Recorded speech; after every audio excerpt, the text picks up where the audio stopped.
All right, everyone. Is it better now? Is it better now, everybody? I think it should be better now. I do think it was just too much. I do think it was just too much.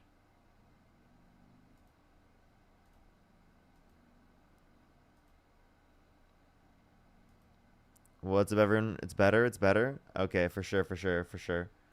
What's up, everyone joining in? Do give it a second. Oh, I accidentally. Alrighty. We're gonna start getting some debates up here in a second. Do give it a second, everybody. It should be better now. I do really think it was just the dual streaming on YouTube is just not. I can't do it. I guess. Tina, thank you for the galaxy. Thank you. At some point in the future, we'll be able to do it, but I guess where I am right now, I can't. Alrighty, alrighty. Let's get it going, everybody. Let me let the Instagram know that I'm live as well. We should be fine now. I do want to say thank you, Carolina. Thank you so much for the $20. Thank you. And Giselle, thank you so much for the $5. Harley, thank you so much. Early appreciate the $15. And Tyler with the $50 on Venmo. Thank you so much. Happy Sunday. Happy Sunday. Here's to a great stream. Absolutely. Thank you so much. I really appreciate it. Thank you. Give me some W's for them in the comment section right now. Thank you. Thank you. Let me let the Instagram know I'm live. We'll get everything going. We'll get everything going. I'm live. Perfect, perfect, perfect. Alrighty. Alrighty, everyone. We're going to get the debates going right now. Only send a guest request if you meet that set of criteria listed here on the TikTok screen. We are just looking for some debates. We're going to get things going real quick, everybody.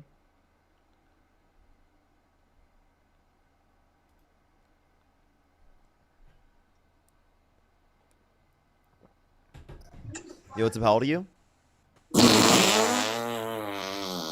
Let's go to the next person. Only send a guest request if you meet that set of criteria listed on the TikTok screen. We are just looking for some debates. Alrighty. Yo, what's up? How old are you? Okay, let's go to the next person. Only send a guest request if you meet that set of criteria listed on the TikTok screen. We are just looking for some debates, everybody.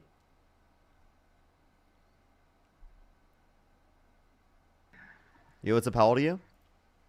Yo, can you debate my dad? If he joins on his account, I can't. You sound like a fetus.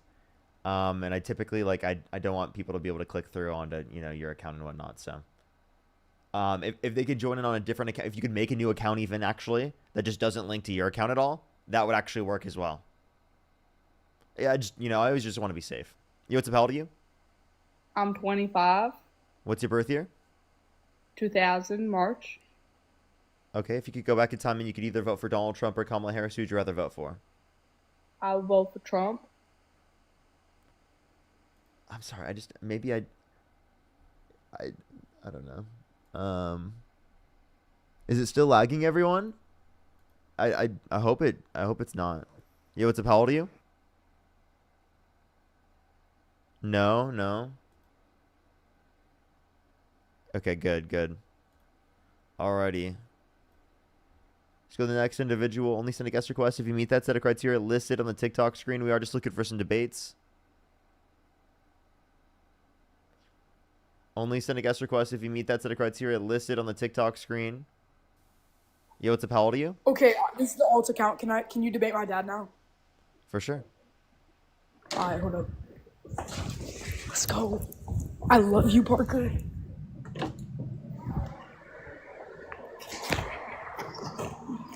Yo, Dad. Yeah. I'm on live with Dean Withers right now. Or Get out of Parker. here. Come on. I'm with the bat. Bruh. That's a rip. That's a rip. It's still lagging, chat. Maybe I need to hit a restart on my internet. I should do it now if I have to. But oh, that's a rip. Aw. Dude, chat, why is it like this? Why is my internet like this the past 2 days? Like, it's got even worse.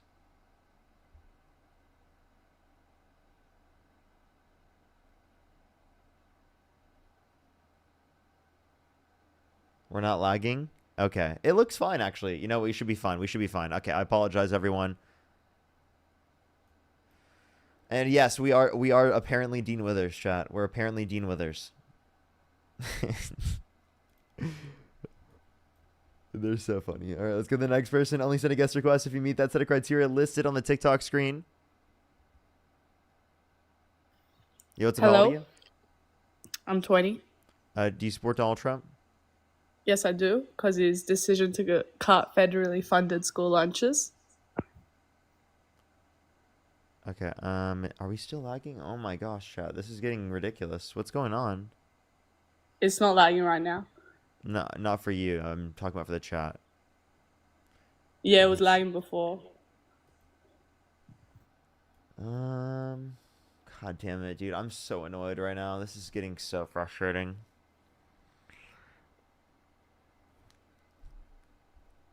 It looks fine on my end. It looks fine on my end. I don't know. Whatever. I don't care at this point. Fuck it. There's nothing I can do. There's literally nothing I can do. So,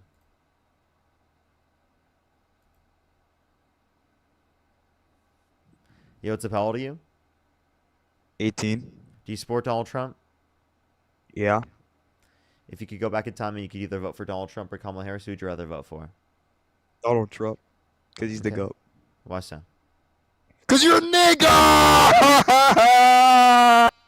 Disgusting. So disgusting. What is wrong, dude? It's so annoying with people. That and then also like the lag. Like I can't get a break right now. Why is it frozen for people? It's like is it frozen on YouTube? Why is it like on my end it looks totally fine. Like there's no issues. Like I'm really confused with what's going on right now. We're fine. Not frozen on YouTube. What's going on with TikTok?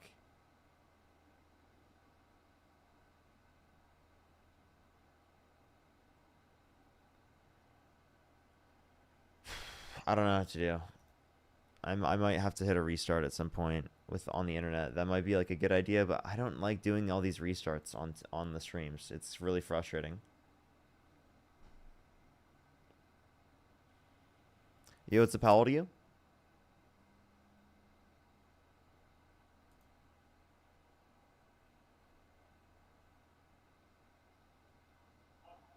Yo, what's up? How old are you? So the next person, only send a guest request if you meet that set of criteria listed on the TikTok screen. Yo, what's up? How old are you? I'm 22. What's your birth year? 2003. And do you support Donald Trump?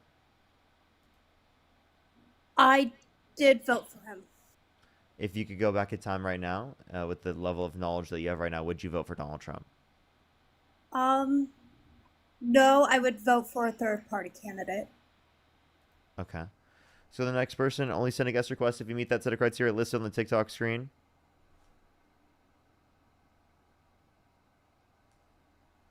So the next person, only send a guest request if you meet that set of criteria listed on the TikTok screen. No. Yo, what's up? I'm guessing Take me off. they didn't mean to join, yeah.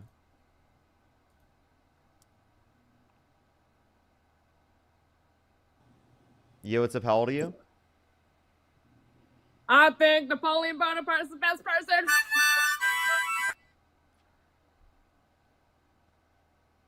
Only send a guest request if you meet that set of criteria listed on the TikTok screen. We are just looking for some debates, everybody. Only send a guest request if you meet that set of criteria listed on the TikTok screen.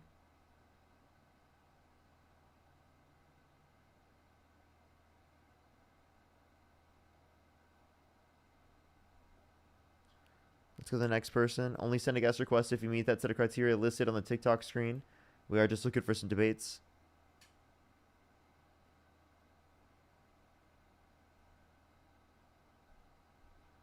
Let's go to the next person, everybody. I'm trying to get some debates up here. I do apologize. It's probably going to take a second because, you know, it does seem like it was lagging. It seems a little bit better now. Yo, what's up? How old are you? What's going on? 20, sorry. 20. What's your birth year? 2005. If you could go back in time and you could either vote for Donald Trump or Kamala Harris, who would you rather vote for? I voted for Trump, and I would probably do it again. Okay. Why would you do that? Honestly, I think economically, the way he's handled things is a little bit better than how Kamala would have handled things. I do think the tax code still needs Are you changes to it. driving, by the way? I'm not. I have AirPods in. I'm actually at the gym. Okay, for sure. Sorry, go ahead. So what economically, how about that? So I believe that. Well, to start, I think that the tax code that was set in place in the first administration was horrible, and I believe that the Democratic Party would never do anything to, I guess, improve on that. I guess technically Trump hasn't done anything to improve that yet, but that is one of his promises, is that he's going to make changes to the tax code and improve the middle class. Maintain the tax code. So did you know that Kamala Harris was advocating to keep the tax policy the same for income earners under $400,000 a year in terms of the Tax Cuts and Jobs Act, and that she was only going to increase taxes on income over $400,000 a year? And then Donald Trump would actually increase taxes for income earners under $400,000 a year because he's imposing tariffs that Kamala Harris would have not imposed.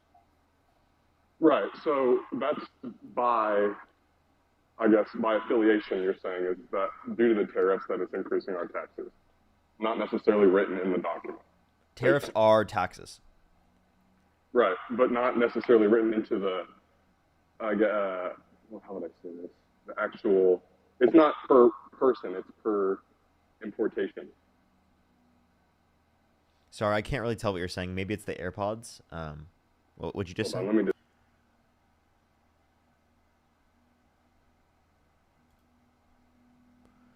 Only send a guest request if you meet that set of criteria listed on the screen as always, everybody. Chat, he said 20, by the way. Yeah, so why do you go back to what you were saying? So with the tariffs, that's not necessarily written in the tax code to affect Americans directly. It's kind of indirectly that it affects us. Obviously, any sort of importation, increased taxes on imported goods is going to affect how much total we're going to be paying for services and products, but that's not necessarily a direct. Which will disproportionately raise taxes, right, for lower and middle income individuals because they spend a greater proportion of their income on consumer goods. Right, and obviously the U.S. dollar has lost, 10% of its value this year alone. However, I do think that, if you look at China's economy currently, China's economy is deteriorating at a quicker rate than ours is, and that's our main competitor. So if we are affecting our, main foreign adversaries at a higher rate than it's affecting our own economy, is that not beneficial? No, not necessarily, because it would harm both of our countries. And then also in terms of this, how do you evaluate that they are reducing in size more than us? Like, based on what metric? Reducing in size and reducing in the strength of their currency. Yeah, are you saying that their currency is inflating more? Because that's not true. No, not inflating more, but if you look at it on a global scale, I can't remember the exact statistic I'm thinking of right now. If anything, they're leading towards deflation, right? They had a 0.4% decline in prices. So are you saying that, but that prior they had slight increases in inflation? It's okay. I'm confused. What's your point with this? I'm saying China's economy is weakening quicker than the United States economy, even though the strength of the dollar has gone down. Again, based on what metric? Based on, the tariffs. I guess I'm talking specifically about the tariffs, but the tariffs is hindering their economy more than it is hindering ours when it comes to the currency. But again, I don't know how you're measuring that, because I don't think that you even have a basis for that.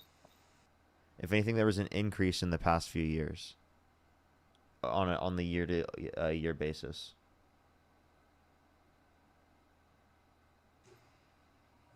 I can't leave and look at the statistic. However, okay, well, that's, to be honest, I'm not exactly the most educated when it comes to the economic stuff. I was more coming here to talk about,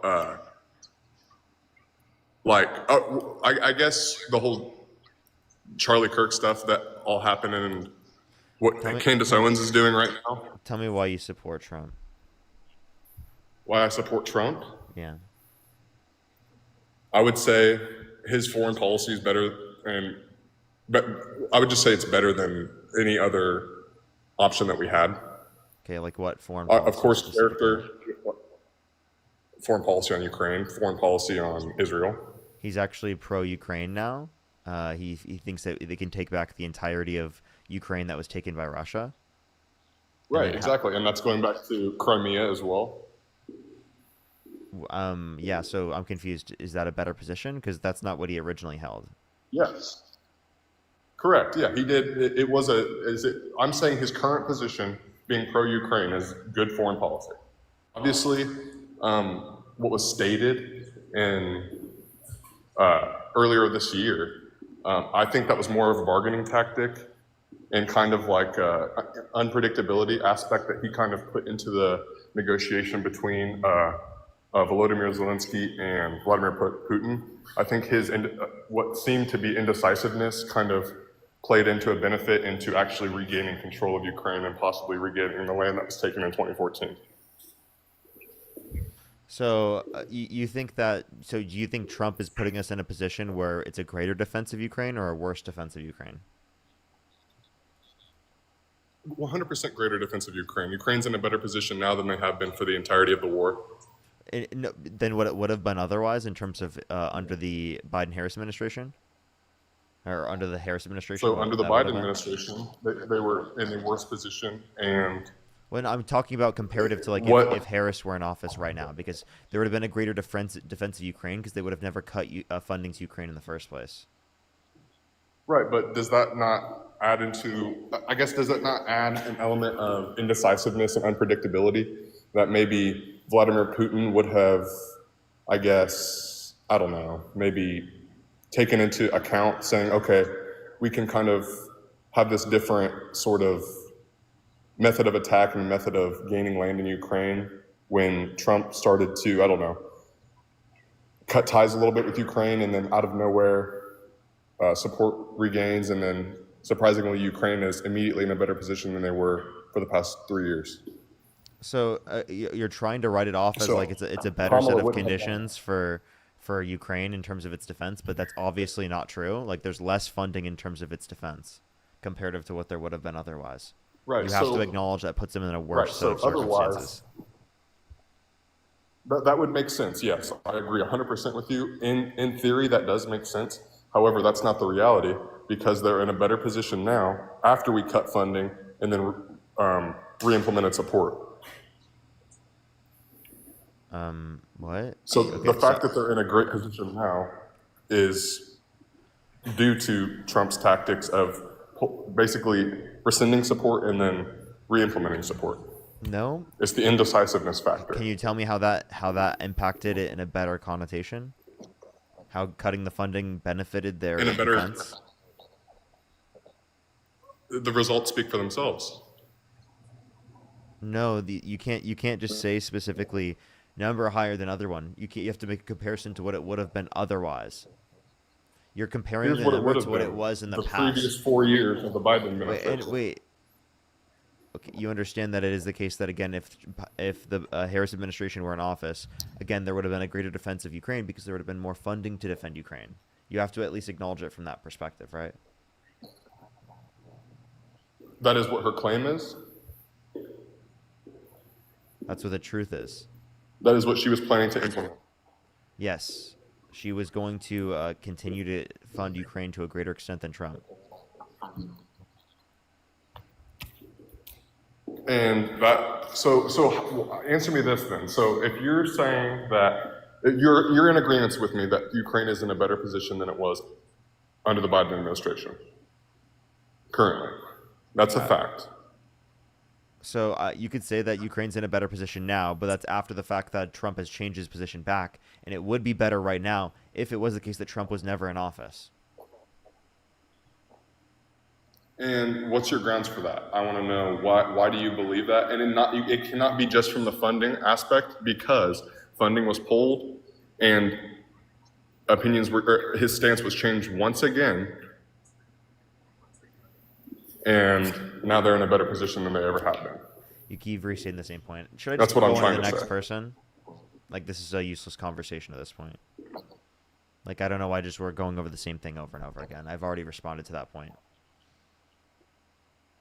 I understand that, but you have not, like, I guess, acknowledged the fact that pulling funding is a reason that Ukraine has gained its, I guess, tactical advantage, because that affected Putin's perspective on the war itself. Explain how specifically. It's that- about perspective and tactics. Explain how the perspective changed Because in whenever such a you way in see- which it benefited the defense of Ukraine for him to cut funding for Ukraine. Perfect. Okay. So whenever an adversary sees, I guess whenever a country sees their adversary losing their main support line, which was the United States' main funding, and whenever you see that get pulled, your tactics are going to change. Whenever you see that they don't have funding and support from their main supporter, from the world's, basically their greatest ally for this whole conflict, whenever that support is pulled, you change your whole entire tactics. They were down. They were having to pull in troops from North Korea. They were contacting troops out of China to assist in the war, putting them on the front lines using them as cannon fodder. They were so down. And then when Trump pulls support, that's an immediate, I guess, cue to increase forces on the front line and immediately attempt to, and successfully, by the way, after Trump pulled support, they immediately started gaining land in South Ukraine. And then as soon as they had, I guess, kind of made their way into South Ukraine, Trump's whole entire opinion on the subject changed, and then those troops were immediately cut off and pushed out. And that weakened the entire supply line of the Russian troops and the entire supply line of their food, their transportation. So that basically was like opening the door and then slamming it in their face, hurting them more than it would have helped them. So allowing Putin to make advances just to, in turn, That doesn't make any cut off sense because they would get those hit troops. harder if you hit them. Again, they would get hit for a second time, whereas in the other scenario, this is just like putting them in a better circumstance and then bringing it back to what it was prior. That doesn't actually like provide the next like hit or something like that. That doesn't make any sense. The process is not the same at all. So like you're not When really has actually increased- providing a method for it like being more beneficial. You try to say it like affected the supply chains. What specific effect would that have on the supply chains that would be beneficial for okay. Russia? I mean, a negative for Perfect. Russia? So, right. So perfect. Whenever you gain 'Cause that was territory in a beneficial, land, right? Because in a if you foreign actually, land, can you that tell me? is- How about this? Let me ask you this question: where has, for example, Ukraine gained in 2025? Ukraine gained into Russia. Yeah, until like So what they previously well, had. in one terms thing of I can land. say is, so the box truck shipment of the, I believe, 48 drones that had, I believe, 100 pounds of ammunition on them that went and bombed a Russian flight line full of bombers and, gotta be careful here, like AWIZs and stuff like that, like huge gain, like hundreds of millions of dollars invested into these aircraft, and Ukraine makes huge advances and then immediately loses the South because funding from the United States has been cut off. That in turn lengthens supply lines and transportation requirements and funding and troop requirements. Every time you gain land, it costs you more and more troops, not just because they're dying trying to fight for that land, but because you need more troops Where did to they set gain? up. Do I have to repeat the? control Do I have to, points for where defense did they points. gain? Where did they gain? Right, so this is where they gain. Whenever you lengthen those supply lines, whenever you lengthen those supply lines, it's like a rubber band. It may be thick whenever it begins, but as soon as you pull it across and lengthen it, it becomes thinner and easier to cut off. When Trump's funding increased for Ukraine, it was easy to then cut off that extended supply line, which kind of had an adverse effect, kind of like a domino effect, and completely collapsed Russia's entire push into Ukraine, which was more operationally So beneficial. what for supply the- line did it cut off by doing that? Or, I'm sorry, The southern giving supply line. giving less The funding southern to supply line. Ukraine to defend themselves. How does that cut off a supply line for That- for no, Russia? And then secondly, I'm asking you, what did Ukraine get back? So I don't think you're understanding. So when we cut off funding, the Russian forces gained land in the south of Ukraine as soon as we cut off our funding, right? Meaning Seemed we're in like the a bad worst idea. position. At first, right. At first, I was like, that's stupid. Why would he do that? I was like, this is the dumbest thing I've ever seen. Why are we not in support of them? Why are we allowing Russia to take land? And then when I see that line of effort get expanded and they pull farther into Ukraine, and then we immediately push funding right back in and we cut off those troops, and it has a domino effect, completely crippling the Russian push into Ukraine as soon as we put funding back in. I'm That is sorry. the operational damage. I'm sorry. The funding being in versus out does not cause them to have the ability to like cut off troops. What? No, as soon as we increase funding and as soon as we increase Where did we cut off the troops? Where did we get back the land that they took from us? South Ukraine. Where in South Ukraine?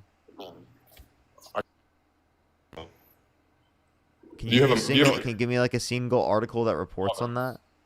Yes, go to look up southeastern Ukraine province. No. Give me like an article.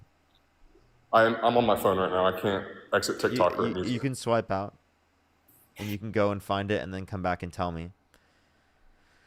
And chat, I don't know if I want to restart my live again, but this is getting so frustrating. I can't do it anymore. This whole like fucking lag is unbelievable. It's so bad.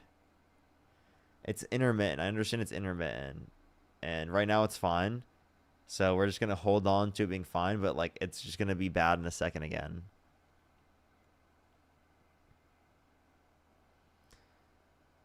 Yeah, the thing is if I want to reset my internet, I have to end the live. Gabriel, thank you for the Cooper flies. Thank you. Diane, thank you so much for the $20 on Cash App. Thank you so much, Diane. I really appreciate it. Thank you. Catherine, thank you for the $20. Thank you so much. And Lola, thank you for the $15 for the internet fund. It's the area. I can't upgrade anymore. I might just have to like move at some point. And find a place that has like fucking better internet. Okay. Go Feisty, to thank you for the $20. Thank you so much, Feisty. I really appreciate it. Thank you. Give me some W's for Feisty in the comment section as well. Thank you. So if you go to the BBC's control map of Russian territory, you will see on the timeline, if you swipe from the bottom of the map, that Russia's territory has been cut off. They lost about 20% of a province in a matter of a month, 2 months. You go to the map timeline on the BBC's Russia war tracker. Okay, alright. I got you. This is from September. Nice. And where did they get cut off? This is claimed Okay, Russian control. Obviously, Crimea, I'm not referring to Crimea because Where that's does it say that they got cut off and like where we had a benefit because of the fact that Trump cut the funding? specifically the Donetsk region. We have Ukrainian forces have regained territory since the initial Russian push early 2025. Where does it say that? You can swipe on the map and see the timeline. Swipe on the map. There must not be a timeline on this one. Let me type in timeline.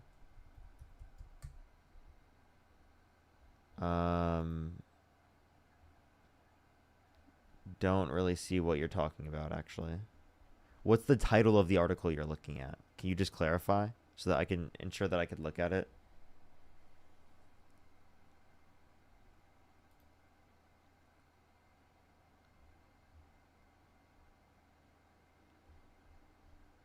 Yeah, I don't see this timeline, what he's referencing.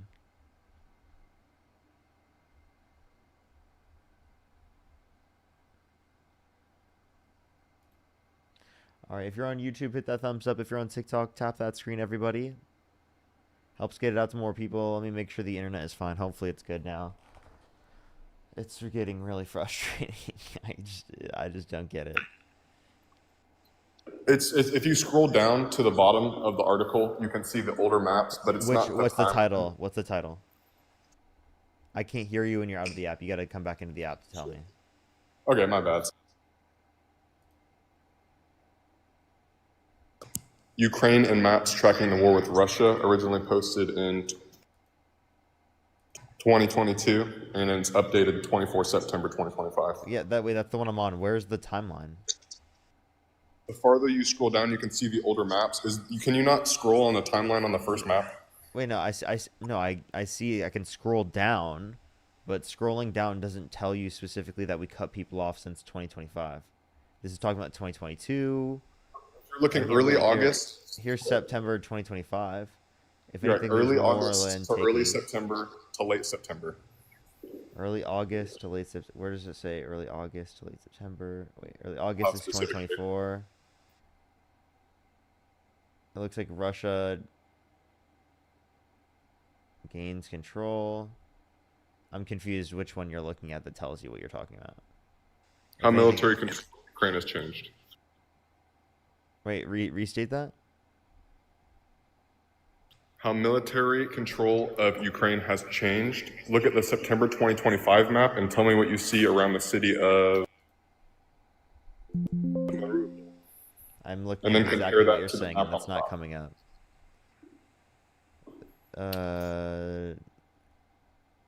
Minerals yield, three is fighting, military control has changed. Here we are.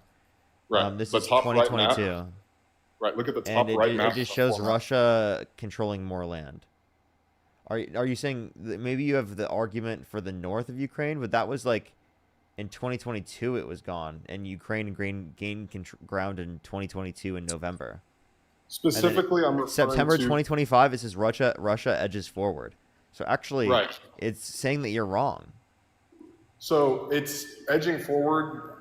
Yeah, it's okay. So edging forward as in it's gaining land in the south, but Yeah, if you're looking at no place on this southeastern- map does it say that they pulled back from the 2025 rate in which it was. The end it just says in September 2025 that Russia edges forward. Look at Mariupol.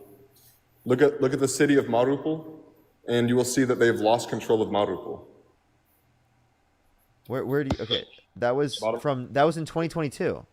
Southeast. Look at the top right map. That was That's March September 2022 to 25. November 2022.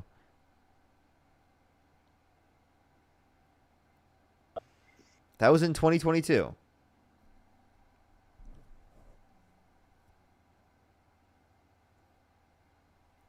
Okay, what is this guy saying?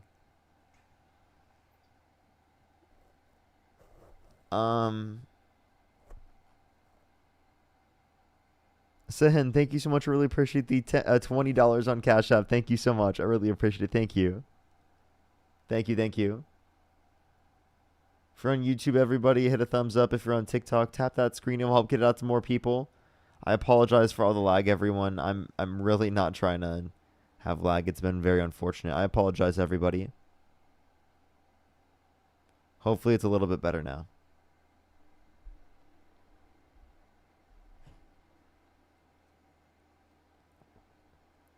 It's good. It's good. All right.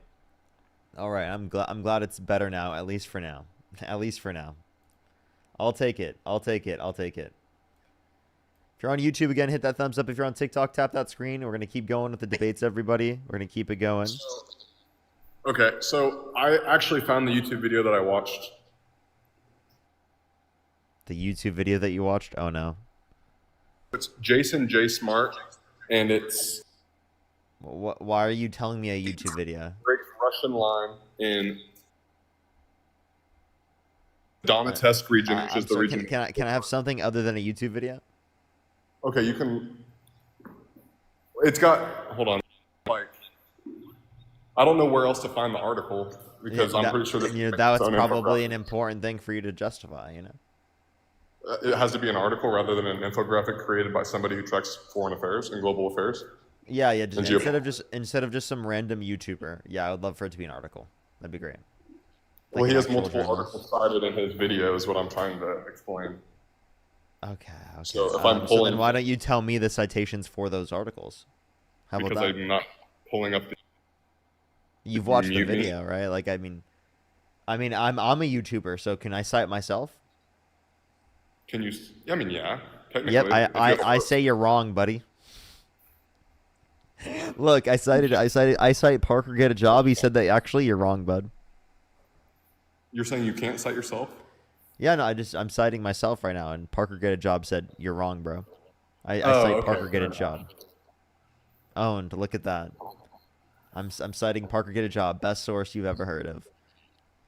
It's not a bad source, I'll admit. Yep, not a Definitely bad has source. good You know what I mean? I'm citing number one YouTuber. Number one, I don't know. I think number Dean's, one I think of all Dean's a time. little ahead of you right now, but No, I'm number one. I'm number one. I don't know.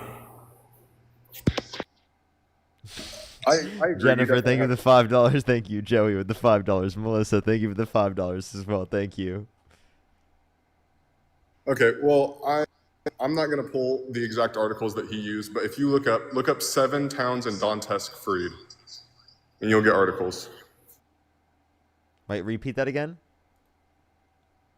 7 towns in Donetsk region freed.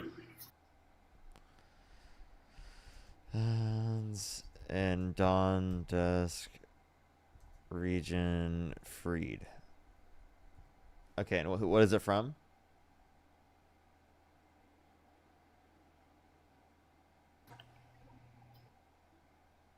Oh, is this the citation from YouTube? Yeah, Politico EU is one of the sources he. Let me check the other sources. No. What's the title for the article? He literally just cited me the fucking YouTube video. I can't do it, man. Jennifer, thank you for the $5. Thank you so much. I really appreciate it. Thank you.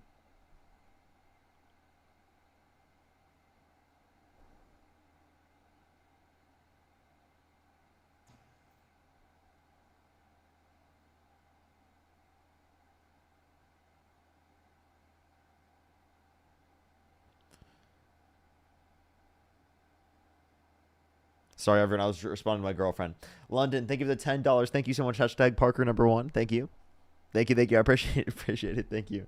Yeah, I don't see what this guy's saying. Hey, man, let's just be totally honest. You don't have good evidence of this. Obviously, Trump cutting the funding did not lead to better circumstances in terms of the defense of Ukraine. So you can just concede. It's okay. Cassie, thank you so much for the $5. Okay. The most tremendous YouTuber the world has ever seen. You know, even my enemies say that, I tell you. Appreciate the Fox legend. Thank you. Wow, so terrific. I tell you, like when people see the stream, they say, "Wow, it's the most terrific stream I've ever seen before." I've never seen such a stream that was so terrific before. Okay. Wow. There is Just wow. infographics, but I have found out that they were not pulled from an article. He created them, so I will have Tremendous. to maybe join again another day. But you're right. There is no article. He is creating his own infographics. I guess the only other thing that I would want to bring up is what is your opinion on what Candace Owens is doing? I know she just rescinded her support for Trump, but that doesn't make a whole lot of sense to me, given the fact that Charlie never. We can talk about why you support Trump. I don't think this is relevant to why you support Trump. I understand that, but Okay. when there's political violence and then you suddenly get Candace Owens switching sides right after there's political violence, why Hey do man, you I think get that you is? I get you have some topic you want to talk about. There are plenty of people that want to talk to me about things that are not related to the live.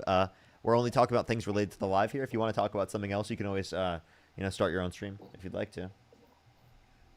Okay. Then his stance on DEI is something that I was going to at least pivot to that. Okay, so like what specifically about that? Can you name like a quote unquote DEI policy that you disagree with in terms of Democrats? I disagree with DEI as a whole, as an entirety. I think it's stupid. I think DEI itself is just absolutely a horrendous policy. It's in colleges where it shouldn't be. It's in workplaces where it shouldn't be. It's in the government where it shouldn't be. Can you give a specific policy that is DEI that Democrats agreed with that you disagree with? Give like a specific one. Yeah, the Harvard Law School DEI policy. Which one specifically? The admissions policy of 2020. Harvard admissions policy is not a policy from the Democrats. I understand that, but I believe that I'm confused how that's relevant. We're talking about specifically like Kamala Harris. Like, what DEI policy did Kamala Harris support that you disagree with? I thought it was about Trump, not Kamala Harris. Well, we're making a comparison because, like, if you could go back in time, you could either vote for Donald Trump or Kamala Harris. Who'd you rather vote for? That's essentially the analysis. I'm essentially trying to get people to realize they made the wrong decision. I understand. I understand that. I think it was a choice of lesser of two evils. I don't think Trump's the best candidate, but I do think he's a lot better than Kamala Harris would have been. Kamala. So like, but in what way? Because My again, bad. I'm asking you like, what DEI policy specifically did she support that you disagree with? About specific policies, yeah, I don't think it's necessarily specific policies that I'm referring to. I think it's that Trump has made a very strong statement stating that he wants to remove DEI policies from every aspect of business, education, This is and just a government. buzzword. Then it's just a buzzword. You don't even know a single policy specifically that they're going to get rid of. It's just a buzzword to you. Buzzword as in because I'm not bringing up a specific policy or referring to a specific policy, you disagree? Yeah, there's no That- specific reference for it. It's just a word that has essentially no meaning, right? That you're against. Under your but when I say a word that means no meaning, I don't mean the word that we're all using has no meaning. I'm saying the word in the way that you're using it has no meaning because you don't know what it means. You don't know what you're referring to in that context. Right? When other people say DEI, like diversity, equity, inclusion, they have coherent now concepts as it relates to it, but you seemingly don't have a coherent concept of what that is. I'm understanding what you're saying now. So if you go to the whitehouse.gov's front page, there is I guess, I know there's an article of some sort on there about DEI. If I look it up real quick, I might be able to find it. Okay. If you're on YouTube, hit that thumbs up. If you're on TikTok, tap that screen. If you want to support me as always, Venmo, Cash App, PayPal, link tree in the bio, as well as the description of the YouTube, as well as you can support me over YouTube Super Chat. Let's go on to the next individual. We're going to get another person up here to help him out while he looks things up. 13985, that's what it is. What'd you say? Executive Order 13985, introduced by President Joe Biden in his 13 first day in what? office. 13985. Okay. Alrighty. And what do you disagree with in terms of the policy? So if you go on the whitehouse.gov, it pretty much sums up exactly how I'm in disagreement with it. So you're supporting you just went to the Trump administration website specifically and whatever policy that they brought up that they disagree with? What specifically ending DEI requirements in the government, hiring requirements in the government, having to hire a certain percent of people, having Like to what allow was the positions specific for certain what was the people. specific law that you're disagreeing with? Like what did it say? It's not even a law; it's an executive order that I'm disagreeing with. What specifically did the policy say? Like what did it change?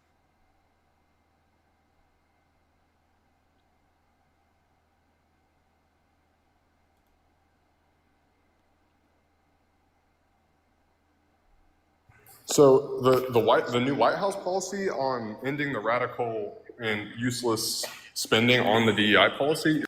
Radical and useless spending? That's a ridiculous statement to make. You're just literally taking what Trump said and you're just running with it. Okay, then prove him. Like you can't prove him wrong, or else you'd be addressing the issue right now instead of addressing the fact that I'm not. No, I'm bringing up a asking you. specific- I'm literally just asking. I don't even think you know specifically what you're supporting. Is what I'm saying. You don't even know what you're disagreeing with. You don't even know what the policy did. You have no clue I what the disagree. executive order did. I disagree with the whole preface of hiring based on race instead of ability and education and. You know that experience. DEI doesn't only apply to race, right? You know that It also DEI applies- yeah. applies to other connotations, right? And Right, also, exactly. it's not just It's hiring basically based upon different that. Things in the race, wait, hold religion. up. It's not just hiring. The policies are not just saying like, oh, just hire people because of their race. That's not what the policy says at all. It's specifically right saying that throughout history, specifically right because of the fact that there has been bigoted systems, right, it is the case that people were not hired in situations in which they were qualified, right, if they're a part of a marginalized community. So specifically addressing underserved communities, right, throughout history, specifically within the context of the government, would be to ensure that people who are qualified get into these positions rather than being limited from being into these positions, right? So it's not saying Okay, people who are yes. unqualified get into these positions. It's saying people That's who not are true, qualified though. are put in these positions because historically speaking, practically all these positions have just been filled by white men, and that's not most of the country. Okay, and I completely understand what the preface of it, and I agree with its implementation. I agree that everybody that's able-bodied, and you should always have to pick the best candidate, regardless of their race, gender, religion, age, mental ability. It doesn't matter. Whoever the best candidate is, that's who you should be hiring. And I feel like, in my mind, the concept of DEI goes against that. Because if you're requiring a certain amount of a group of people, regardless of their race, religion, gender, etc., of those elements, if you're requiring a certain amount of those people, you're then, let's say, Wait, no, hold up. like, We let's need instead of having the specific, like, unspecified particular policy that you disagree with that's DEI, how about you specify what specifically about the policy that you disagree with? Because it's not a requirement in the specific point that you're referencing.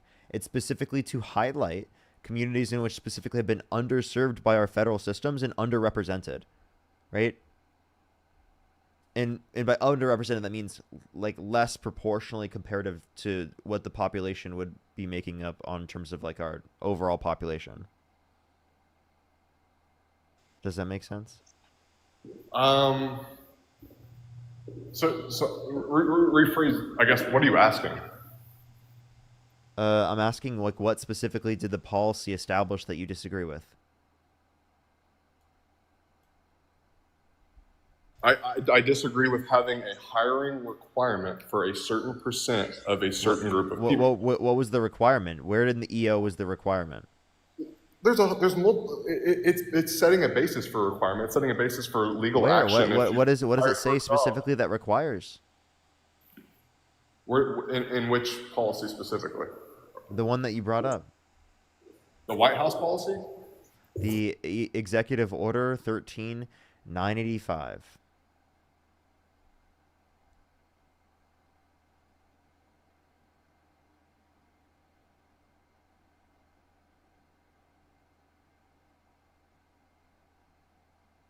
Okay. All right. Do give it a second, everybody.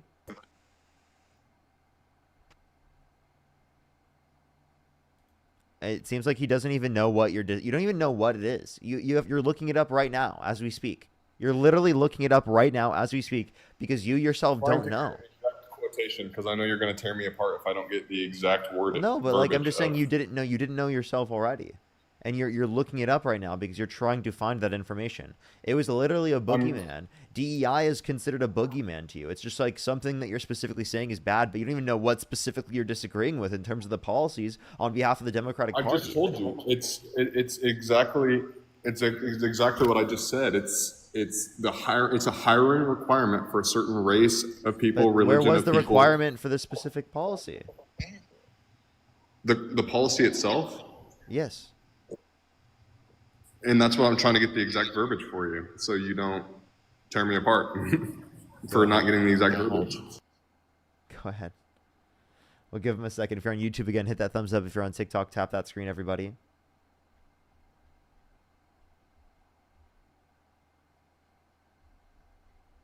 And by the way, I'd love if you just like read it directly from like the policy itself. There's literally like a PDF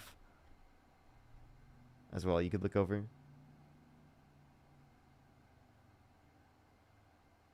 Yeah, if you're on YouTube, hit that thumbs up. If you want to support me, as always, Venmo, Cash App, PayPal, link tree in the bio, as well as the description of the YouTube, as well as you can support me over YouTube Super Chat. Bridget, thank you so much for the $20. Thank you so much on Venmo. Give me some W's for Bridget in the comment section right now. Thank you so much. You absolutely are. Thank you.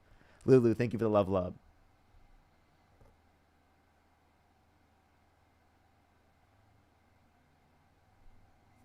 Alrighty, do give it a second, everyone. Alrighty. He's reading through everyone, he just had to make sure he was getting the specific words right. Dude, just give him a second, everybody. Dude, just give him a second. He's just looking for the specific words. He's definitely not just like looking it up and trying to find the information in the first place. Gare Bear, thank you so much for the Chasing the Dream. I really appreciate it. Thank you.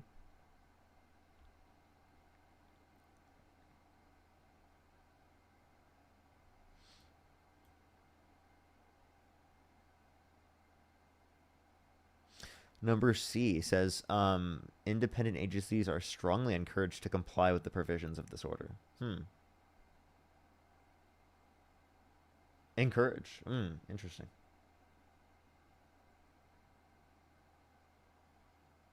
Interesting. Do give it a second, everybody. We're gonna bring up another person to help him out in the meantime.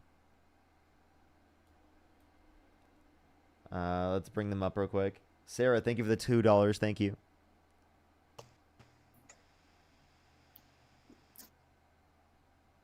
Oh. Alrighty.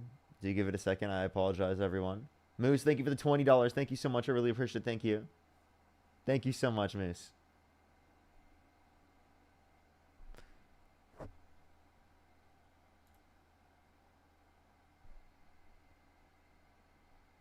Alrighty. Lulu, thank you for the club victory. Thank you. Yo, what's up? How old are you? I love you, Dean. I love you. I love you. Dean? Oh my. Dean? Interesting. Okay, Yo, what's up? How old are you? 28. How old are you? 28? You said how old? 28? And what's your birth year? 1997. Okay, if you could go back in time and you could either vote for Donald Trump or Kamala Harris, who'd you rather vote for? Trump. Okay, why so? I feel like life overall is better to live now as it would be under her, because when it was under Joe Biden, it was just trash. Everything was impossible to get. Before we continue to go on, your sound is a little bit muffled. Is there a way you could fix that? I wouldn't know how to fix it. I'm just talking into my phone speaker. Maybe it's like the phone case? Let me. Okay, I removed it. Is it better or no? No, it kind of does sound like maybe you got water in your phone or something. Maybe. If you gotta skip me, you can skip me. It's alright. I guess we can try. Go ahead. No, I was just saying that I think that things are a lot more affordable now than it would be under Kamala, because under Joe Biden, it was obviously impossible for people to get apartments, houses, and now it's much easier for us to get it. And I think just life is overall better now. Wait, so when did prices go down? Well, the prices for apartments and the houses are down now. Really? Where? In Florida and New York. Really? Florida and New York. Because I just want to let you know, like, housing prices have gone up since Trump got in office. Did you know that? Like, on average? Not lately. So, like, if housing down. prices have gone down, and specifically, And gas like, is within going down. Florida, for example, maybe people are leaving Florida? Is gas going down? Gas has gone up since Trump got in office. Gas has gone down the last few months. Florida, no, no, it's gone up. I just moved from New York to Florida, and it was much easier to buy a home out here. Okay. So you would say, yeah, it's easier than New York because there are more people that live in like in a smaller area in New York. There's higher demand in the market.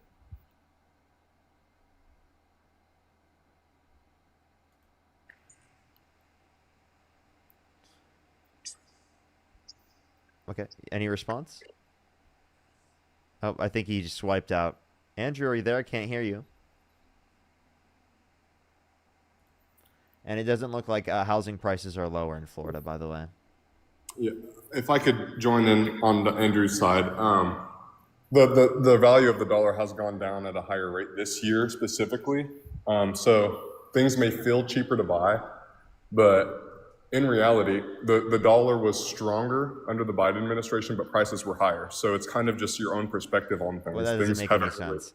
So, if things are more expensive and the dollar is stronger, it has the same buying power. If it's less expensive but the dollar is weaker, then it has, okay, it's so, relative to wait. How do you determine whether or not the dollar is weaker or stronger? Oh, easy. It's inflation. The price increase, right? So what the hell are you saying? Generally, what economists do is they will compare it to like the strength, the relative strength of like the euro or any other currency. Sure. But the point we're arguing is that like it is the case that the price has gone up, right, for goods and services to a higher degree now since around since April, which is around 6 months ago, because of the fact that to a higher degree because it is the case that Trump imposed tariffs. Right. That's what I was trying to say. I disagree with him saying that things are cheaper to buy. I disagree with that. I do not think the average American is going to have more spending power than they did 3 years ago. But I do disagree with the fact that the tariffs have hurt our economy. Initially they did. I agree. S&P 500 went down multiple percents, but it has since resurged. And then up until, I mean, I guess we'll have to see what happens with the new economic policy Trump just placed on China. But up until a few weeks ago, or up until I guess a week ago, the economy has been back on track as opposed to the downfall that it had earlier this year. But I would disagree with things feel cheaper to buy now. I would just say it's returned to the normal way. We kind of dug our way out of the hole that we were put in earlier this year. So when you say dug ourselves out of the hole, we have lower real GDP growth since Trump got in office. We have higher unemployment since Trump got in office. We specifically have higher inflation since April when tariffs were implemented, right? We have such a bad jobs report that Trump fired the head of the Bureau of Labor Statistics, claiming that the information was politically biased because he couldn't believe it was that bad. And then he hired someone new, and they indicated even less jobs than what was indicated for the month prior. So like that's specifically how the economy is doing right now. It does not look good. Thank you for the autumn. Thank you so much, CK. I guess I'm talking specifically about the hole that, well, it sucks to say, but the hole that Trump dug us into at the beginning of the year. Jalen, thank you so much for the leopard. Thank you so much, Jalen. I really appreciate it. Give some W's for Jalen in the comment section right now for the leopard. Thank you so much. I think he's done a good job of pulling us back out of the hole that he dug us in. I don't think that he has. I think that he's put us in a worse circumstance than what we were in previously under the Biden-Harris administration. And if Harris were president right now, we'd have a significantly better economy. As relative GDP, or as just the spending power of a middle-class American? Is that what you're referring to? Wait, repeat what you said? Are you referring to the national GDP, or are you referring to the spending power of a middle-class American? For what specific point? I referenced real GDP, I referenced inflation, I referenced unemployment, the jobs report. Okay, so with unemployment... Thank you, Jalen.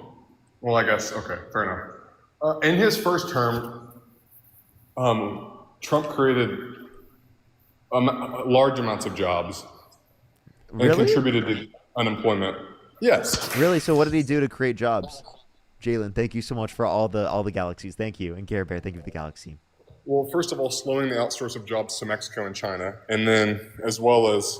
Really? Because he net lost jobs under his admin. Net lost jobs for Americans or for people, period? He net lost jobs overall. Also, we saw a reduction in real manufacturing. Overall, but not relative we saw a reduction in real manufacturing investment as well. Well, manufacturing investment. Yeah, manufacturing declined in terms of its investment under Trump, massively increased under Biden, and has declined since Trump got in office. Okay. You're talking... okay, that makes sense. No, that makes sense. Okay. I would agree, yes, with you on that. But my specific point is that people's opinions on how the tariffs affected our economy initially I agree that they were extremely bad, and it seemed like it was going to tank our economy. But since then, the tariffs have proved to be less detrimental than they were initially. No, tariffs have shown to be very, very detrimental, and it's continuing to get worse. I would disagree with that. I think it's turning around. Really? So, like, again, but how do you evaluate that? Well, first of all, if you're looking specifically at, like, investment prices and stock market index and stuff like that, everything's going up. So just the S&P 500. The S&P 500 is not a measure for the overall economy. And also, it was at all-time highs under the Biden-Harris administration. I said stock index funds in general. So, yeah, that's the stock market. Exactly. That's what I'm saying. Everything is on a rise right now. That's not representative of the entire market. Then what, in your mind, is the representative of the entire market? Real GDP, inflation, jobs reports, and the unemployment rate would be better measures. Okay. I understand that the unemployment rate has extreme issues, which I think should have. I mean, I think it's still possible under the Trump administration, and definitely wouldn't have been possible under the Harris administration, that we continue to cut the funding to food stamps and EBT and stuff like that. So yeah, you know that's government cutting. You know the big beautiful bill is cutting 420,000 children off of free school lunch and breakfast on average every single month. And I think that we have, I think the blanket was a little too big on that. I think that that's a little far. So well, hold up. So are you okay with the fact that it cuts 420,000 children off of No. free school lunch and breakfast on average every month? So then overall, you would want absolutely the bill not to be passed. So then why do you support Trump, given that he passed this policy? And 420,000 children on average every single month will lose access to free school lunch and breakfast. I guess I don't. I guess I just think he was a better option than Kamala was. But I do disagree with. How is he the better option if it is the case that his bill cut 420,000 children on average every single month off of free school lunch and breakfast? Because under the Harris administration, all of our tax dollars would have went to people who are EBT queens and living off the government and shit like that. That's actually fucking incredibly insane for you to say. What do you mean, quote unquote, EBT queens? That's such a disgusting fucking racist dog whistle if I've ever heard one. If you want to talk about specifically like if you want to talk, hold up, if you want to talk about the context for food stamps, are you saying the 2.5 million people that were getting food stamps on that prior, right, specifically, right, shouldn't be able to get access to it or didn't need it? First of all, the 420,000 children. First of all, it's not that's the racially distinction. motivated. That's the distinction. not The racially distinction is just motivated. in terms of work requirements that specifically was imposed by the Trump administration. Under the Harris administration, there was no extra imposed food stamps that they were going to put in place on top of everything. I understand, but at least we're starting to do something about government assistance and figuring out that I there's mean, cutting there's- people there's- off? That's not doing something about government assistance. I That's just understand cutting that, but people there's off of it who people- need it. There's people out there having children just to get the government benefits. Like there's people out there having 7 children just so they can live off the government. Yeah. So one. And that's a fact. You can't. So okay, you think it's typical for people to have 7 children just to live off the government? I have a question. Yes. Yes. Have you seen? There's so many videos. There's so many documented reports. There's so many. There's people, able-bodied people. so why that are don't you not do it? working, Why that don't are you do having it? children. Why don't you do Because it? I want to be a contributing member to society because that's a core value of mine. Okay, so then why are you saying that some people? Okay, so are you saying that people just don't have values who are having children and Yes, who rely I on the agree. government to some degree? Yes, that is Okay, exactly when what I'm you have children, are they going to go to public school? depending on what tax bracket you're in. I'm asking or I guess you. how much money you make and what you want your kids to. I'm asking you. Like, do you think would you Are want your mine? children to go to public school? Mine will be going to public school. Okay, so then that's living off the government, right? Well, I pay taxes for my children to go to the public school. Okay, yeah, and then the person who has children specifically, right, is also paying taxes, and then they're benefiting off the government because they also pay taxes into the system. Right. I can see where you're coming from. However, what income are they paying taxes with when they're getting unemployment, living with EBT cards, and off of food stamps? You said And what? Section 8 You housing said and what? government Repeat what you housing. just said.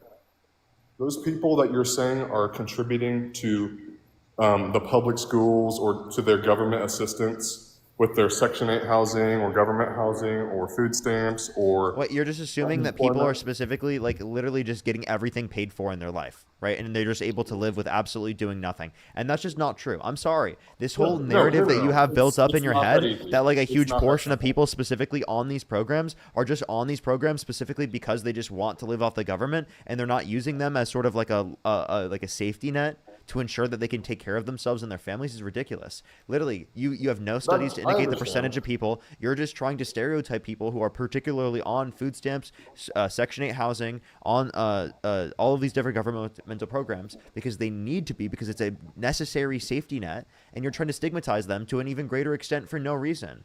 What you're doing is actually creating conditions in which isn't going to lead to a greater level of social mobility. Whereas if we provide these particular programs, it inevitably leads to social mobility in the long run. People aren't on these Social systems for their mobility whole. as in what? People aren't Think on these about that. systems for their whole life. They're on these systems when they need it. That's not true. See, that's Yes, where it's you're. true. That's where, It is true. That's not true because those people that Wait, are on these wait. What systems do not percentage? get pulled out What of percentage of poverty. people on these programs are on them for life? I'm not Google. You have it right in front of you. You tell me. You go look it up. Don't. You're sitting at a computer. I'm on my phone Well, right now, bro. it's your claim though. You're specifically claiming that all of these people are on governmental programs and living on them for life. Appreciate the galaxy. Thank you. So please tell me specifically what percent of people on these programs are on them for life. Go look it up. I'll thank some people in the meantime. I see how you're going to go about this, and it's you cannot just live on these for life. I agree with you because you have to have proof that you're trying to get out of the situation you're in. That is how you become. I guess that's how you become able to get into these programs. It's a requirement, especially for like unemployment. You have to prove that you're able to. Okay, so then here's what you want to do. You want to cut millions of people on average off of their access to food stamps every single month, literally because you think that there's 1 or 2 people on the system that shouldn't have access to it. Do you hear yourself? You want to cut millions of people off of it on average per month, right? And literally hundreds of thousands of children off of their free school lunch and breakfast because you think there was 1 or 2 people around the fucking entire United States that didn't deserve to get access to it. So no, not okay. So I think I may have misspoke. I don't want to cut everybody off. I don't know if I said that. Well, you're cutting millions of people off through the big beautiful bill. See, I don't see. I told you I don't necessarily agree with the big beautiful bill. No, but you're willing, but you still support Donald Trump, and we're making a comparison of Trump versus Harris. His idea behind the big beautiful bill is to get rid of people who are benefiting off the government, not contributing to society. Well, that's not what happened. That's not what happened. That's not what happened. But it's how he's trying to address the situation. No, it's not. It doesn't say that anywhere. Where does it say that in the bill? Say what? Where does it say that in the bill? Like, where did he address that? Address the reasoning behind the bill. Yeah, what did he say? It's to cut spending. It's a spending cut. Oh, it's to cut spending. So I'm sorry, if you want to cut spending, how about we cut all the funds that are going to millionaires and billionaires in terms of massive tax breaks? How about we cut the spending that Trump was putting into the military that we're already spending over $900 billion a year on? $9 trillion over the next 10 years. Explain to me why we need to cut food stamps and we need to cut Medicaid and we need to cut free school lunch and breakfast for children, but we don't need to cut the military. Explain to me why we need to increase the military budget within this policy, add $3.4 trillion to the debt, give massive tax breaks to millionaires and billionaires, and then the way that you think that you want to fund even just a small portion of it, not even the whole thing, it still adds $3.4 trillion to the debt. Just a small little aspect of it is cutting children off of their access to food and having more starving children in this country. That's ridiculous. So that's absurd. I agree with you. That does sound ridiculous, but that is not exactly my point. First of all, I do not believe that cutting children off should not be our priority. I think it's something that we need to address. I think that all children in the United States should have free lunch. I take that back, actually. No, that's not true. They should not have all free lunch because you have millionaires and billionaires that are sending their kids to school. They don't need free lunch. They can pay all of the children that were getting access to free school lunch and breakfast, specifically who are under the big beautiful bill that are losing it, should have access to it. I understand that, and that's what I just said when I said I don't believe all people should have it. Yeah, but like the point is that you're willing to vote for the person that cut them off of it because you think that there's something so great about their policy outside of that connotation. So what is so great about Trump's policies outside of that connotation that justifies the children losing access to free school lunch and breakfast? Cutting government spending, allowing for the dollar to become stronger, therefore having... This adds to the debt. This policy overall adds to the debt. Maybe in the short term, yes, but in the long term... It doesn't cut government spending. How would cutting a program not cut government spending? Because overall it adds the debt. The passing of the bill overall adds $3.4 trillion to the debt over the next 10 years. Listen, listen. So, are you familiar with the 2027 plan with China? Clarify. No. Okay, so by 2027, Xi Jinping has declared that they will invade Taiwan. Yeah, okay, I've heard of this. Yeah. Okay, perfect. And they were a producer of 99% of the microchips in the world. They're probably the most important business in the world. And our stance has been that we're going to defend Taiwan and make sure that China can't take over, because if they do, they'll gain the economic, basically monopoly over the entire world. Because if they're able to nationalize TSMC, which is the creator of these microchips, they become the richest country in the world and nothing's going to be able to stop them.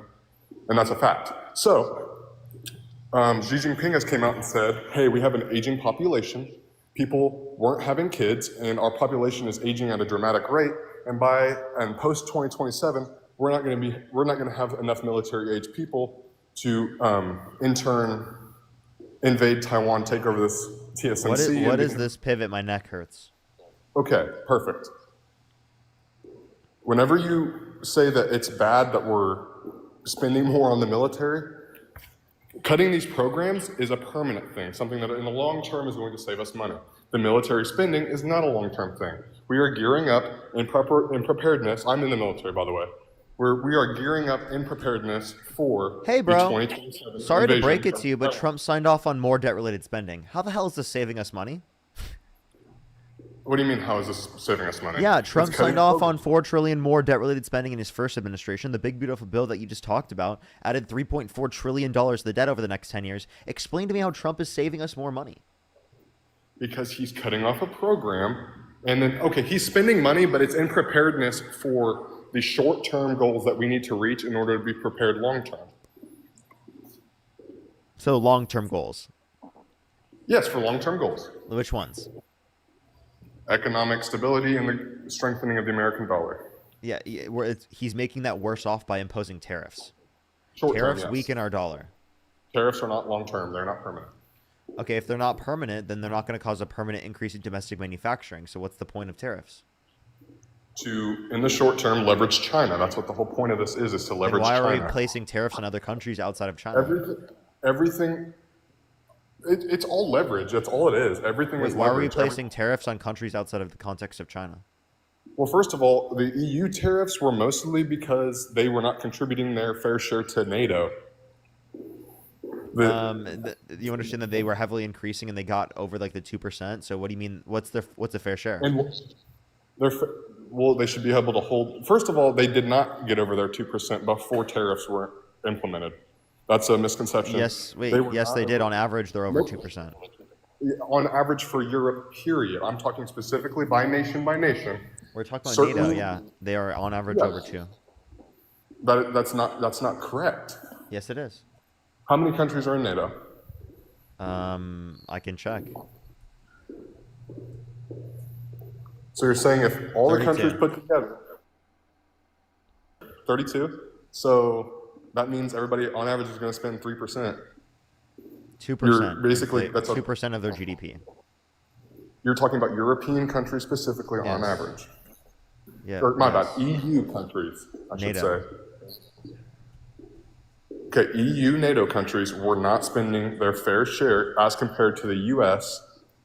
I believe that everybody should spend the exact same percent on So I have an article right here. NATO members. members all hit 2% target. And when was this? Here actually I have one that was from 2025 here. Here's 2024. This is before from the Atlantic Council. Who's at 2%? It tells you, and most of them are over 2%. Okay, and then what is The title is "Who's at 2%?" Look at how NATO allies have increased their defense spending since Russia's invasion of Ukraine, and most of them are over 2%. The ones that are not, there's only like I think it's like 5 that are not, 5 or 6 here that are not over the 2%. And what was the names of those countries? What's that? Which countries are those? The ones that are not over? Croatia, Correct. Portugal, Italy, Canada, Belgium, Luxembourg, Slovenia, and then Spain.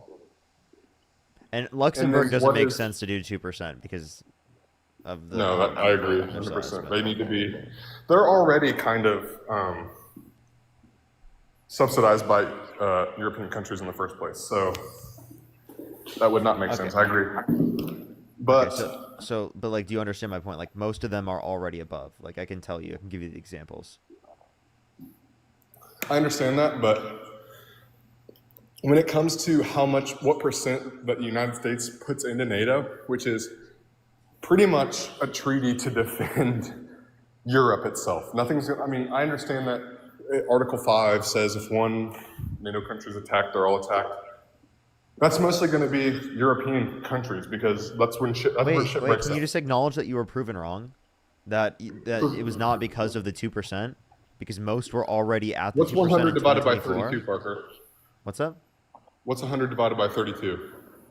That's about 3. Yeah, it's about 3. So should everybody be putting in 3? Why is 132? What's the point of those numbers? Because there's 32 countries, is that what you said?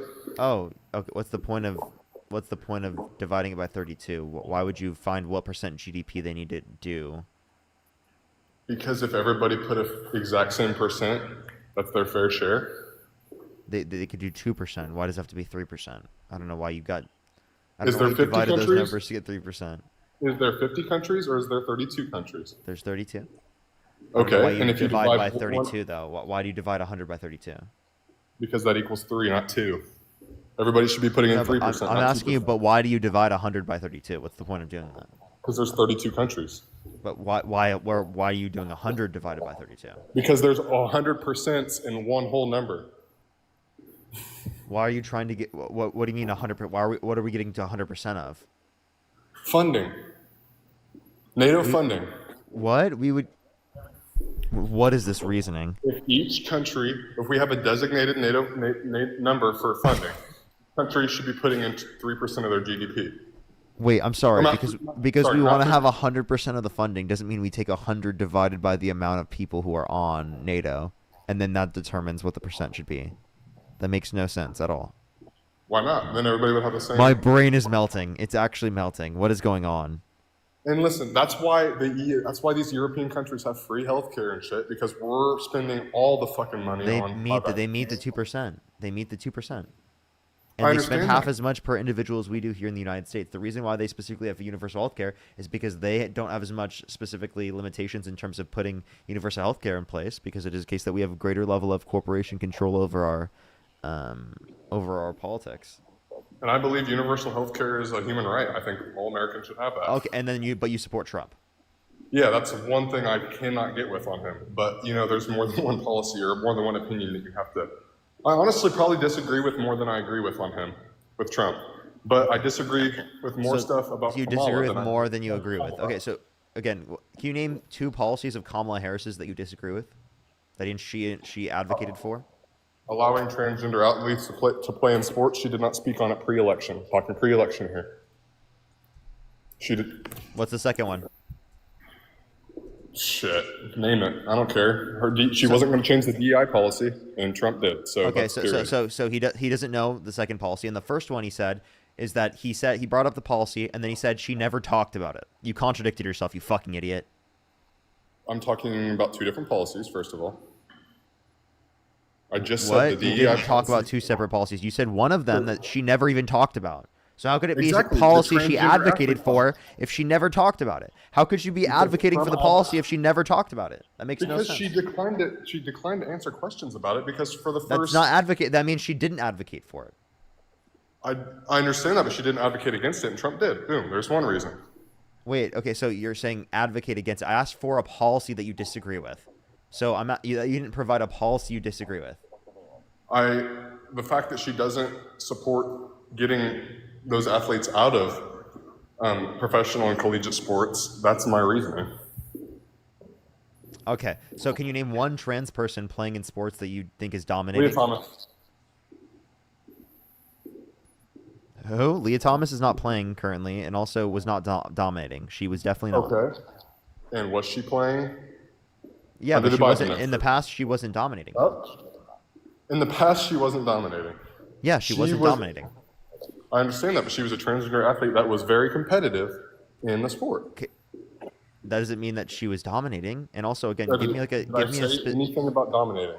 Could you name any other person? And I asked you about dominating. I said name one specific trans person who was playing who was dominating women's It's sports. not about if they're dominating or not. It's if It they're is. It competing totally is. for Wait. them. Wait. Because Okay, guess who's going to be in the same changing wait. room? Are you saying? Okay. So wait. I have a question then. Would you ever vote for a candidate that bragged about walking into the changing rooms of naked women while they were changing without their consent? Who was a man? Not- yeah, that's what Biden did, right? No. Would you ever specifically? No, Would you ever I'm messing. specifically? No, that's horrible. I agree with you, but that's So not would you policy. vote for a man that I did. bragged about walking into the changing rooms of naked women while they were changing without their consent? I did, and I definitely. Oh, so you that's gonna be on my seemingly, so you conscience for the rest seemingly of my don't life, give a but flying yes. fuck about that at all. Listen, it's about policy. Listen, Oh, don't- really? just 'cause I Now- vote- yeah, listen, yeah. Hold on. I have a good point to make here. Just because Okay, I voted for Donald Trump doesn't mean Donald Trump is going to walk into my daughter's bedroom and look at her while she's changing. But it will ensure. I'm sorry, that I'm while sorry, she's but you're okay playing with him forward- doing hold on, that to I other didn't people's finish. I didn't daughters? finish. You're okay with I did that not him finish. doing that to other women? You're okay with him doing that to other Okay. girls? Does me voting for him enable him to do that more often. Yeah, it enables people like that to be accepted to a greater extent in our society, and it perpetuates the greater likelihood of this type of behavior happening to a greater extent. So if you care Actually, about I disagree. if you I care about the disagree with if you that, care about the because women when and girls in Trump your life, supporters- well then you wouldn't support such a fucking treacherous and disgusting, horrible man like Donald Trump that creates such horrible conditions for women in this country. Right? I do not support his character. You're right. I do I'm not. a push the galaxy. Well, you can't say that you don't support the character while simultaneously supporting him and putting him into the position of power without actually not being able to voting for a mention character, specifically though. the policies that you think are so great. Listen, it doesn't matter what his. I mean, okay, it does matter, obviously, or else he wouldn't get the stage, or he'd be in prison, which he should be. I do agree with that. I do agree that he should probably be in prison, but. Well, there's no really but to that. Wait, you He think Trump probably- should be in prison, but you think he also should be Yeah. president? What do you think he should be president from fucking prison? Listen, I know that's kind of crazy, but let me ask you something. Parker. No, hold up. you Do you had the think that option- Donald Trump should be president from prison? No, that's not possible legally, Parker. Okay, but he should. So you think he should be in prison, which means you think he shouldn't be president, then, under your view. Oh no! Listen, Parker. I think you've got me all wrong. I would have voted for anybody who was in that slot against Kamala Harris. That was better than Kamala Harris. My bad. Okay. So why is Donald Trump better than Kamala Harris? I just told you. You asked for two policies, and I gave you two things that I disagree with Kamala on. You didn't. You didn't give a specific policy on either or. I told you two. What was the things that second? favor- What was the I'm in second favor of policy? Trump's opinion. You didn't even provide. The first one wasn't a policy, but I did- I if did I at were the to very grant it, beginning. what is your second policy then? I gave it to you at the very beginning of our conversation. Which was? The DEI movement that was passed. Which under you the still Biden- don't know what it was. So that brings up a great question. Did you find out what the DEI words were? Did you look it up yet? Did you find that information? Because you completely tried to ignore that one. You tried to move on and you tried to pivot. So I can't believe the fact that you brought that up again. Actually did. So this is the specific thing. Since I'm a government worker, so whenever I see for government agencies that they are supposed to quote He swiped out of the app. assess. I'm going to get the exact words for you. You know, I want to make sure they're exact. Go ahead. Assess the extent to which systematic barriers are in place. Assess why systematic barriers are in place. Okay, what's wrong with that? Okay, I can't hear you right now. And to perpetuate them to one more I can hear you line. currently. I didn't hear like any of what you said, by the way. So go out, memorize it, and then come back in, and I'll thank some people while you memorize it. Mark, thank you for the $6.60. Thank you so much, Mark. Jessica, thank you so much for the $1. I really appreciate it. Thank you so much. Rebecca, thank you for the $2. Thank you. Teresa, thank you so much for the $50. Thank you so much on Venmo. Can we get some W's for Teresa in the comment section right now for the $50 on Venmo? Thank you so much, Teresa. I really appreciate it. Thank you. Millie with the $10. Thank you. And Christina with the $50 on Venmo. Can we get some W's for Christina and Teresa in the comment section right now? Thank you so much for the $50 on Venmo. Thank you. That is so kind of you. Avery, thank you for the $5. Thank you. As well as I need to catch up on YouTube real quick. Give me 1 second. If you're on YouTube, hit that thumbs up. If you're on TikTok, tap that screen. And if you want to support me, as always, Venmo, Cash App, PayPal, Linktree in the bio, as well as the description of the YouTube, as well as you can support me over YouTube Super Chat, everybody. Let me look at YouTube real quick. Give me 1 second. Rich, thank you for the $2. Thank you so much. I really appreciate it. Thank you. Moose with the $50. Thank you so much, Moose. I really appreciate the $50. Thank you so much. Get some W's from Moose in the comment section right now. Thank you so much for the kind words. I can't swim. Thank you for the $1. Ellen, thank you for the $2. Thank you so much. I really appreciate it. I definitely do not. Randy, thank you for the $5. Jen, thank you for the $2. Thank you. And Carolina, thank you so much for the $5. Thank you. Hopefully he has, I'm done thanking people now. Hopefully he has found the words. So each agency must assess whether and to what extent its programs and policies perpetuate systemic barriers to and benefits people of color and undeserved groups. Yeah, so you kind of cut out. So it seems like you're just saying that they were assessing different systems that marginally impact So people. my argument against like that, marginalized and the people. administration's argument against that, is the vagueness. What is the exact way that they're supposed to go about doing this? Wait, now you're worried about vagueness? Didn't you not know what the policy was in the very first place? You came up here with the most vague point about DEI ever. You didn't even know the specifics of what you're referencing, and not only until now did you figure out what the specifics were. Listen, when taken, okay, not taken out of context, but but when taken with, I guess, depending on what perspective you have going into this, that can be a good thing. I agree. All barriers should be knocked down. No question about that. Wait, so then you don't However, disagree with the policy? I don't disagree with the verbiage of it. However, I disagree with the fact. Yeah, 100%. No, I have the same reaction Wait, as did you say that you disagree with the words and now you're saying you agree with the verbiage? So the verbiage itself, depending on your perspective on it and how you understand it, can be good or can be bad. I agree. How could it be bad? Perfect. Awesome. So the reason it is bad is because there's no specific description on how they're supposed to knock these barriers down. So instead of knocking them down, they just created hiring. This is what businesses are doing and the government is doing, is they're just pushing for certain races, groups, religions to be in positions or hire again, you're not telling us the specific policy that does that. And again, in reference to this policy, It's you're not- only referencing. no, it's just- No, you're only referencing one of the aspects of the policy. You have to read the rest of the policy in order for them to be able to evaluate that. You didn't even read the whole policy yet. So actually, you know what's so vague? Your understanding of any of the things you're disagreeing with. See, I guess you're not getting what I'm putting out right now. It's the fact that it's vague enough to the point where people felt that they would be held legally liable if they didn't put up certain requirements for hiring inside of businesses. It doesn't say that in the policy. I agree with you. The verbiage of the policy is good. It makes sense. Who thought It's this? how it should be. Who thought this? On the policy, it literally said that it just suggested people. It never had any type of enforcement. If you agree it never had any type of enforcement, explain to me how the hell, right, it would have done that. You just lied. You just made that up. I did not make it up because it doesn't give you specific requirements for hiring in the policy. Okay, if it doesn't give you specific requirements, so then how does it enforce it?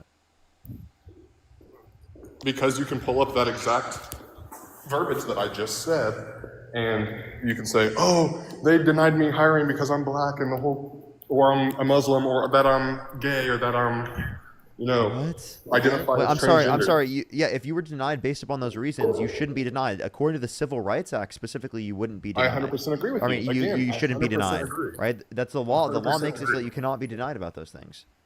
I 100% agree. But with this policy in place, that vagueness on the verbiage makes it to where you can say, just because I was transgender, I got denied. Not because I had less experience. No, it doesn't. You're making this up. You are literally yapping and making up bullshit. No, I'm telling you that this is exactly true. That if, for No, example, it's not. let's just say Wait, a it's exactly transgender- true. You haven't even read the policy yet. How the hell could you know it works that way, dude? Come on. You're making this up and you're running with it. You're overly confident about something that you did no research about. Just because I've seen other people talk about it. I've seen Charlie talk about it, rest in peace. Oh, I've God. Seen, The fact Oh, that God, the fact that you just cited him as a source specifically is actually diabolical. I'm sorry. You actually have Why to is like that do diabolical? research on things. You can't just say that you listened to a debate bro talk about it. listen, this is where I agree, but some of us have different jobs than you. You know, your job is to sit and to learn about all this stuff, and you're a great wealth of knowledge. I agree with you. You're extremely smart, and if you were up for election, I would vote for your ass. I'm not gonna lie. You're extremely smart. This is your job. This is not my job. I don't have that kind of time to do those things. You have to understand that. You know, I don't have. No, you do. You do. You totally have though. You have the ability to critically think. You absolutely do. You have the ability to Oh, do 100%. research. You're doing that on my stream right now. If you have the ability to watch Charlie, you definitely do, right? And it is the case that people in the chat, right, also have other jobs outside of the context of me, right, and still have the ability to be able to do this as well. So, like, I don't buy the excuse that you don't have the ability to do any type of critical thinking. I know, but you cannot compare me to yourself whenever it comes I'm not. to. I didn't compare you to myself. I compared you to the people who are in the chat, who also have jobs, right? You don't know what all of them are. Maybe the specific ones that are pulling up things have, like, let's see, you have 5.5 thousand people. Let's say 100 people There's are also commenting. 3,000 people on YouTube. Oh, that's nice. Congratulations, by the way. That's awesome. Basically, yeah, it's like, so let's say you have 8,000 people in here, and you've got 150 of them that know more about a policy than I do, because we're jumping from policy to policy, just trying to, I guess, understand the scope of what we're talking about, which is Trump versus Kamala. There's going to be 100 people in there that know. God damn, I'm not going to get that right. I'm sorry. You could just say Harris. Harris works, yes. I'm just not going to get everything right, you know? I mean, there's 8,000 people here, like that's awesome. But there's going to be people that know more than I do, and there's going to be 100 people. Wait, that's like, fine. you know. I'm just saying that you have the ability to do it. You were trying to discount yourself and say that you don't have the ability to critically think, or you didn't have the time to, and I'm telling you, you do. You do have the ability to go through this. I'm not asking you to do it overnight and to know everything off the top of your head always at all point in times. That's not what I'm saying. I'm not saying that you have to know as much as I do. Right? That's not what I'm claiming as well. I'm just claiming that you have the ability to do a research on this claim before you like believe something. You shouldn't just believe things because you heard Charlie say it. And I'm especially saying that because I debated him and I knew that he fucking lied all the time, and that's just true, Well, right? It is true. He lied all the time. You can look at the videos Right. on my account. You can watch it. I literally do a fact check of literally the conversation. It's consistent lying. So like I have to acknowledge that. Right, and I mean, he also, like, he may not, this may have been subconscious lying as well. Like, he may have been in the same position as me where he has a source that he trusts and it was lying to him. You know, and maybe that's just, you know, I guess he's trusting a primary or a secondary source that's inaccurate. And by me trusting him, that's trusting a tertiary source that's inaccurate. And so, of course, there's going to be, the farther you go down the line, the more inaccuracies you get.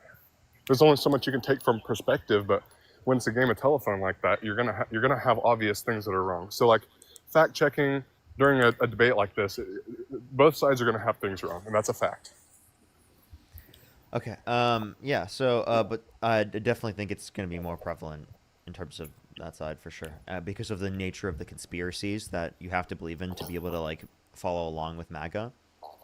Like, Can you just name one that's stolen in 2020? Oh, I don't think shit. No, I don't think. Okay. Oh, okay. That's kind of a rough subject with me because there's so many MAGA objectives and subjects that I do disagree with.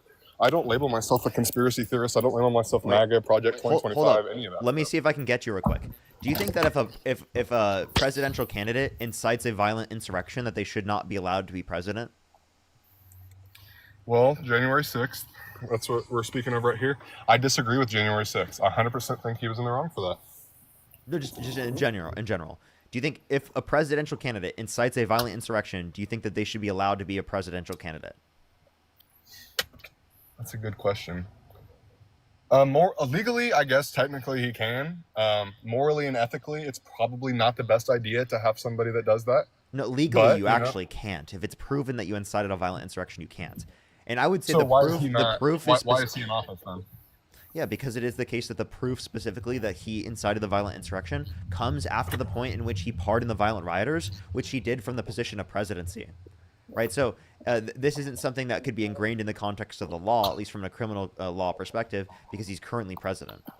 So that's the issue. And now in terms of this, that's what shows us as people that he condoned and was okay with, right, the violence that happened on the day. If he pardons them and he calls them patriots, that tells us he was okay with the violence on the day.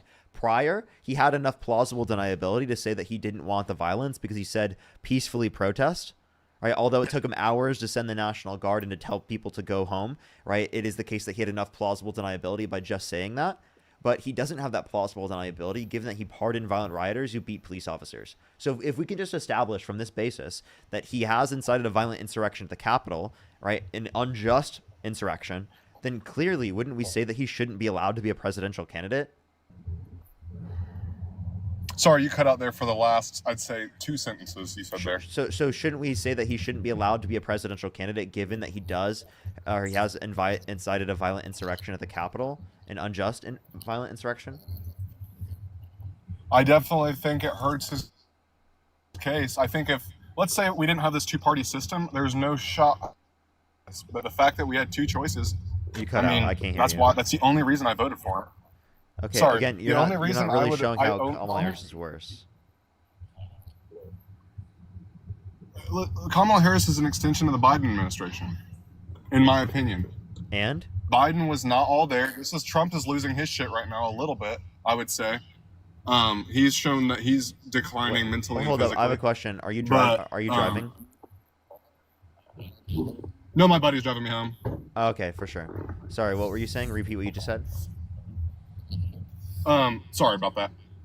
So let me think about that again. Oh, okay. So I see Kamala as an extension of Kamala, first of all. Kamala. You say Harris. Harris. I see Harris as an extension of the Biden administration because I feel like she was puppeteering the whole time, or at least for the last 2 years. Okay, so what did the Biden-Harris administration do that you disagree with? That's where I don't think they took enough action. I think they were very conservative in their policy, and I think there was action that was needed. And I think the only person that really does that kind of stuff, like you look at domestic policy. I think Trump has made more changes than anybody. I mean, you saw him assign that many executive orders that put that many waves into the media and stuff like that right at the beginning. It shows that he at least is trying to put effort in and make changes. So you're saying that they had no domestic policy, but you also said that they were like too conservative in their policy. So which one is it? And also conservative Trump's as more in conservative. they didn't make right. No. So, well, that's another funny thing. That's a different rabbit hole. Him calling conservatives dumbasses and stuff like that. But what I'm saying is they were too conservative in not making policy changes. Like they were kind of just like stood idle. They didn't really do a whole lot. You didn't see a whole lot of media coverage over executive orders, policy changes. So you didn't see as much media coverage over it though. So so just because there wasn't media coverage over it doesn't mean that they didn't do it. So there was the bipartisan infrastructure bill, there was the Chips and Science Act, the PACT Act, the Inflation Reduction Act, the American Rescue Plan. All right, we can point to plenty of the policies specifically passed by the Biden-Harris administration that were beneficial, especially for the working class. So the Inflation Reduction Act did not actually reduce inflation. That wasn't the main aspect of the bill. I know it's named that, but the main aspect of the bill was to build up domestic manufacturing. You can say you disagree with the name of the bill. That doesn't change that you disagree or not with the policy in of itself. That makes absolutely no sense. I'm sorry.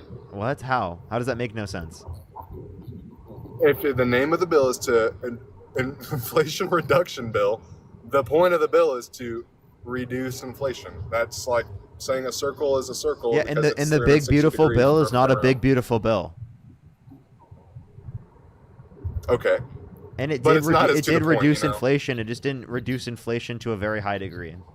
I would disagree. So what you're saying deficit is reducing. A fallacy because nothing's reduced inflation. Like inflation is going to exponentially increase because the value of the dollar is just exponentially decreasing. So you're not going to. You can slow the acceleration, the exponential acceleration of inflation, but you can't slow the inflation itself. That's slowing the inflation. You can slow the acceleration of inflation is slowing inflation. Now Trump is imposing a greater upward. Trump is putting upward pressure on inflation. Did you know that? Because it is the case that he is imposing tariffs, which puts upward pressure on prices. You have to think though. That's a short term. That's a short term thing. The tariffs are not permanent. Okay, so again, you say short term. It's still putting upward pressure on prices, at least in the short term, correct? Okay, that's fine. Yes, I agree. And if it's only short term, then you're telling us that then there's going to be no specific domestic manufacturing increase in the long run.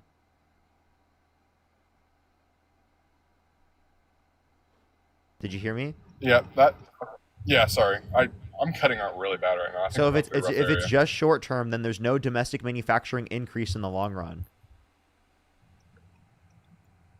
I would disagree with. I mean, that's for future. I mean, that's from future legislature. I think that will be addressed, hopefully, future in the administration.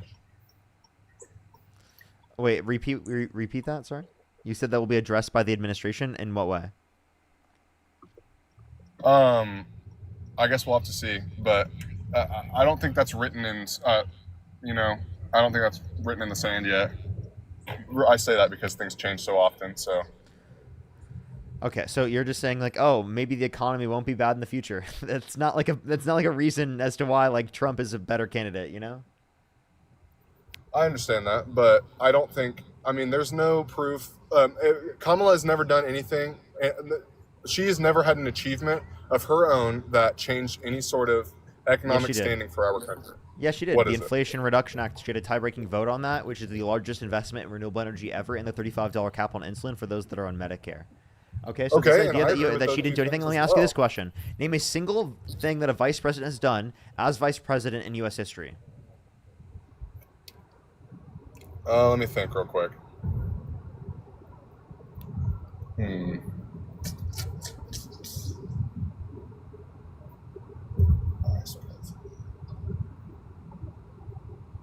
No, I don't have anything off the top of my head. I'm gonna be honest with you.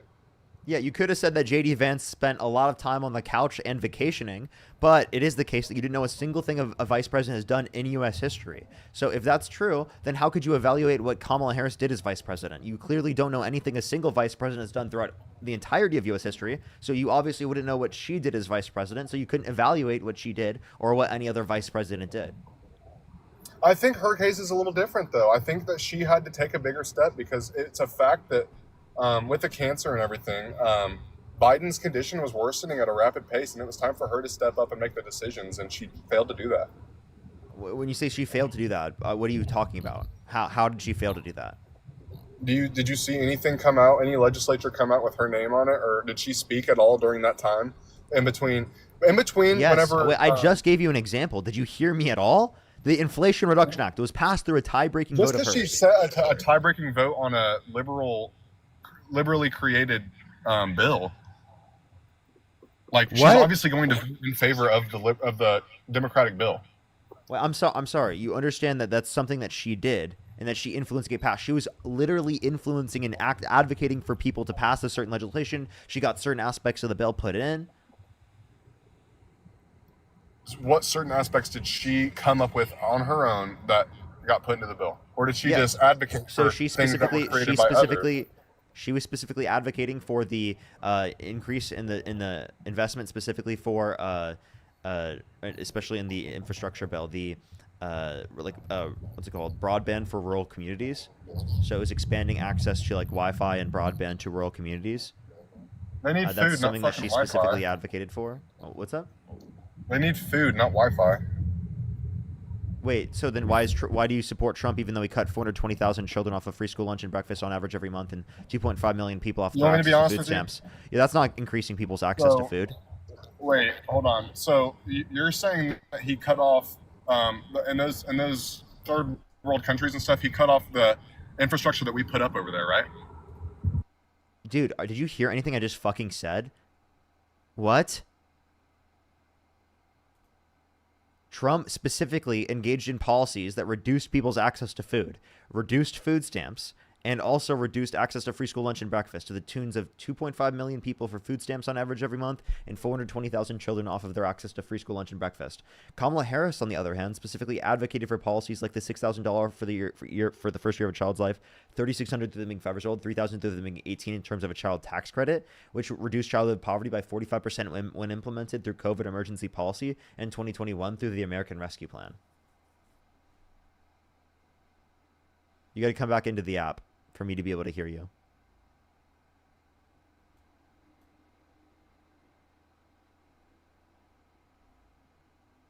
Astounding, thank you so much for the $3. Thank you.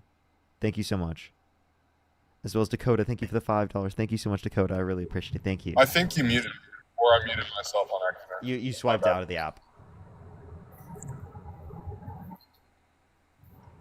Oh, that usually doesn't mute me. That's weird.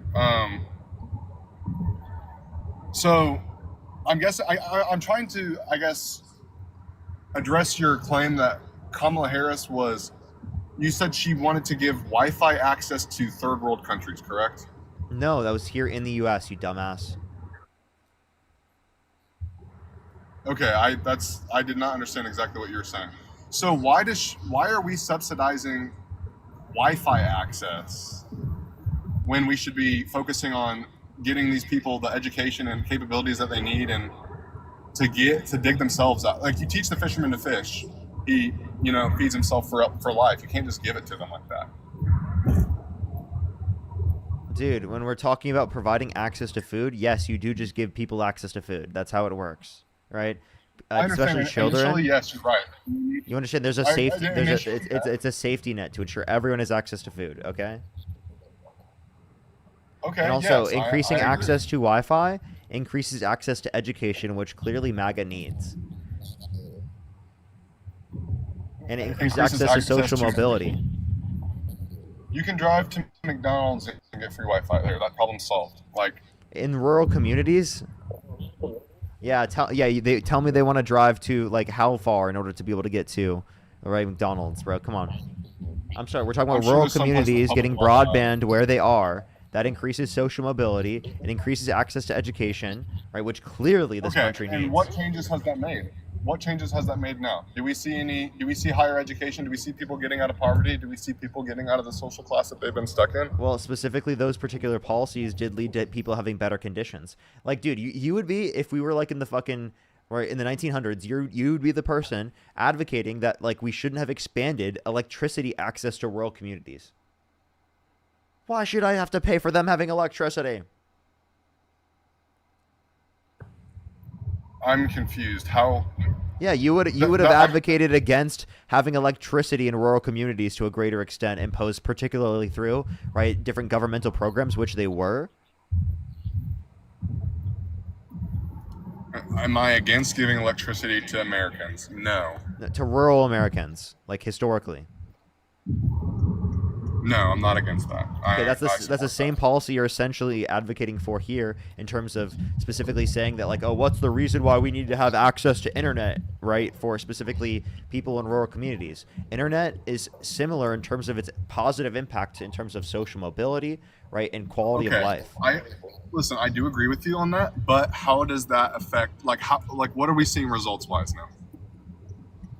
Like, again, more people having access to those programs. And again, results-wise, what are right the now, results then? Trump is gutting these programs, right, specifically. Okay. In terms of So results-wise, a what greater progress amount have of we people. made? I got you. What are you asking for, actually? No, it's your claim that this is beneficial to our society. So, what progress have we made since that legislation's been passed? Like, what do you mean by progress? Do you want to know how many people specifically got access to, like, greater levels of high-speed broadband? I want to see what it did. I want to see how many people got out of poverty. I want to see how many people, I guess, got out of their low class or their social class. They moved up. I want to see people moving up. I want to see those people getting out of the situation that they're in. Because that's the point of this whole thing, right? Okay, so we would see those impacts within the society, but we'd have to be able to estimate those impacts. We obviously know that increasing access to the internet obviously increases people's access to social mobility, which is going to increase their standard of living and quality of life. So we know that it will make conditions better for people as a whole. Okay, so I want to see what got produced out of that. What's the product of that we have in front of our eyes right now? I don't think you are going to be able to get the information that you're looking for.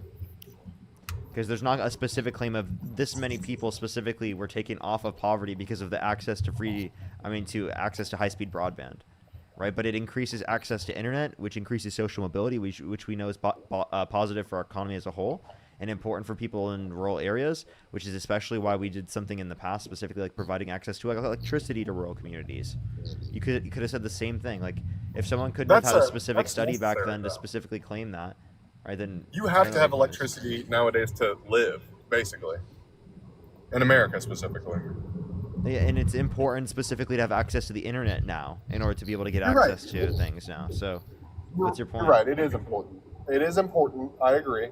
However, it's not a necessity of life. The electricity was like an extreme. Like, having electricity is not a necessity I know. I for just life. said not necessarily a necessity, but it creates the ability to live comfortably. Period. Yeah, and same like thing with without internet. Electricity, Same thing with internet. it does not make as big of a difference. No. I think it makes an incredibly important difference, and also So I think this is you a are good telling thing. me Do you that disagree with this? Wi-Fi makes Do you just as disagree? big as a difference as Do you electricity disagree? itself? I said it doesn't make the same difference, but I do think it makes an important difference. Enough of a difference it's for me to say important that as well. that it's good to pass, right?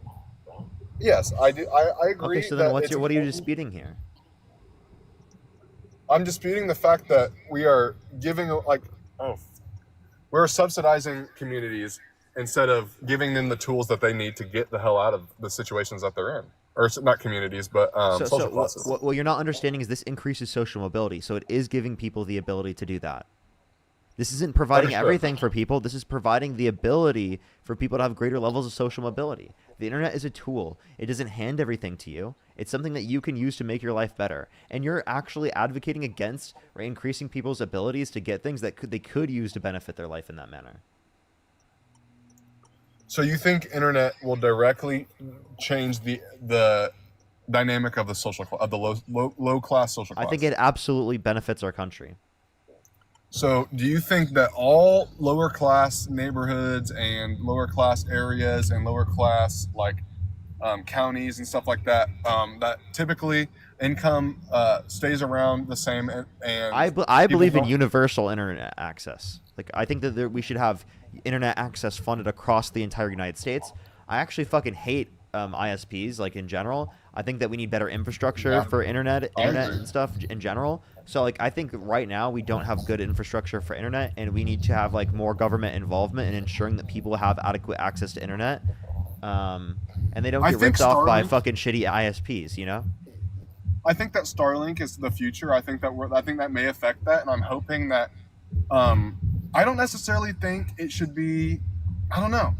We definitely have the ability to once the Starlink satellites become like readily available, and like I understand that you can still get very high speed internet from Starlink, but once there's like a crazy amount of satellites in the air that are not self-maintaining, but easily maintainable, and the cost of maintenance goes down, I think that eventually you're right that will just come with time.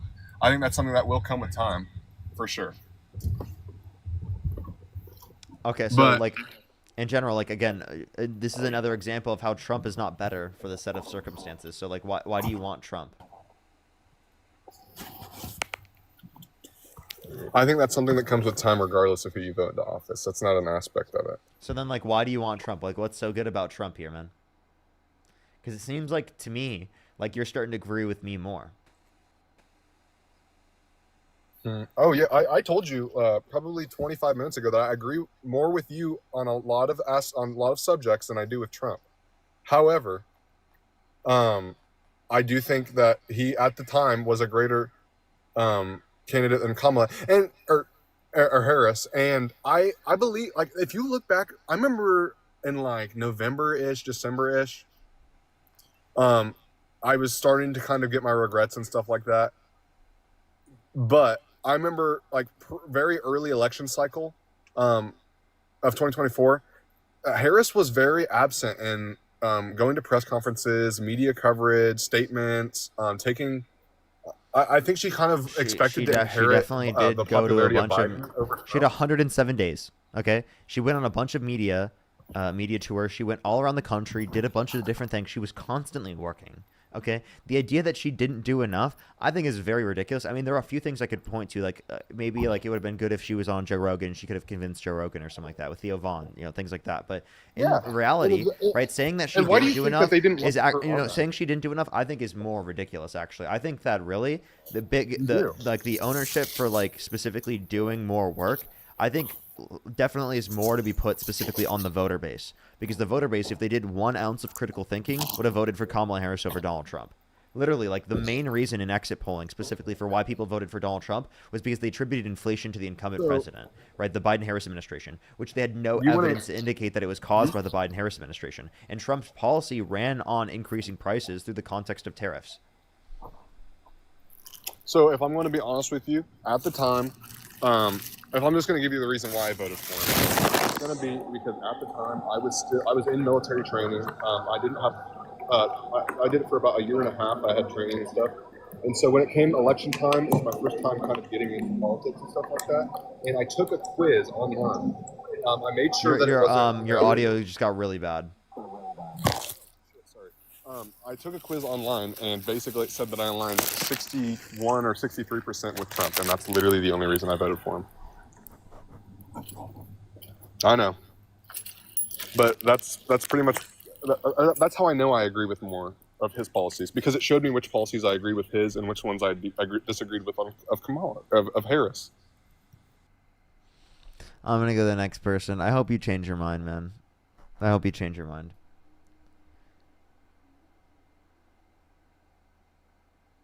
Let's go to the next person, everybody. Only send a guest request if you meet that set of criteria listed on the TikTok screen. We are just looking for some debates. If you want to support me, as always, Venmo, Cash App, PayPal, Linktree in the bio, as well as the description of the YouTube, as well as you can support me over YouTube Super Chat, as well as the pinned comment on YouTube. What's up, how old are you? Nigger. You're disgusting. Let's go to the next person. Only send a guest request if you meet that set of criteria listed on the TikTok screen. We are just looking for some debates. Xavier, thank you so much for the $10. Thank you so much, Xavier. I really appreciate it. Thank you. Erotica, thank you so much for the $10. Thank you so much. Really appreciate it. Yes. Yo, what's up? How old are you? Hello. Debate my friend Jessica. Debate me. You scared, Parker? You're running. Josh, thank you so much for the $5. Thank you so much, Josh. I really appreciate it. Thank you. I think it's so important. I think there needs to be a broader access to it. Alexander, thank you so much for the $50. Thank you so much, Alexander. I really appreciate the $50. Thank you so much. I really appreciate it. Give me some W's for Alexander in the comment section right now. Thank you so much. I really appreciate it. Thank you. W's for Alexander in the comment section right now. Let's go to the next person. Only send a guest request if you meet that set of criteria listed on the TikTok screen. We are just looking for some debates, everybody. Maddie, thank you so much for the 5 membership subscriptions. Thank you. Thank you. Thank you. Let's go on to the next person. Only send a guest request if you meet that set of criteria listed on the TikTok screen. Parker, you're scared to debate me. Debate me, Parker. She's so obsessed. It's unbelievable. Dude, I know you're a troll.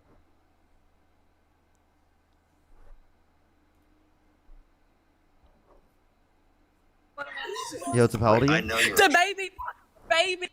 That was 3 separate accounts, chat. 3 separate accounts that they were on in my guest box. 3 separate accounts.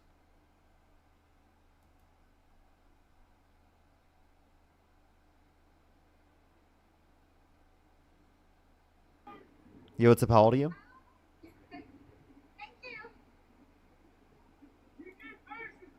So the next person, only send a guest request if you meet that set of criteria listed on the TikTok screen. We are just looking for some debates. If you're on YouTube, hit that thumbs up, everybody. Let's try to get to 3,000 likes, everyone. Yo, what's up? How old are you? We're at 1,100 likes. Everyone's trying to get to 2,000 real quick, and then we'll try to get to 3,000 later on here in the stream. We're almost like 2 hours into the stream. We still have like, I think it's like, I want to say like 2.5 hours. 2 hours left in the stream. Do you support Donald Trump? Yes, sir, I do. I'm 21. I was born 2002 on November. 2002 and you're 21? Yeah.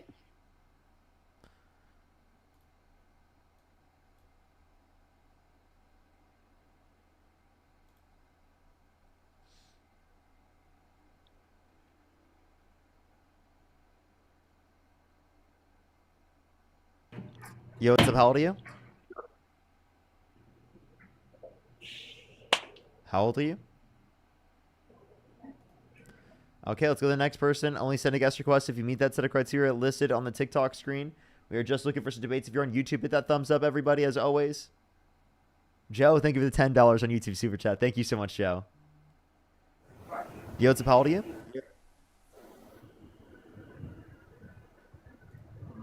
Yura, thank you for the $40 on Venmo. Can we get some W's for Yura in the comment section right now for the $40 on Venmo? Thank you so much, Yura. I really appreciate it. Thank you. W's for Yura in the comment section right now. Thank you so much. Yo, what's up? How old are you? I'm 19. Do you support Donald Trump? Yeah, I do. What's your birth year? November 7th, 2005. Okay. If you could go back in time and you could either vote for Donald Trump or Kamala Harris, who would you rather vote for? Donald Trump. Okay, why so? Because I invested into his meme coin when he, you know what I mean, his meme coin, and then it made me a lot of money. So that's why I like him. He rug pulled it, so you definitely lost your money. No, I made money, like I did. I was in an inside group, you know. They're trolling. Let's go to the next person. Only send a guest request if you meet that set of criteria listed on the TikTok screen. We are just looking for some debates, everybody. Yo, what's up? How old are you? I'm 18. Do you support Donald Trump? Yes, I do. If you could go back in time and you could either vote for Donald Trump or Kamala Harris, who would you rather vote for? Donald Trump, obviously. Okay, what's your birth year? 2007. What month? April 3rd, if you want to know the date. Okay. What state do you live in? I live in California. Can you name 3 cities in California? Beverly Hills, Santa Monica, Glendale, West Hollywood. It's the same group. It's literally like, why do they join in on 1 million accounts? I just don't get it. Yo, what's up? How old are you? Hi, Parker. I'm definitely thank not you. a Trump supporter. just really wanted to say hi, and you're doing great. I appreciate you so very much. Thank you so much. I really appreciate it. Put some W's for them in the comment section right now. Thank you so much. Thank you. I really appreciate it. Thank you. Yo, what's up? How old are you? Hi. How old are you? I'm 17. It's Jessica Debate.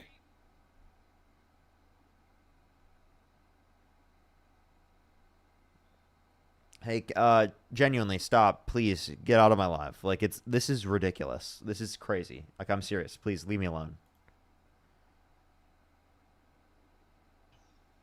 Yo, what's up? How old are you? I am 28. Do you support Donald Trump? I do. Okay, if you could go back in time and you could either vote for Donald Trump or Kamala Harris, who'd you rather vote for? I would vote for President Donald Trump. Okay, why so? Let's just take a walk back down memory lane. Let's start off with Vice President Kamala Harris and President Joe Biden. So, if we can, let's talk about the cognitive decline of Joe Biden and why Vice President Kamala Harris did not come forward with that information. I'll just say Harris. Does that sound good? Yep. Why she didn't speak out about that? Yeah, so, like, genuinely, I don't see there to be, like, a necessity for her to do so. I don't see there to be a need, and even if you do say that she was, like, quote-unquote lying, that's not, like, a comparable lie to all the ones that Donald Trump engages in. Also, like, it would make sense specifically for her to acknowledge that, yes, he can do the job, right? She doesn't have to acknowledge that, yes, you know, he's become older, right? And he's not, like, you know, in the same cognitive abilities as he was. I'm pretty sure she did acknowledge that he was older. Right? Like, I mean, Joe Biden himself acknowledged that. Okay, so my question is, right before the debate with President Trump and former President Joe Biden, it was mentioned, how is former President Joe Biden? People were asking that question. How's everything going? Is he good? They were told everything's fine, everything's good, nothing to worry about. The debate happened. Even the Democrats brought it up after that, knowing that something was wrong with former President Joe Biden. I mean, I was advocating for him to drop out. I'm not disputing that, but the point I'm not talking about you. I'm talking about Vice President Kamala Harris. Why wasn't it? I understand. Well, I'm sorry. All right, I'm sorry. I'm talking about Vice President Harris. Yeah, I understand. And the point Isn't that that something that the people should know? Sure, you could say it is, but that, I mean, that doesn't mean that, like, that's comparable to what we see on behalf of Trump. Do you want me to give you multiple examples of Trump blatantly lying that is, you know, significantly more harmful than her just omitting the fact that Biden, right, has cognitive decline? Okay, well, she didn't admit it until omit afterward, it. Bringing it up. Like omit. Oh, my apologies. Okay, all right, well, I see what you're saying. All right, so another thing, too, is something that's really important to me that President Trump take care of is the immigration. Now, I'm just going to say this. I am for people who have committed a crime that they shouldn't be here, but I physically, in my heart, can't be mad at anyone wanting a better life for them and their family, okay? So that right there, that's where I'm mixed with President Trump on that, because I can't find it in my heart to be mad at anyone that wants a better life for their family. But the thing that really caught my attention is when Vice President Harris was, I'm just gonna say that, Vice President Harris, when she was asked about the border, she said she went down to the border knowing that she didn't. So why lie about that? She did go down to the border on multiple occasions. She didn't go down to the border until afterwards. If you're talking about this particular interview, she didn't say in that interview that she had gone to the border. She said she'd been to the border. If you're talking about this specific interview that we're talking about, this is prior to her being in office. As vice president, like very early on, she went to the border. Listen to what I'm saying. She said that she went down to the border because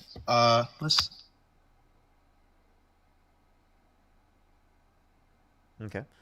In the meantime, by the way, I can't hear you when you swipe out of the app, just letting you know. Give me Jay, one thank second. you for the $10. Don't worry. Jay, thank you for the $10. Thank you so much. As well as Rohit, thank you so much. Really appreciate the $8. Thank you so much. I really appreciate it. Thank you. I really appreciate it. Thank you so much. Do give it a second, everybody. Do give it a second. If you're on YouTube, always hit the thumbs up if you can. I think you have to close out the chat sometimes. If you're on TikTok, tap that screen and we'll help get it out to more people, everybody. I appreciate everyone. I appreciate everyone here on TikTok doing so. Do give it a second, everybody. Alrighty. In the meantime, I might actually like bring someone up to help out. We can have a 2v1. Alrighty. Najia, thank you for the $5. Thank you. No, I didn't see that. I'd love to see that. Maddie, thank you for the 5 membership subscriptions. And then Charles, thank you for the $5. Thank you. Yo, what's up? How old are you?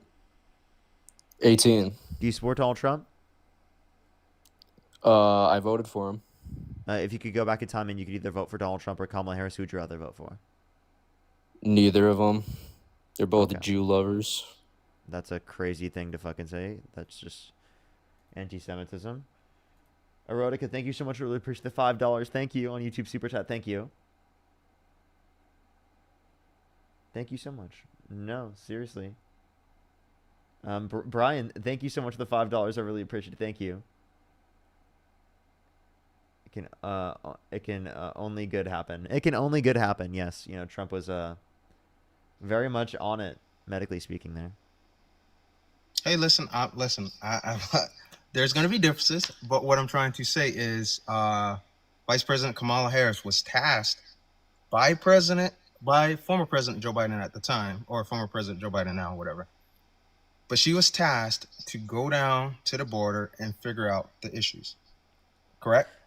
She was tasked with specifically going to Central American countries to reduce the likelihood of people coming here by raising up private funds to build up their economic security, which she did. She raised over $5 billion in private funds. But what I'm trying to say is, did she or did she not go to the border? She did. She went to the south border before it was previously brought up that she did it. Okay. Regardless of whether or not she went to the border, what's the point of this? Like, say she didn't go to the border. Well, what I'm trying to say is what I'm trying to say is there's thousands of kids that come through the border that end up missing. They be sex trafficking and whatnot. So why lie about something to the people? Why lie about something like that when that's very important? Yeah. So, wait, lie about what? Are you talking about the cognitive decline or go back? Sorry. No, I'm talking about the border. We already skipped across the cognitive decline. What was the lie at the border? She lied and said she went down to the border when she in fact she didn't. Okay, can you give me like a specific article that says that she lied about that? Because I don't see any evidence to say that she lied about that. She didn't claim that she went after she was pressured. So in order for it to be a lie, it has to be prior to the point in which she went. So I would have to have a specific interview that you're referencing. We'll look up the specific interview and I will put it here in the chat. Well, I won't be able to click on it. You could just tell me like the title and I can look it up though. Moose, thank you for the membership subscription. Thank you so much. Ryan, thank you for the £2. Thank you. As well as Kelly, thank you for the membership subscription. Thank you. And Wig, thank you for the $5. Thank you so much. I really appreciate it. Thank you. As well as Nancy, thank you for the $7.77. Thank you.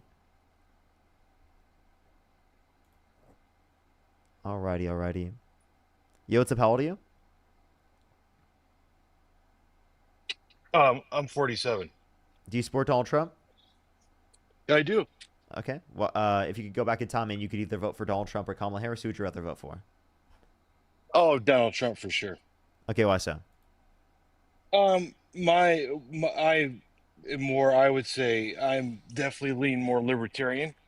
So socially, I probably drift more on the liberal side, but from pretty much, especially, and honestly, both parties are guilty of this, but fiscally more conservative.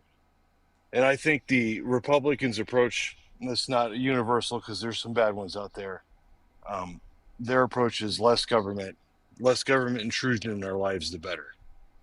I have many different avenues I could explain, detail, whatever situation you want. You want to talk about the border, you want to talk about taxes? You want to talk about small business? Appreciate it, Victoria. Thank you. Yeah, the border, there's actually more restrictions being put in place specifically by the Trump administration because he wants to restrict flow through the context of the border, which would be a limitation on the free market. Right. Okay. So yeah, because you're talking about like workers that come and do like fruit and all that kind of stuff. But I mean, I have, and I don't want to get too specific because it's a public forum, but I've seen firsthand knowledge of what happens with this immigration policy, and and it affects the whole situation way worse than people even realize.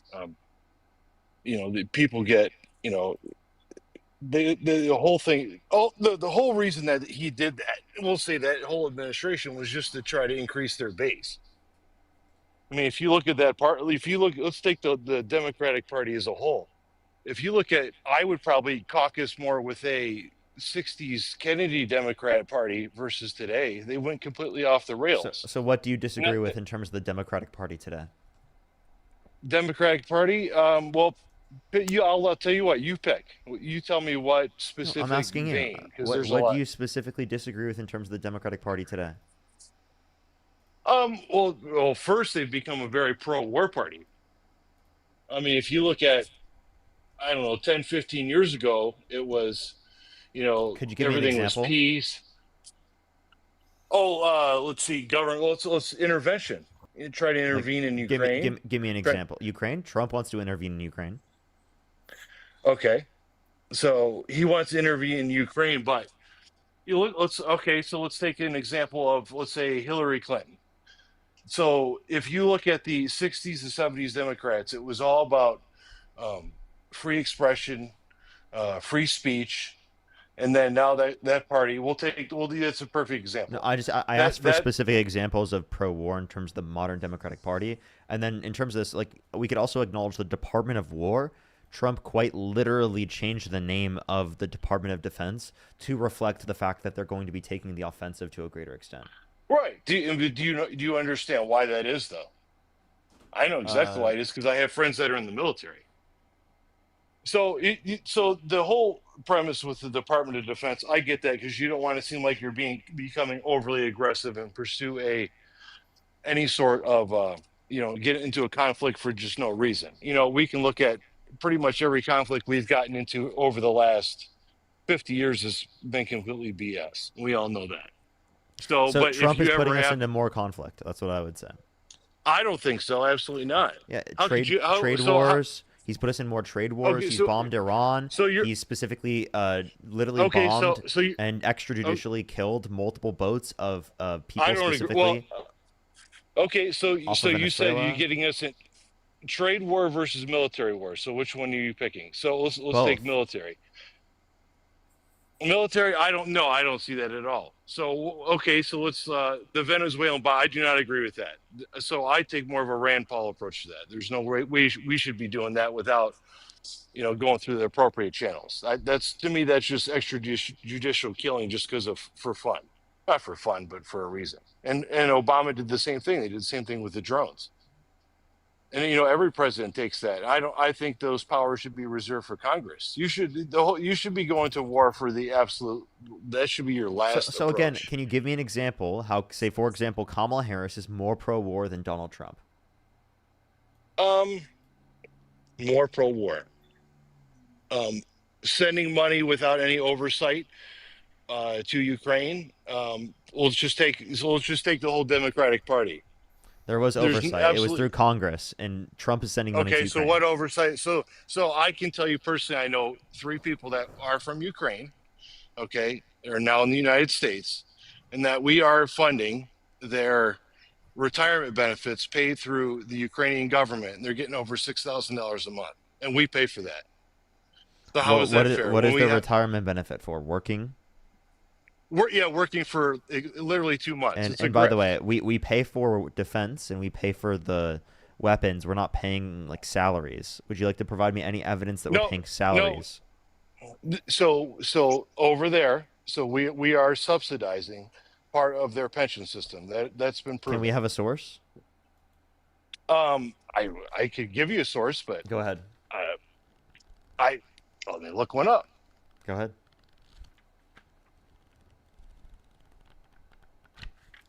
If you're on YouTube, everybody, hit that thumbs up. If you're on TikTok, tap that screen to help get out to more people. If you want to support me, as always, Venmo, Cash App, PayPal, link tree in the bio, as well as the description of the YouTube, as well as you can support me over YouTube Super Chat and the pinned comment on the YouTube. Danielle, thank you so much for the $5. Thank you. Trace, did you find your source? Oh yeah. I was just waiting until you guys For were sure. done. I didn't want to interrupt while you guys were talking. Okay, so I might have spoke out, but it was in 2021 when she did the interview, April 2021 on NBC. She said that she went down to the border, and she was tasked to figure out the issues, and nothing was really figured out really. And then in 2024, she said that she went to the border multiple times when in fact she didn't. And Wait, what day did she say this? It was the month of April in 2024 on NBC News. And the thing that here April is 2021. no.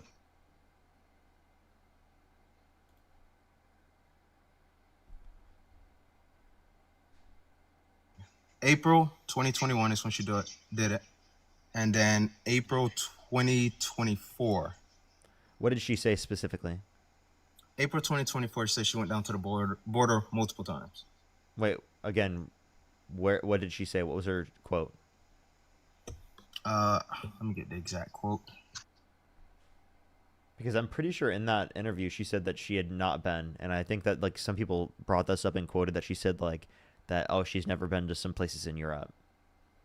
No, it says she said that she's been down to the U.S.-Mexican border multiple times. In her life, or like as vice president? As vice president.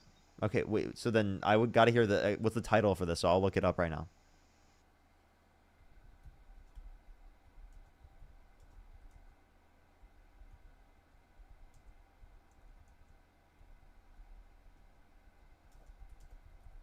Okay.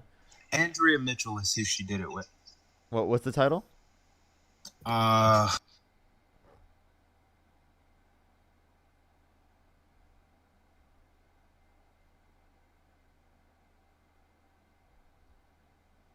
Okay. If you're on YouTube again, hit that thumbs up, everybody. We might, in the meantime, get another third person up here to help them out, to give us a little bit more time. In between. But again, if you're on YouTube, hit that thumbs up, everybody. Alrighty. By the way, thank you for the Dragon Crown. Thank you. We should be on for another, like, what, hour and 15 minutes at least? Maybe for a little bit longer than that. Alrighty. Did you find your source, David? Oh.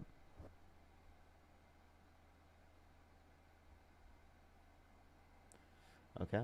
All right. I think we'll add up a third person here real quick. Do give us a second, everyone. We're gonna add up a third person real quick. Only send a guest request if you meet that set of criteria listed on the TikTok screen. Yo, what's up? How old are you? Nigger. Disgusting. Absolutely fucking disgusting. Let's go to the next person. Only send a guest request if you meet that set of criteria listed on the TikTok screen. Yo, what's up? How old are you? If you meet that set of criteria listed on the TikTok screen. By the way, everyone, I was just gonna say this. If you want to like make edits, like TikTok edits of my streams, if I see some edits, like especially on my For You page that I like and whatnot, I might be hiring people to make some clips and stuff for TikTok. I was thinking of doing that, of hiring another person to help with clips, if I like someone's like editing style. So if you want to post stuff like that and edit and at me in it, if I see it, I might try to DM people. If you want to start posting clips, you have my consent to post clips of me. Yo, what's up? How old are you?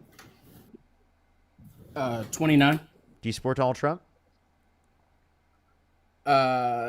Yeah, I think he's getting rid of the woke. Okay. If you could go back in time and you could either vote for Donald Trump or Kamala Harris, who would you rather vote for? I'm kind of in between. Who would you rather vote for? Like, would you not vote? I I mean, I think it's important to vote. I just, uh,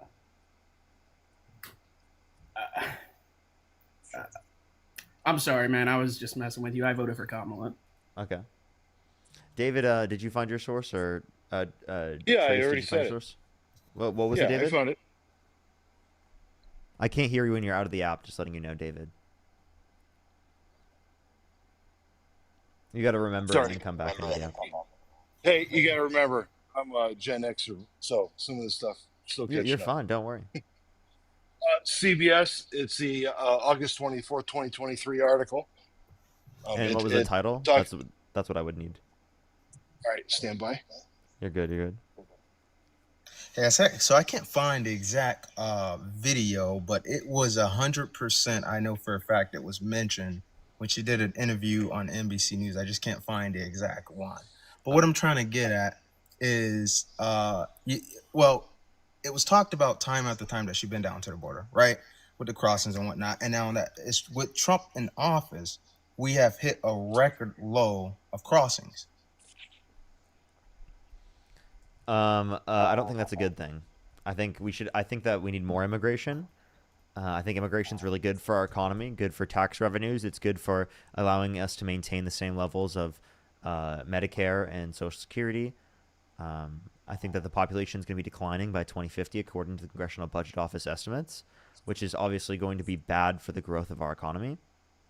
Right, Yeah, especially but I because got we're a going to have question. less What young about- people specifically to be able to pay for older people who are on those social services for a longer period of time because of increasing life expectancy due to technological advancement. But, Yeah, I get that point. But what about all of the thousands of kids that are missing? That was missing. So the idea of them being quote unquote missing is a bit of like a misnomer because it was specifically that they didn't specifically go to a particular court date, and them not going to a court date could be a multiple different set of explanations. It's more like not necessarily a court date. It's more like a missing paperwork sort of thing. Right, like So what some I'm trying to get at- some people had not gone specifically to the court date. Others specifically, it was just missing paperwork, particularly on like them, like after the fact of their court date, specifically like also like continuing to like engage with the system. Yeah, I get what you're saying, There are but many Borders Tom explanations. Homan. But I get what you're saying, but Borders Tom Homan talked about this time after time about missing kids being sex trafficked. They don't know exactly where these kids are at. They're doing everything they can to find these kids. They come up and they found some missing kids, but they haven't found all because there's thousands upon thousands. But it's just like these kids that are missing, they're being sex trafficked. They're doing all of this sex labor and whatnot. Like, So yeah, my thing is, what specifically why are they doing mention to address this? something? Say it again. Well, What are they doing to address that? Didn't I just bring up that they have less crossings now, a lot less than the Biden and Harris administration? Less crossings doesn't change the amount of missing kids there are. But it's not going to add more to that, is what I'm saying. I wouldn't say that specifically having higher levels of immigration processes leads to more missing children, proportionally, especially. So do you think? Wouldn't you agree if this was to kept going on with the Biden and Harris administration with just open borders, that there would have been more missing children? Oh, we didn't have open borders. And if you said that we had open borders under the Biden-Harris administration, well, then you would claim at the end of Trump's first admin there was open borders, so Biden inherited an open border.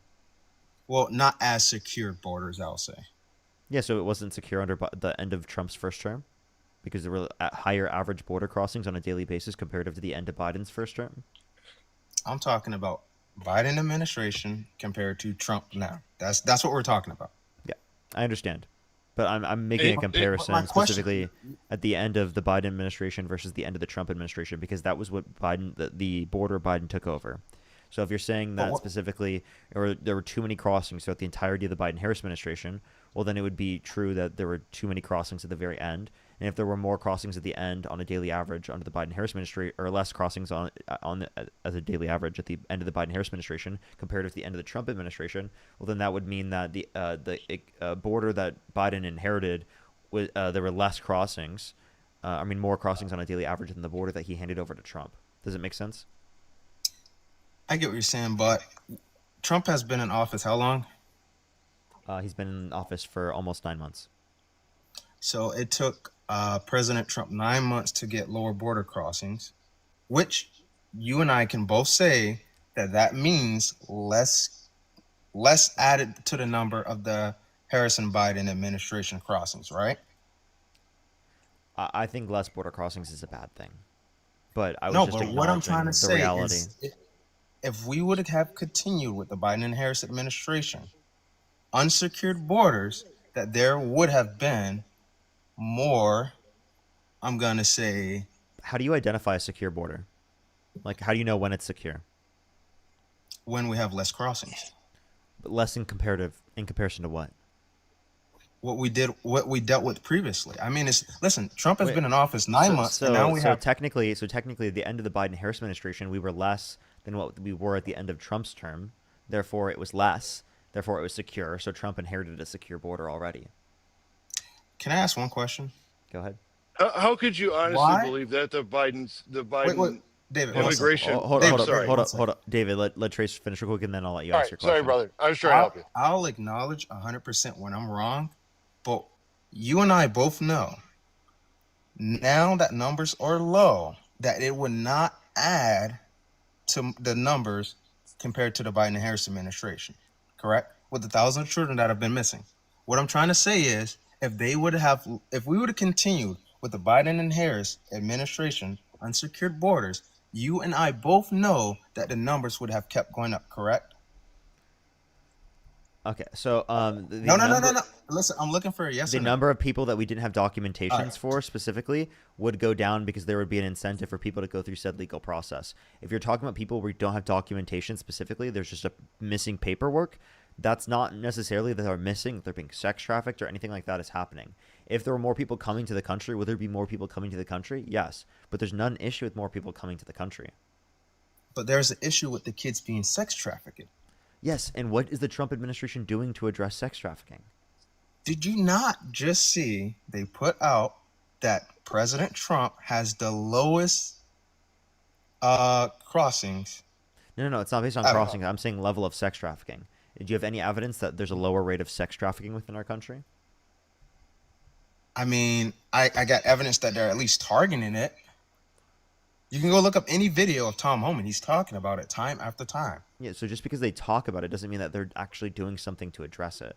And I would say that there's a few issues here. Wait, hold on. I get what you just said, but you just said that they're talking about it. President Trump talked about that they're going to secure the borders when in fact they did secure the borders, and now their numbers are down. So they can talk about it, but they're I'm not actually talking about getting it secure done. border. I'm talking about specifically the level of sex trafficking. Whether or not there's a quote-unquote secure border under your prescription doesn't change the level of quote-unquote sex trafficking, because that would be illegal, right? And it is the case that specifically would be through the context of a system that, especially in terms of, for example, drug trafficking, right? Most of that goes through the context of U.S. citizens. So you actually don't have much evidence that indicates that specifically people coming through the immigration process would cause that to happen to a greater extent, because people who are specifically doing that can go through said legal processes as well. Okay, I see what you're saying. All right, what I'm trying to say is look at Biden and Harris administration, look at Trump administration. More people crossing during the Biden and Harris administration. More kids missing. I'm just going to say missing because no one knows exactly where they're at, what's 100% going on. No, it just means there's missing paperwork. So I think it's disingenuous when you say that, because it's missing paperwork. But there's no trace. So when you say they're missing is different from missing paperwork. You have to give it. I didn't say no missing paperwork. No, missing paperwork is what it is. All it is missing paperwork. Okay, all right. So we'll just leave this alone because it seems like that questions I keep asked, they keep getting skipped around. Okay, I'm not trying to skip around. Can you ask the question again? I'm trying to answer. It's okay. All right, we'll talk about this. Okay, Vice President Harris, she advocated for the LGBT community, correct? Absolutely. And she stood on that. I mean, she spoke out about it time after time, right? I don't think she spoke out enough about trans people, but she did speak up about the fact that she supports people who are part of the LGBT community. Then answer this question for me. Harris said that Pete Buttigieg would have been her first choice to be her running mate, but she didn't choose him specifically because he was gay. Why is that? It's not because she's against him for being gay. It's because she thinks that society as a whole, specifically, right, given that she's a black woman and she's married to a Jewish man, right, specifically, and there being a gay man on the ticket would specifically be, quote unquote, asking too much from the population. Now, we can say whether or not we agree or disagree with that point, but the reality of the matter is not, she's not doing that because she doesn't want someone who's gay to be in a position of power. She's doing that because she is trying to realistically see, like, okay, there's a lot of bigots within our society, right? And they're already coming after me specifically for all these particular traits, right? So they're going to come after us to even a greater extent, specifically if it is the case that specifically there would be a person of another marginalized identity on the ticket. But shouldn't you just be who you are and let people know who you really are? I mean, you could say that, but that doesn't change the reality that this isn't like a homophobic position of hers or anything like that. But my thing is, if you know that somebody's better, This and isn't you meaning that said, she's like not in support of the LGBTQ plus community. but what I'm saying is, she personally said that Pete Buttigieg would be her first choice, which means he was good for her. But she didn't choose him because she was gay. How are you going to come out? You're going to advocate Wait, for something? why are you Listen, being disingenuous after listen, I just explained it? That's not the reason. But that was her reasoning. You're misunderstanding her reasoning. I just explained it. What was my explanation? I can't repeat everything that you said, but what I'm basically trying to Could say you repeat is, anything that I said? Like the general idea? I'm not against the LGBT community because my sister's a part of it. But what I'm trying to say is, how can you say that that he was your first choice, which means she would have chosen him because he was better than everyone else she felt, and now you come out and just tell the people that you didn't choose him because he was gay? I just don't get that. So you didn't listen to anything that I said. I explained, and then you just repeated the same point. All right, go ahead again. Yeah, so again, she felt like specifically because it was the case that she's a black woman, she's married to a Jewish husband, and it is the case that specifically Pete would be of another marginalized identity, right? It is the case that specifically she felt like it was asking too much for America, when it is the case that America already is not accepting enough. So it's not because she specifically views that particularly about people who are gay. She just acknowledges specifically that there's a lot of bigots, particularly within society, that will attack them because of their marginalized identities. Okay, I see what you're saying. I just personally don't. It's not that I don't get it. I just don't find that it's fair to him that she didn't accept him as her first choice when she could have. It would have been fine, because people shouldn't look at, oh, he's gay. People should just look at him for what he stood for. Yeah, she would agree. She would agree. People shouldn't view it that way, but she's acknowledging the reality that people do, and saying that in the world that people do specifically, right, is the case that she's going to try to do things that are inevitably try to get her elected to a greater extent. Now, we could disagree with specifically the route that she did so, but we can't act like this is like her not supporting the LGBTQ plus community. That's a ridiculous assertion to take from that. Well, my thing is, you just tell them to go out there and be who you are, and then, people find acceptance. But I felt like when she did that to Pete Buttigieg, that there wasn't no acceptance because of that was not her not accepting. That's ridiculous for you to say that. That's her acknowledging that the society that we live in is less accepting. No. But listen, in order to accept anybody, right, you shouldn't fear that you wouldn't be accepted. You should just go and be who you are. Correct? No one, she's not disputing that, right? But she's acknowledging that from an electoral standpoint. She's acknowledging from an electoral standpoint about the likelihood of electability, right, with certain tickets. Okay, but what I'm trying to say is, she shouldn't fear acceptance from people if he was just being who he was. She was fearful because she was a black woman and that he was gay, that there wouldn't have been much of an acceptance, correct? Amongst society, that people in society wouldn't have accepted the ticket to the same degree or voted for the ticket to the same degree. And you can disagree with it, but it's not a bigoted opinion of hers. Okay. Right? Do you want to tell me why you support Donald Trump over Kamala Harris? Because it can't be because Kamala Harris is a bigot. Because we know that Donald Trump literally is a bigot, and I can give you explicit examples as to why. right? No, I'm And not trying to Kamala dispute Harris that. Another thing too is like she was wanting to ban assault rifles or assault weapons also. She didn't run on that for this campaign. That was like 2020, and specifically, given that she did that, who cares? That's not a big issue. To me, I care. I mean, I love my firearms. I mean, do you have what's an assault? Why What's do you an need, assault weapon? that would be defined specifically by their own definition. People have differing definitions on the matter. I don't have a prescribed definition I typically use. I'm not some big knowledgeable individual about guns, right? Or specifically how to classify differences in like assault weapons versus other types of weapons. But I can acknowledge that we don't specifically need things like AR-15s in order to defend ourselves. And from my particular position, I believe in a right to self-defense. I just don't think it's necessary to have certain guns in order to defend yourself. So I believe in common sense, like gun control legislation. Wait, Parker. One question. All right, I see exactly what you're saying, right? But wouldn't you say that a handgun can do just about the same things that an AR-15 could do, other than what's the difference then? Magazine size, stability, long You can get range. extended clips with handguns. Yep, he's right. You can get extended and clips with handguns. I would argue for those specifically to be restricted. Okay, so just because the gun looks scarier doesn't mean it makes it. It's any not because more it looks or less. scarier. I gave multiple examples specifically.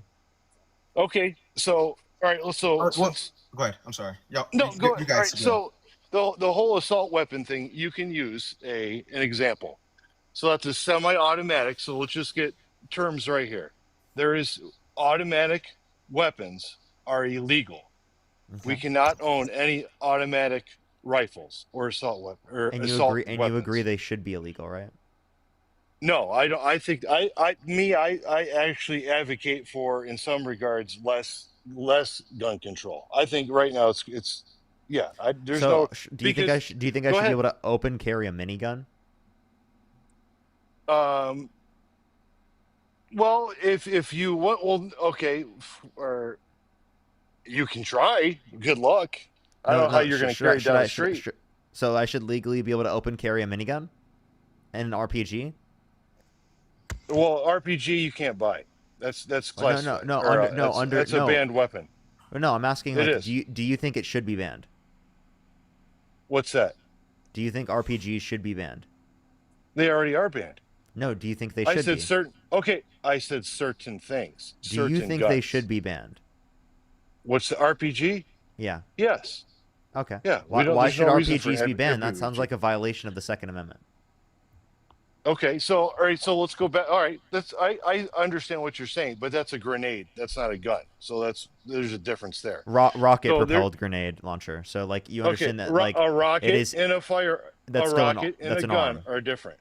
It's an arm. Okay, though. well, you have the right to two bear arms. Too. Arms include You're arms include like RPGs and Okay, miniguns. So, so- if I should be able to open carry a minigun down the street. You're also using your arm to scratch your head. So an arm has multiple meanings. We're obviously in So- this so- context, it's talking about like arms in relation to Okay. weapons, man. Okay, so let's back up. So the difference is, so when we're talking about guns and you're saying assault weapons, you're essentially, there is not much difference between a 22 long rifle, which is semi-automatic, holds 17 shots, and we've all used to hunt squirrels for the last 60 years, and your apparent AR-15 or assault rifle. There's very little difference in the two of those. Very little difference. Between it, So I would give you the only functional difference between, let's say, a 22 long rifle, and your AR-15 is one looks scarier, has black furniture, has a slightly larger projectile, and I'm talking infinitesimal amount of difference. You're going from a 55 grain to a 40 grain. Very little difference. So it comes down to, if number one, there is background checks, and there already is gun regulations, and all that stuff's already in place. Well, there's not universal So- background checks. There are loopholes to get around the background checks, especially with Such- private such- gun shows. Such as what? Give me an Private example. gun shows. in Okay, certain so states. so have you ever purchased a gun? No, I don't have to have purchased a gun in order to know that that's specifically the Okay, case so under the so law. all right, so then how can you speak on what? How do you know what the It's reported process on. is? It's reported on. Okay, I can also you can report on it. So you're telling me that everything that you believe everything you read? No, I'm just saying that there are articles specifically indicated by professionals on the matter. And I'm just, Okay, so yeah, so like I'm getting so articles from like NPR, PBS, Reuters, AP News, and apparently you think that's not reliable information. I mean, you can just say whatever you want, but that's reliable info. okay, but there's all okay. So let's not go to articles. Let's go to the law. To buy a weapon, to buy a gun. 1 second, let me finish. But to buy a firearm from a private individual, you still have to go through a check. You still No, you have don't. to go. No, you don't. Yeah, you do. I'm in Texas. No, you don't. You do. Oh, okay. So if you go to a gun show and you still have to fill out a form. No, not if it's from an individual seller. If it is from an FFL dealer, yes. But if it is from a privatized dealer, absolutely not. Okay. So therefore that means that universal background checks are not in place. Okay. Next. So let's go back to the assault weapons ban. So how does this whole how does the assault weapon what's other than it looks scarier, how is the assault weapon just absolutely bringing down the world here? Right. So what would your assault weapon ban do? So tell me. What do you know what a ban is? Please don't be condescending. I'm not. I'm genuinely asking. Most people don't. You give me your definition. It's not my definition, it's the definition. It is a pipeline freeze. It halts production. Okay. Okay, right. so right there, right? It halts production, and that means that less and less end up on the streets. And we know that the majority of mass school shootings happen with assault rifles. And I know I came in on the point where you were quizzing Parker on this and everything, but I'll give it to you straight from the bills that are in circulation, right? The term semi-automatic assault weapons means any of the following, regardless of the country or manufacturer or caliber of ammunition accepted. A semi-automatic rifle that has the capacity to accept a detachable ammunition feeding device and has any one of the following: a pistol grip, a forward grip, a folding, telescoping, or detachable stock, or a stock that is otherwise foldable or adjustable in a manner that operates to reduce the length, size, or any other dimension, or otherwise enhances the concealability of the weapon. A grenade launcher, a barrel shroud, a threaded barrel is a semi-automatic rifle that has a fixed ammunition feeding device with the capacity to accept more than 15 rounds, except for an attached tubular device designed to accept and capable of operating only with 22 caliber rimfire ammunition. Any part, combination of parts, components, device, attachment, or accessory that is designed or functions to accelerate the rate of fire of a semi-automatic firearm, but not convert the semi-automatic firearm into a machine gun. Okay, so now so if your assault weapon ban, okay, and you're the most, criminals, just so you know, I don't know if you know this, and maybe you don't, but most criminals don't go through background checks. You know that, right? Right. Criminals don't obey laws, right? Correct. So how? Right. So we shouldn't have any laws because criminals don't obey them. We shouldn't have any. We're not saying that they are. Wait. So should we have laws then? We do have laws. Right. So should we? If criminals don't obey laws, only law-abiding citizens obey laws. Should we not have laws then? I didn't. That's not what I said. How is your assault weapon ban going to affect criminals that don't give two shits about any of those policies? How is it going to affect them when they buy a gun off the street? It's not. That's what I'm trying to say. Right. So do you know what supply and demand is? Listen, stop being condescending. I have 163 IQ. Please don't. Okay? Cool. Right. Anybody that has to say their IQ amount obviously is lying, but okay. Furthermore, I only Tell me say your that. email. I'll send it to you. I only say that because the vast amount of people are not educated. We have an education problem in this fucking country, if you haven't noticed. So I'm just asking. These are simple. I'm not being condescending. I talk to people like Parker. Parker goes through fucking hundreds of people a night. The vast majority do not know simple things. So I was just asking a simple question. All right. So maybe it's your tone. Maybe I'm a little sensitive to your tone because it sounds a bit gruff. That's all. But it's fine. I'm a big boy. Go ahead. Okay, I'm glad that we established that. Okay, so establish that you're a big boy or you have a tone. Which one? Both. So You are a big boy. That's I'll tell you what. I'll give you a big hug. Okay, here you go. Here's a hug from me to you. There you go. Awesome. Look at all the love in the air, huh? Parker, it gets real weird real fast sometimes. I know, Real right? weird, but hey, aren't you guys the party of being accepting? How is this weird? Don't you accept me showing? I'm a compassion stranger. Hey, do you mean I can't show goodwill to my fellow man? What's wrong with that? This is Why do you have to take it? Why do you have to take it so I'm weird? talk on this because I came up here to talk on the firearms and everything. Okay, but go ahead. randomly That's fine. hugging strangers is weird. Okay, it's a digital No matter hug. So what. Okay. All I said is that it's called being. It was the facetious, context but of that's the okay. conversation. It was the context of the It's called conversation in being. which it was It's called brought up. having a. Here, it's- let me bring us it's- back to the point we were making. Essentially, the point is It's that called- the entirety of the supply of illegal firearms comes from the supply of legal firearms in the very first place, right? In most circumstances. So if you reduce the supply of legal firearms, it reduces the supply of illegal firearms, therefore reducing how many people will be able to get access to illegal firearms. And if you have a reduction in the supply of illegal firearms, it increases the price of it, therefore reducing people's access to it. Because if it is the case that it costs a lot from a standpoint to buy weapons, it is the case that people specifically who have access to that money in order to buy it in the first place, it's going to limit the amount of people specifically who can do that. Right, so especially if we're talking about like younger children, people who are in high school or people who are near high school in relation to the context of school shootings or around the age of that, right, wouldn't be able to afford that, meaning that they, even in the context of a black market scenario, wouldn't even be able to get their hands on a gun like that from a black market setting. They would have to go through other sorts of settings, which at least reduces their access. Okay, I got a question. All right. So what I'm trying to say is, I get what you're saying about the assault rifles and like the school shootings and whatnot, which shouldn't be happening anywhere. 100%.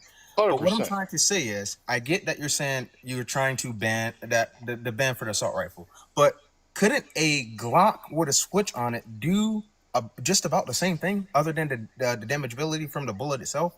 Actually, it could probably be worse than. So then why do school unalivers then tend to use ARs?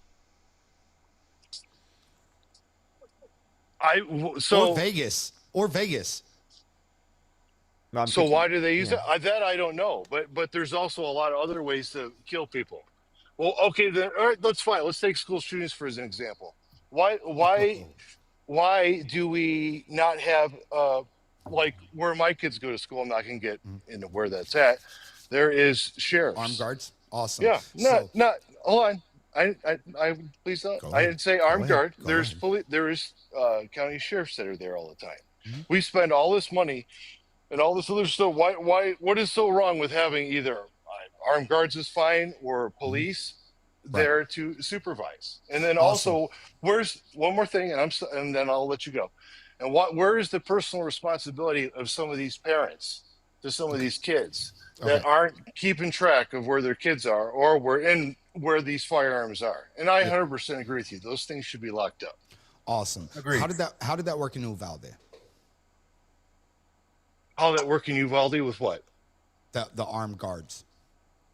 Well, so if you want to look at Uvalde for a reason, why did it take them over 75 minutes to even get into school? What are they waiting for? 77 minutes. Yeah, sorry. That's the question that I'm asking. How did that work? Did it work? It didn't. It worked. Well, no, it didn't work. But that's a different problem. How did that work in Parkland? It didn't work. How did that work in Columbine? It didn't work. Santa Fe? All right, I see your point. Okay. Yeah. So how and would also, you? hold on, because let me finish. Let me finish now. All right. So we also, in not just giving you exact examples of how this doesn't work, we also have studies on this, right? So this is the presence of armed school officials in fatal and non-fatal gunshot injuries during mass school shootings. This was published on JAMA. And we're going to go ahead and scroll down to the bottom to get the results. It says, based on the above multivariate models include the presence of an armed guard and control for region, school type, grade level, location, use of lockdown drills, if the attack was targeted, total number of weapons brought to the scene, number of shooters, and weapon type. The results are presented as incident ratios in Table 2, which would be above, and show armed guards were not associated with significant reduction rate of injuries. In fact, controlling for the aforementioned factors of location and school characteristics, the rate of deaths was 2.83 times greater in schools with an armed guard present. So we have real world examples. We have data and statistics as well. This is why armed guards is not the solution. In fact, armed guards is a reactionary situation, but we need to be proactive because reactionary leaves children dead. For sure. But you can't, so the whole problem with school shootings isn't just one. So I didn't say it was just armed guards. There's many, many different facets that these school shootings happen. And the reason that they happen, there's we're the responsibility of, how was the firearm procured? Was it procured from a friend, 77%, family member, off the street? That's the first thing. Yeah, 77% of all, well, I'll answer them one at a time. I have ADHD, so I don't like answering me too. 6 or 7 questions. All right, Good. so 77% of all firearms used in school mass shootings are acquired legally. Legally how? Is it purchased or from a family member? So can you define that? So can you give me some more context to that, please? Yes, they are purchased. They are acquired legally. The other 23% were illegal. So, okay, so let's back up for a second. So some of these school shooters, so refresh my memory just because I'm at work, okay? Yeah. So I happen to, let me ask a question. So the school shooter in Tennessee, how old were they? 14. How do they go purchase a firearm when they're 14? They didn't. Their dad We did. just said, okay. And what about... Did I say 100% of the time, or did I say 77%? Okay, so what about Uvalde? How old was the shooter in Uvalde? 18. Okay. And he legally purchases DDM4 and his S&P 15. Okay.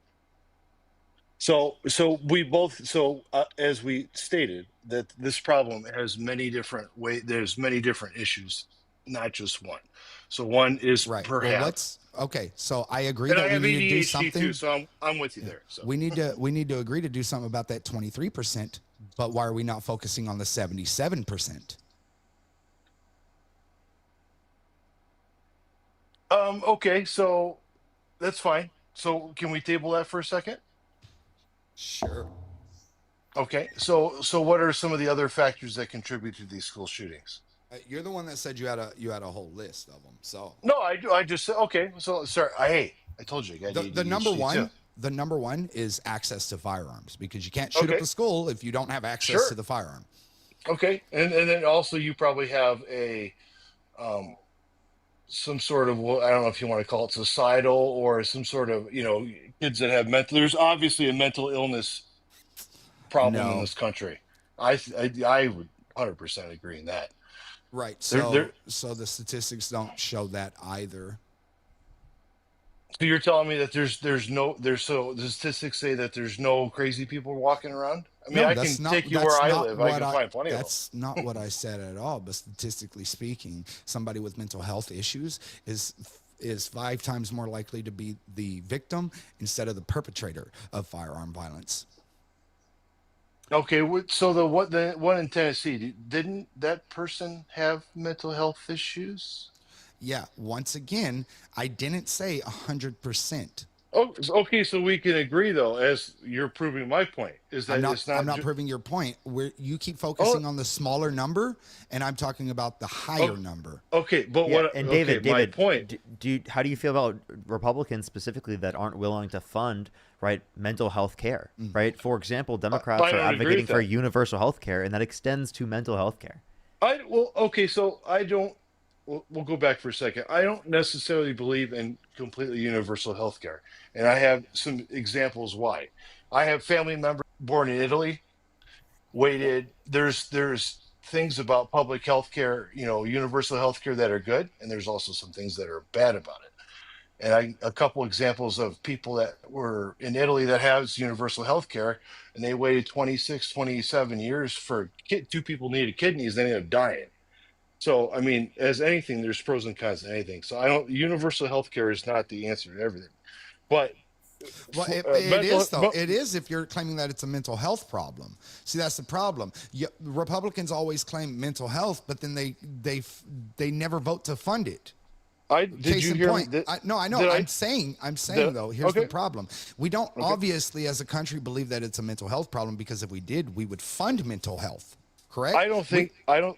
Go ahead. I'm sorry. Well, I'm saying it doesn't even have to be universal health care, but Republicans vote against mental health funding constantly. They always blame it on mental health so they don't have to talk about the firearms involved, but they'll blame it on mental health and do nothing about mental health so that when it happens again, then they can just blame it on mental health again and never do anything. They keep that mental health as a boogeyman instead of actually addressing the situations, right? Okay.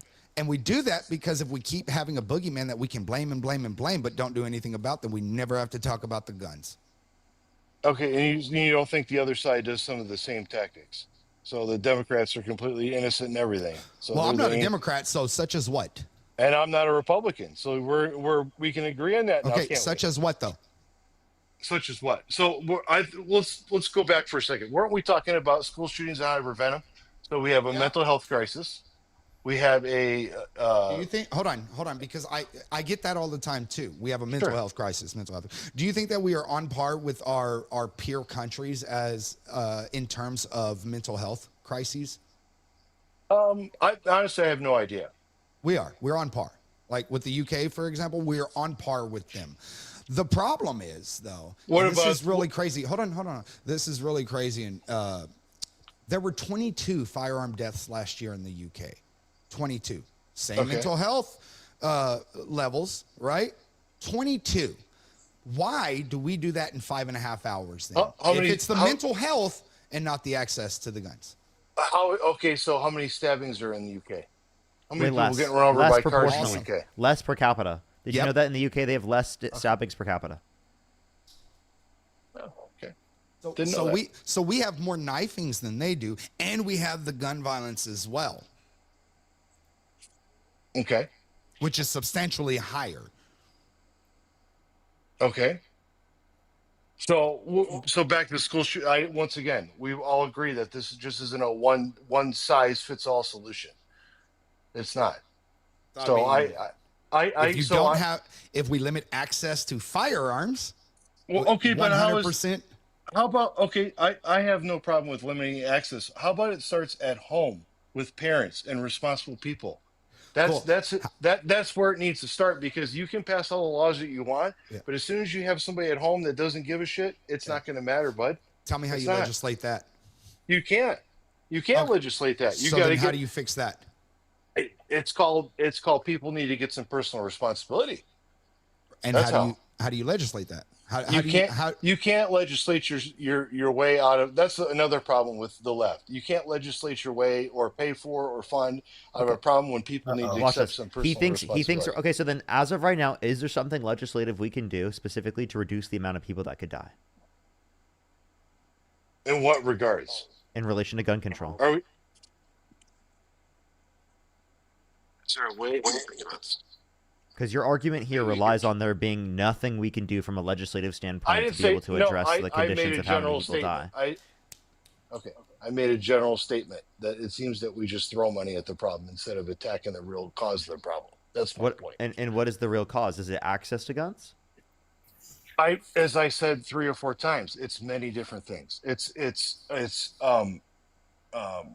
responsibility. Let's take it. School shootings. It's a responsibility of parents to keep an eye on their kids. People don't do that now. I'm a parent. I can tell you that 100%. I keep an eye on my kids. But think about that. Is that so much different between the United States and all these countries around the world that don't have anywhere near the same level of school for shootings? sure. Oh, for sure. Really? Oh, Is no, that for that sure. much different? Because I think one thing No, that we do know that's vastly different 100%. is the level of access to guns that we have in the United States comparative to other countries around the world and the culture that creates here in America. So if we know that's radically distinct here in the United States comparative to other places around the world, but we don't know that this particular point that you're bringing up is radically distinct here comparative to other places around the world, then you can't actually establish that as the root cause as to why there is a greater level of school unalivings here in the United States comparative to other places around Okay. the world. So, but I can also tell you that some other cultures and some other countries, specifically parents are probably, I'm not making, probably should say the statement, I'm going to anyways, probably are a little bit more involved in their children's lives and probably a little bit more strict. I think sometimes we tend to be a little bit loose here. Can you quantify that? No, yeah, I like, can't. how I do you can give determine that that's that much different here in the United States comparative to other places around the world? One, you'd have to quantify it, and then two, you'd have to be able to make a comparison. Okay, but once again, there's not a universal one size fits all approach. That's and the problem is that both sides need to work together on it. I don't have an issue. Listen, I'm a gun owner. I don't have an issue. Now, but the problem is what you're doing right now is you're talking from your fifis. You're talking from your feelings and what you think. You're not talking about anything that we have factual data or representation to talk about. Excuse me, I can't sit here and spout out facts and data with a laptop. Awesome. I just jumped out. I'm sorry, I don't have a laptop attached to my head as I'm working. There's something that my mom always told me, right? What's that? Don't talk about shit you ain't know about. And this is one of those situations. Okay.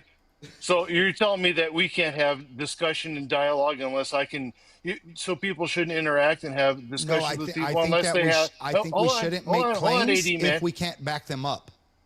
Okay. That's your opinion. You know what they say about opinions. That's fine. You know what they say about opinions, don't you?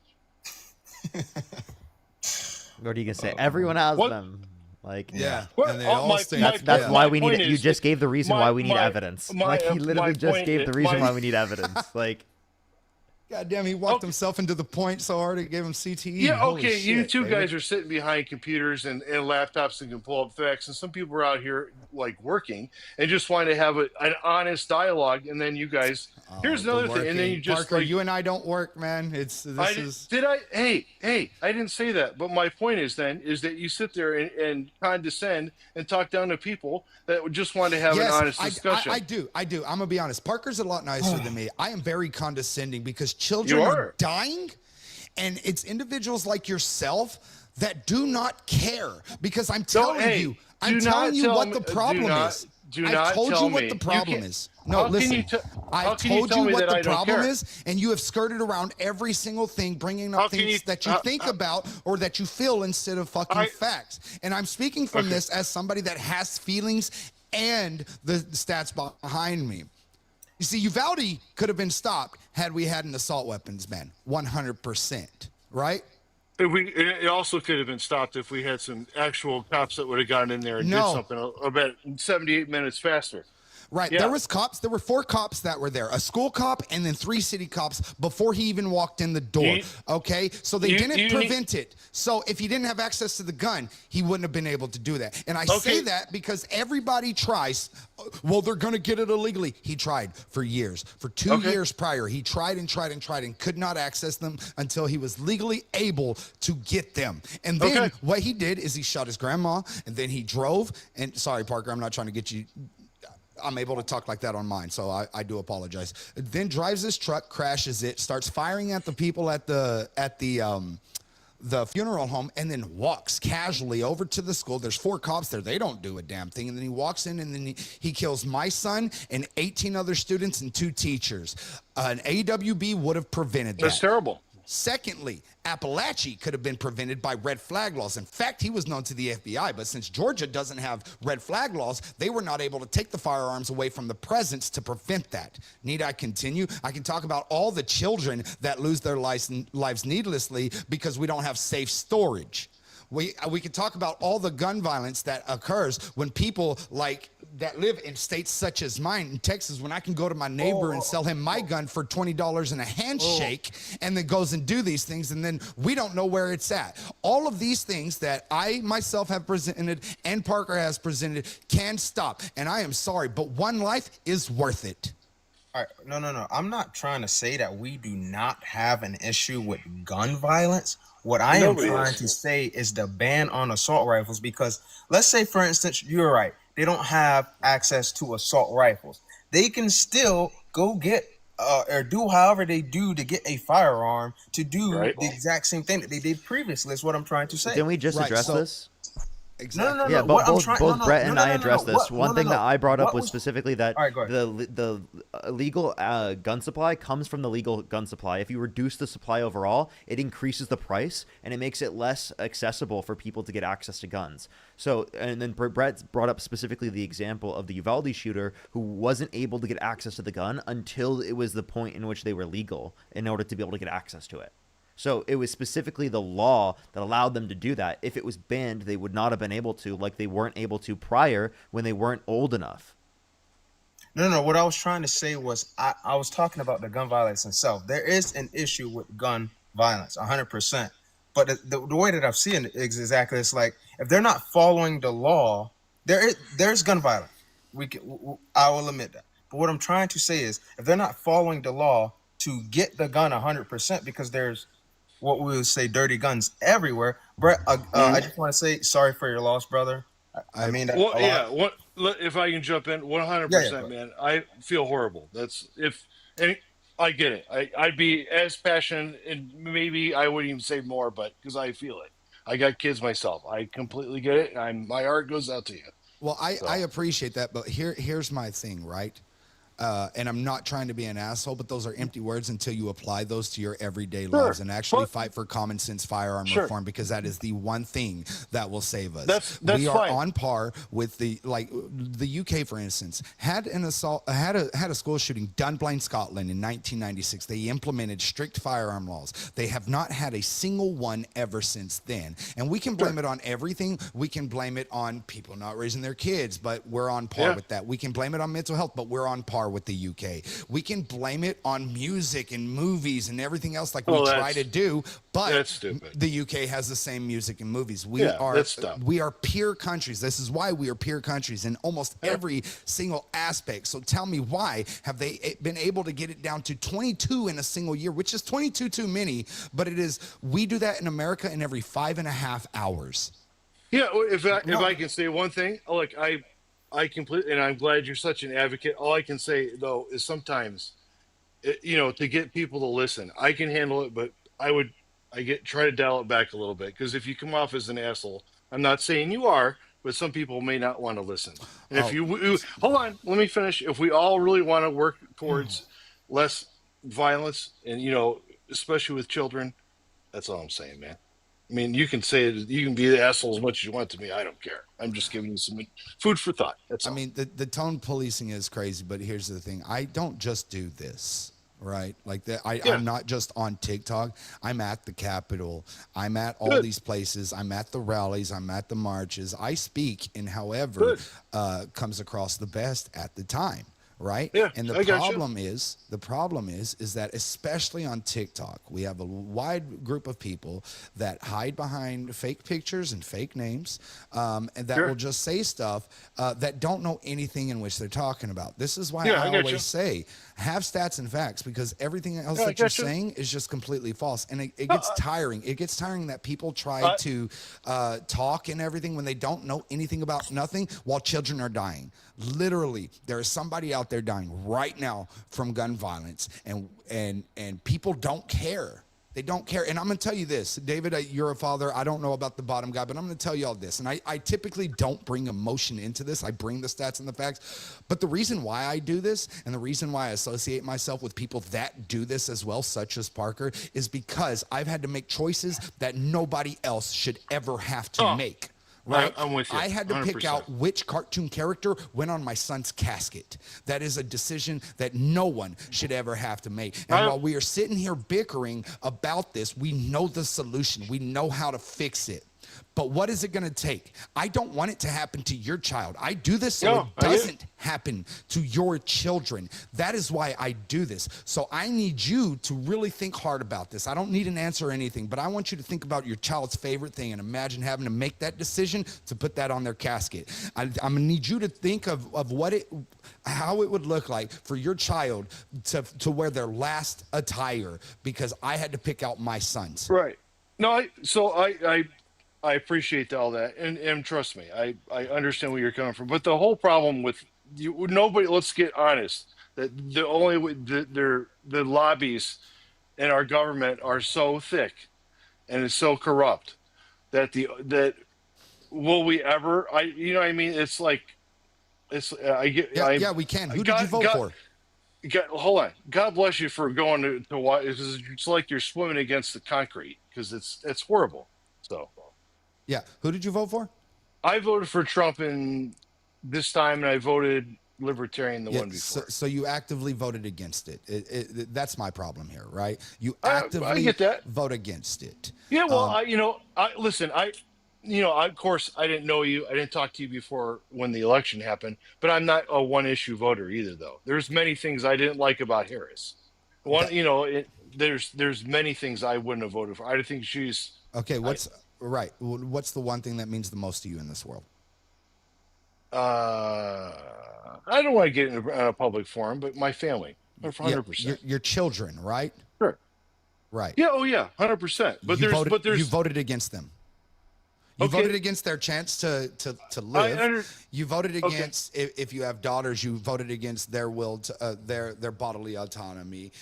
You voted against the right for them to have medical care. You voted against all of these fucking things. So that is what I'm saying. I'm not trying to shit talk, right? Like I said, I'm not a Democrat either. I see shit how it truly is. But my problem is that we need to vote for our children. I don't care if you're left or right or whatever the fuck. I am so tired of this. I wish we could go back to fucking the 90s when politicians actually politics was. I don't even think it was back then. Yeah, I don't. No, maybe when it was boring. That. But the problem is is that you sound like you are a single issue voter. You voting for your family, but you actively voted against it. Single issue. No, okay. So let's back up. So if you want to talk, you want to pick many different things. So we'll talk about bodily autonomy and. No, I don't. I want to stick with the guns. I'm just pointing out the hypocrisy in this by saying that you're the thing that you love the most is your kids, but you actively voted against them. That's not okay. So that's not true because there's many things that I worry about with my children. Not only about gun violence and school shootings, bodily autonomy, all that stuff. So it's not one issue. So yeah, of course, the most important thing to a man or a woman should be their family and whoever else is in their life. That includes if they just have a dog. I don't care. It's none of my business. But there's many things that I worry about for my family, and it's not just about school shootings. And I'm not trying to make this an emotional plea. I feel horrible for you, but there's a lot of things. I don't think we want to talk about some abortion. The government should be involved in that at all. I got such a radical opinion on it. Wait, so then why are you voting for Trump, dude? Like, I mean, you voted for Trump, who specifically put people in the Supreme Court with the explicit reason of overturning Roe versus Wade. So they pushed that issue back to the states. Yeah, which restricted people's access to abortion in this country. It led to an increase in maternal mortality in this country. So my opinion is that the government shouldn't even be involved in that at all. It should be between. Exactly, that's what Kamala Harris' position was. Kamala Harris's opinion or position was not mine. Mine is that it should be between a doctor and the woman, and hopefully there's a man involved in it. Hopefully, and that's it. The government should be involved at all. Right. There's no place in for the government here. That was VP Harris's fucking thing. I gotta agree with him on that.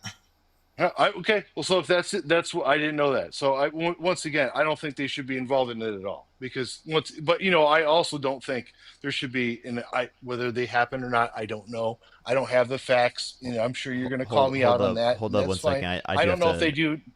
Hold on 9 month abortions. I do need to thank people real quick. Allie, thank you for the $50. Give some W's for Allie in the comment section right now. They said to send half to Brett. Brett, you got that correct? Yes, I sir. wanted to make sure you did. Okay, for sure. W's for Brett in the comment section as well. Allie, thank you. I really appreciate it.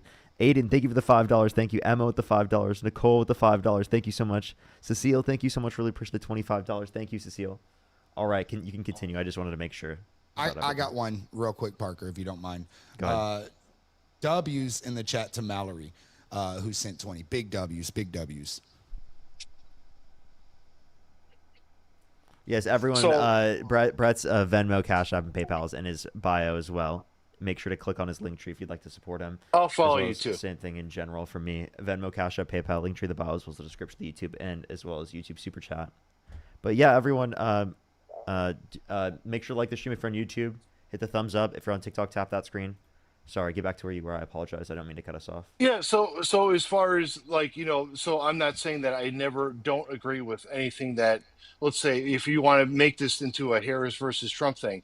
So, just as most people do, you make a list of I know it was the couple people before Parker that were talking about it that say, they plugged it into some app or something that's, said, this is how I should vote. I think that's a bit, seems a bit simple to me, but you should sit and give it a little bit more thought than that.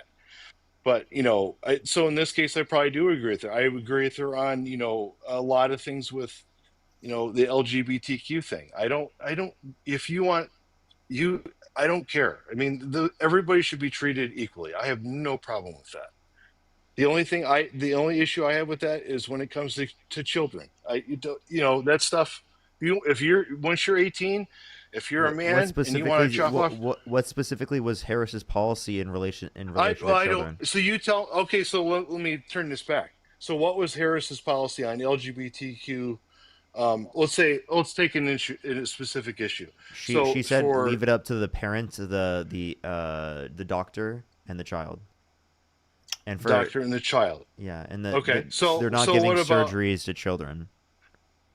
Okay, so if that's the case, then how come these surgeries for children happen? Like, how is that happening, in your opinion? Because to me, that's crazy. Where is it happening? Okay, if it's not happening, then how come if there's not happening, then how can we talk about it? Like, how is that even? So if you're telling me that Trump brings up a lot of bullshit conspiracy fucking nothing. I'm not talking about Trump. I'm asking you. I'm not talking about why Trump. are we talking about this? Because Republicans and Trump specifically put hundreds of millions of dollars into anti-trans ads. I don't listen. I'm asking you a question. I said, so you're telling. Is your statement? Why are we talking about this? That's a question you need to answer because you brought it up, right? Let me ask. All right, let me ask the question. Do you think there is children under the age of 18 getting gender reassignment surgery? Yes or no? That's what my question was. I have not seen. Okay. Would you like to show me any evidence of this? I asked you a question. I didn't make a statement on it. That's it. All I said is if it does happen, I don't agree with it. That's all I said. I was asking a question. Do you agree with like states such as Texas and various others, though, to kind of pull this back a little bit? Do you agree with them making it mandatory that third graders know how to dress field wounds and stuff? That what? Say that again. I'm sorry.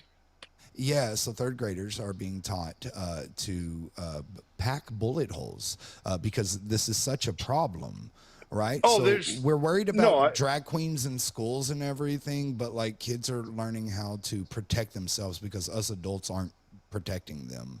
Hold on. I'm not trying to say there was not an issue with gun violence. I was particularly just talking about assault rifles. We do have an issue with gun violence, but typically is by people that doesn't follow the law.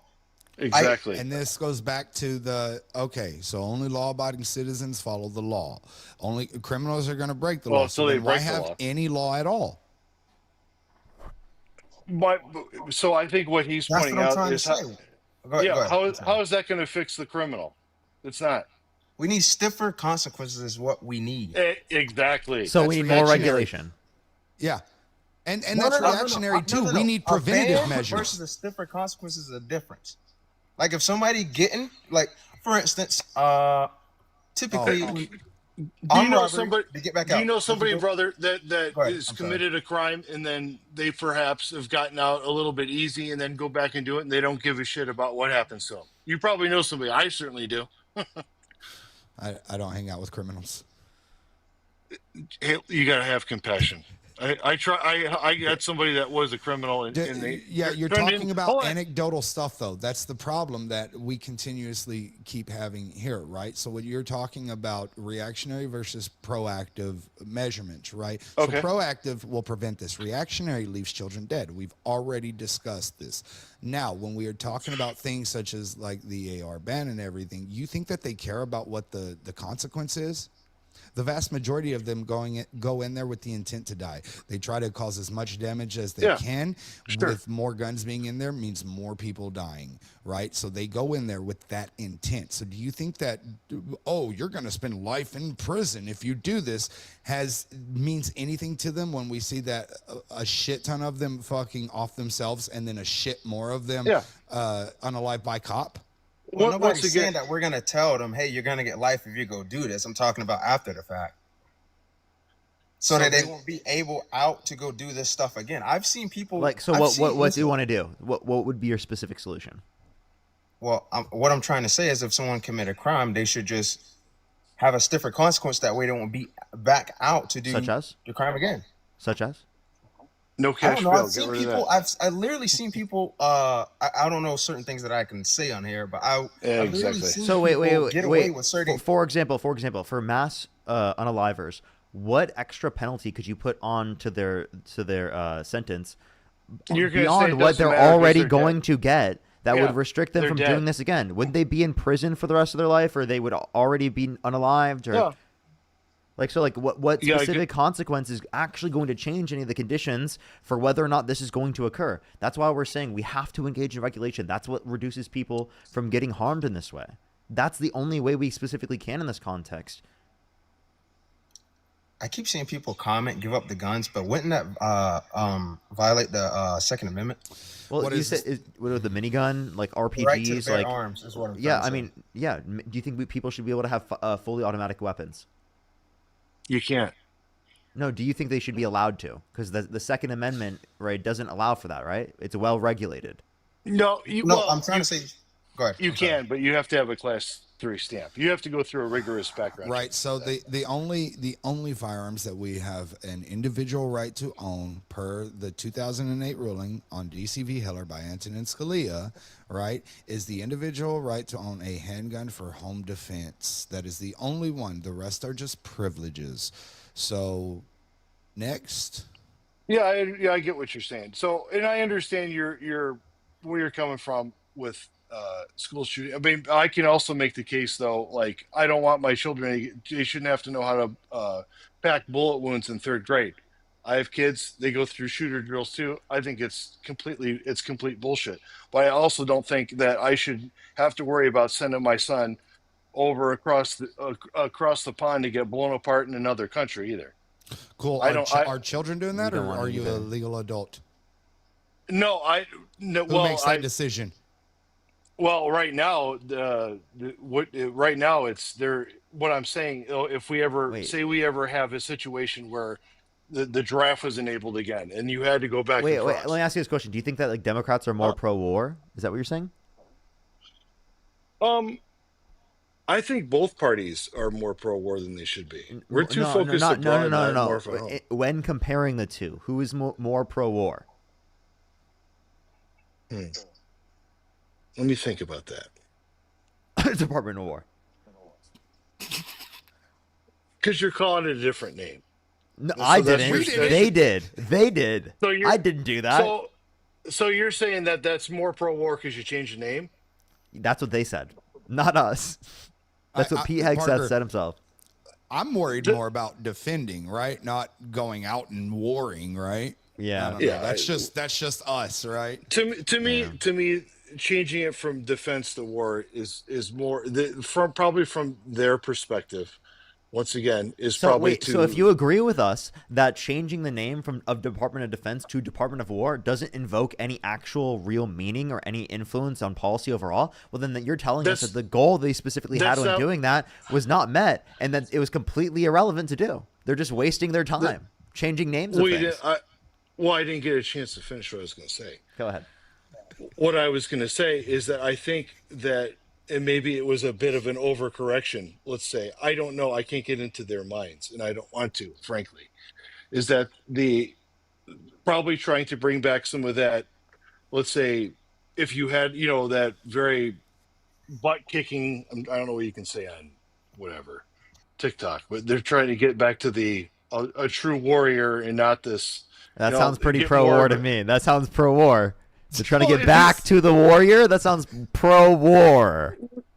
Okay, pro war is that if you go in there, you do the job correctly versus just going out and picking a fight with anybody. That can be two different That's what things. Trump's doing. Trump literally just drone striked 4 different boats off the coast of Venezuela, specifically where they had no evidence that they were drug boats. And then And it was in international waters where we do not have we do not have jurisdiction over that. And then Obama, and also, and then if they Obama- specifically were bringing DRUGS to the country, well, then we should have just arrested them once they got into our Right, great. waters. Parker, you get no argument with me out of that. I already told you that. I don't think once again, I'm more libertarian. I don't think we should be involved with any of that stuff. Okay. Awesome. I love it. So you're worried about your kids once they're adults going over across seas to a war zone. Why don't we do anything about the war zones that are happening in our schools?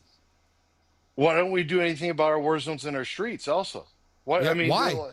I don't know. You answer. Maybe Give me because we have a your convicted opinion. criminal who literally is a violent sex offender in the Oval Office who incited a Oh, violent and you're insurrection at telling- the Capitol and and pardoned you're- the violent rioters who beat police officers and called them now patriots. we're going to go down this right. Okay, great. So you're telling me Joe Biden was a saint, as in his daughter's diary, he's showering with her at the age of 13, and that's okay.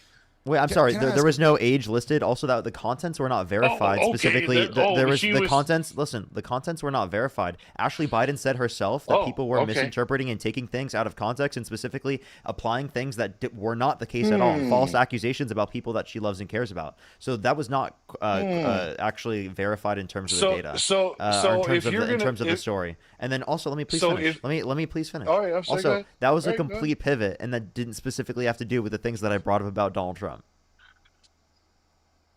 Okay, so once again, you're talking about Donald Trump being convicted of whatever 34 counts of essentially paper pushing. That's what that was. That was paper pushing. That was Tell me what was he convicted for? Yeah, can you tell me? misclassification of a contribution or misclassification of paying something to a porn star. So use corporate money. No, falsification of business records in the first degree, which is a Class C felony in the state of New York because of a predicate crime. So he committed this crime in furtherance of another crime, which is the reason why it's a felony. So that is one of the things. Okay. You can address the others as well. He's a violent sex offender. He incited a violent insurrection at the Capitol. And he pardoned the violent rioters who beat police officers, and he called them patriots. That's like increasing the level of violence within our society, I would say, right? Okay, and you don't think that the And Democrats Parker, have tried? Hold on, have David. have- I need to ask hold on. Parker something real quick. Go ahead. Parker, there's laws against what he did, right? Yes.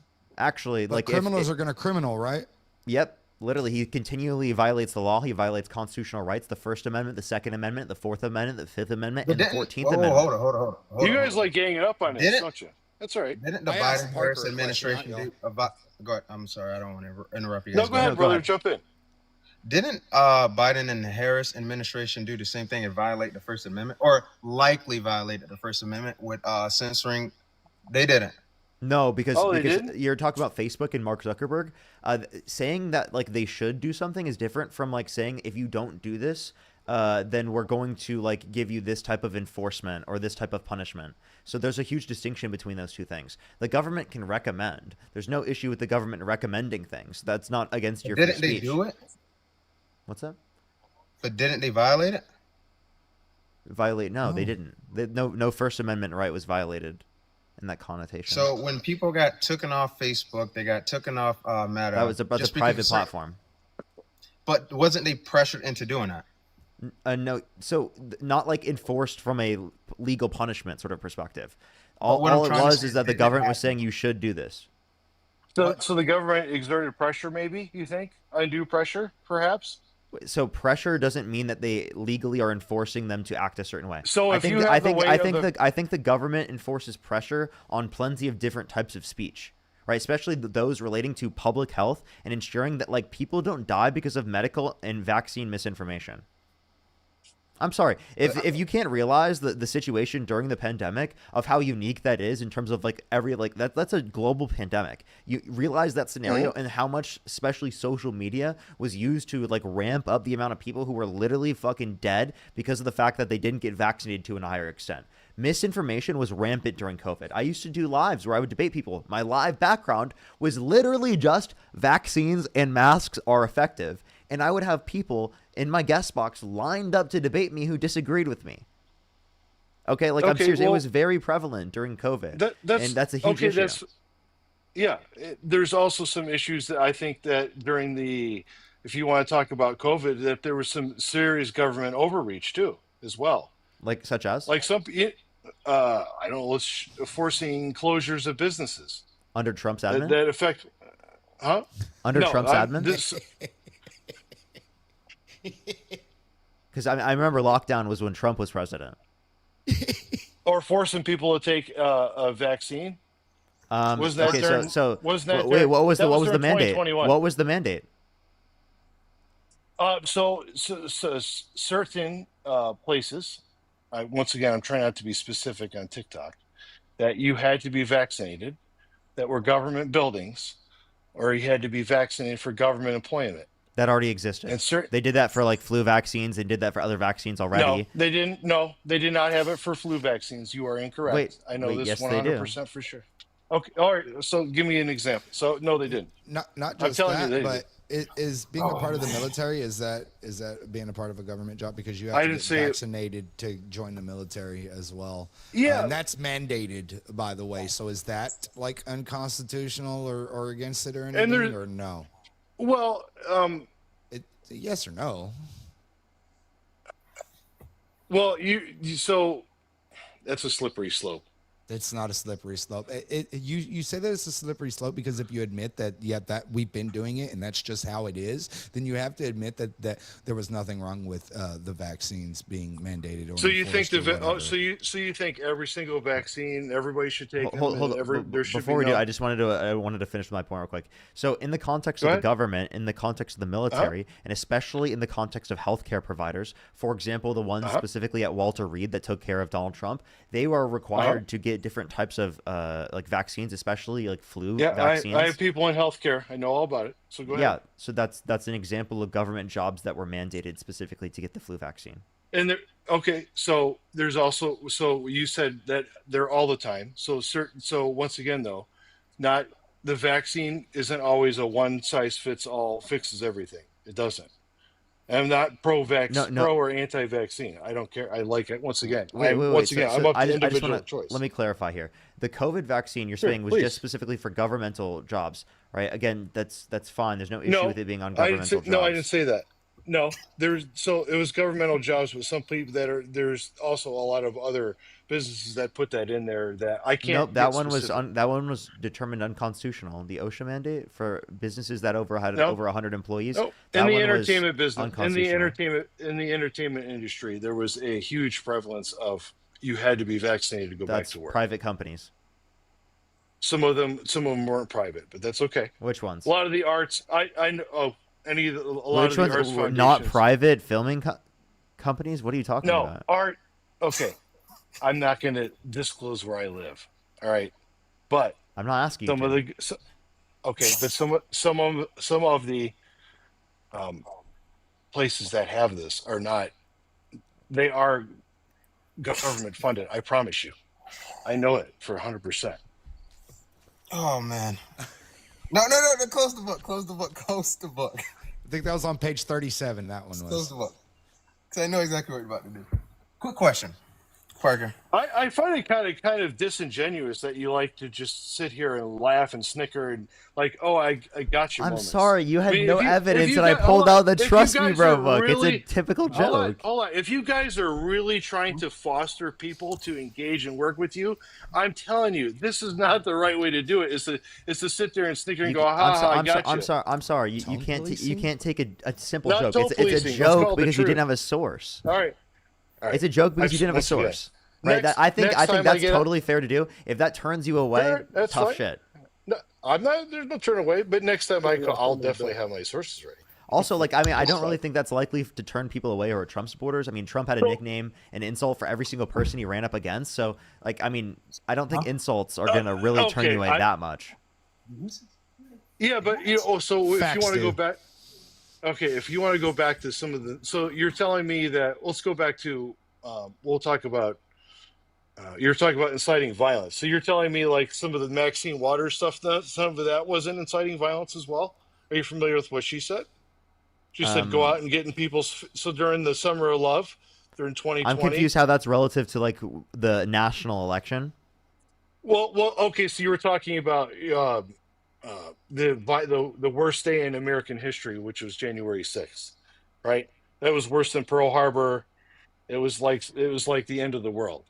I mean, Which is you were how the it's one who portrayed said on it. the left. I just said that No, Donald Trump it's no, pardoned violent rioters who beat police officers. It was an active threat against our Constitution and our core American values, right, and our literal democracy. Oh, I definitely don't. I definitely have issue with some of the things that happened on January 6th. But I think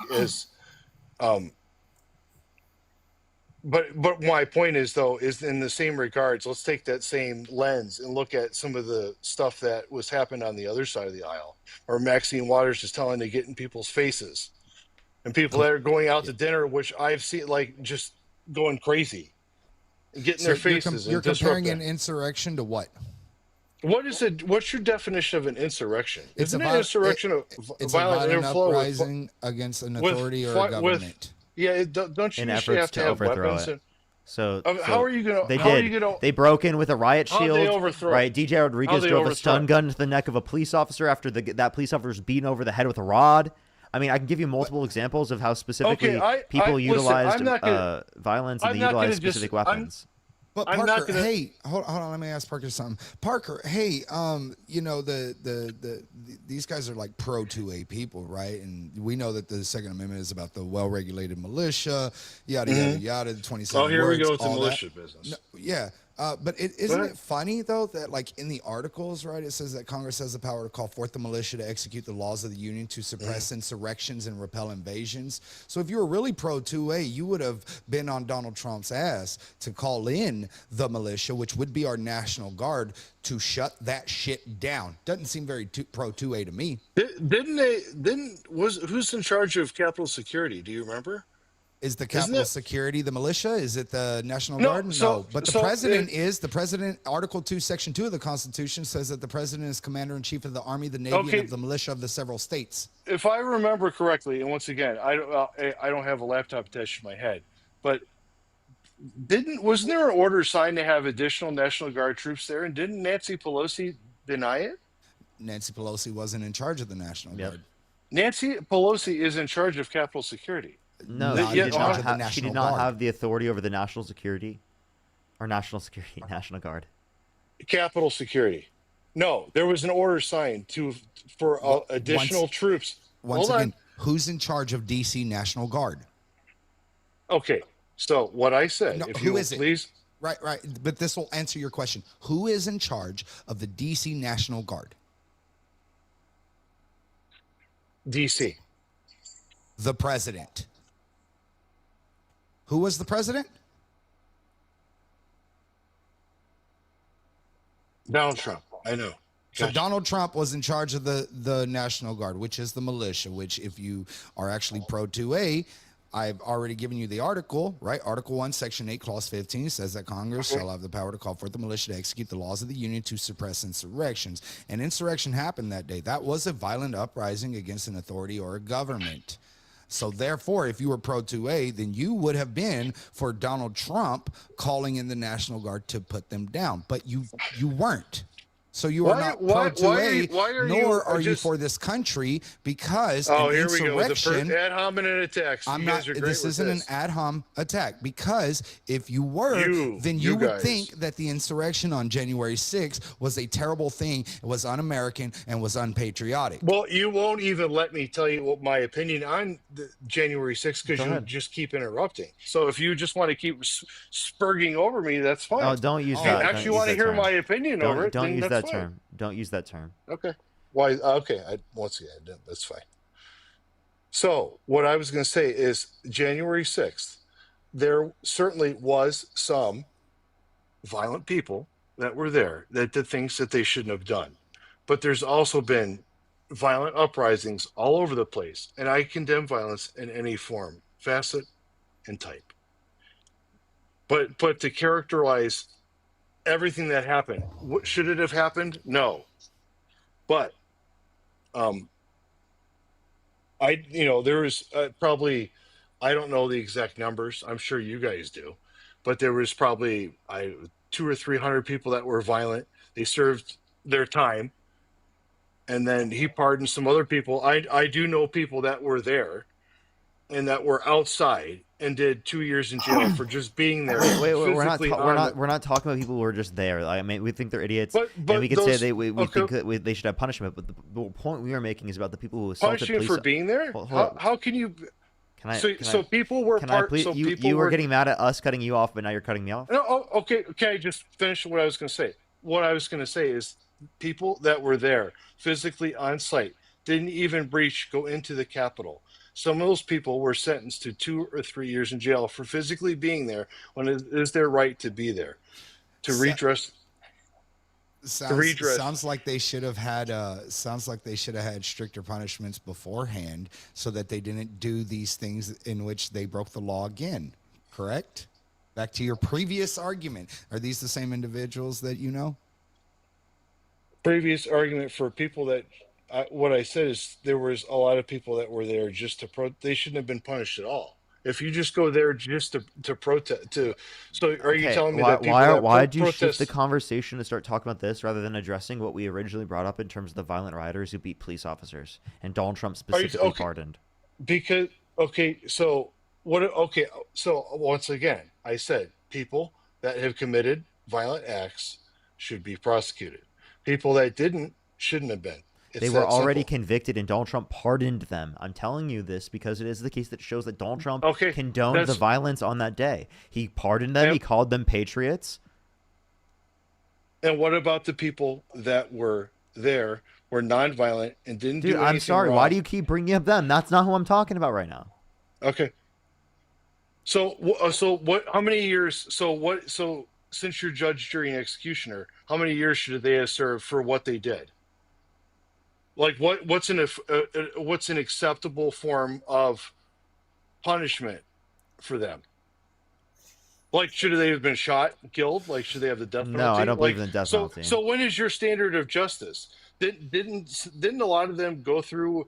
I mean, if they go through the court system, correct? Doesn't the court system apply? To be fair, everybody broke the law that was there. There were not permits. You have to have permits. They therefore broke the law. Yeah, wait. Why is he? Wait, do you care about undocumented immigrants coming to the country? Why are you shifting?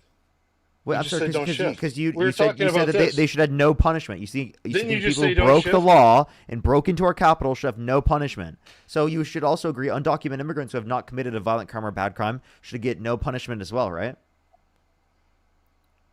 Okay, so back up. You just told me not to shift. So are we shifting now? Can you address that point? Yes, we are. So we are. Let me just pin you down there, buddy. I'll we're shift. shifting now? We'll shift and we'll shift right back. All right, I promise let's you. I shift. just want to hear. Let's shift.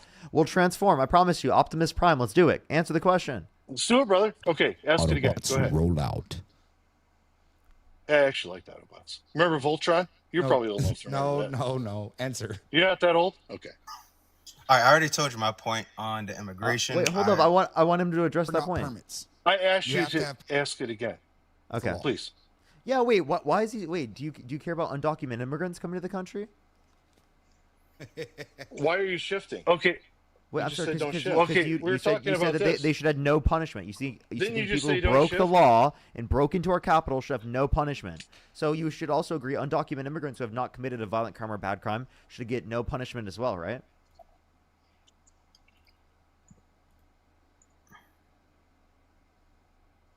Are you done?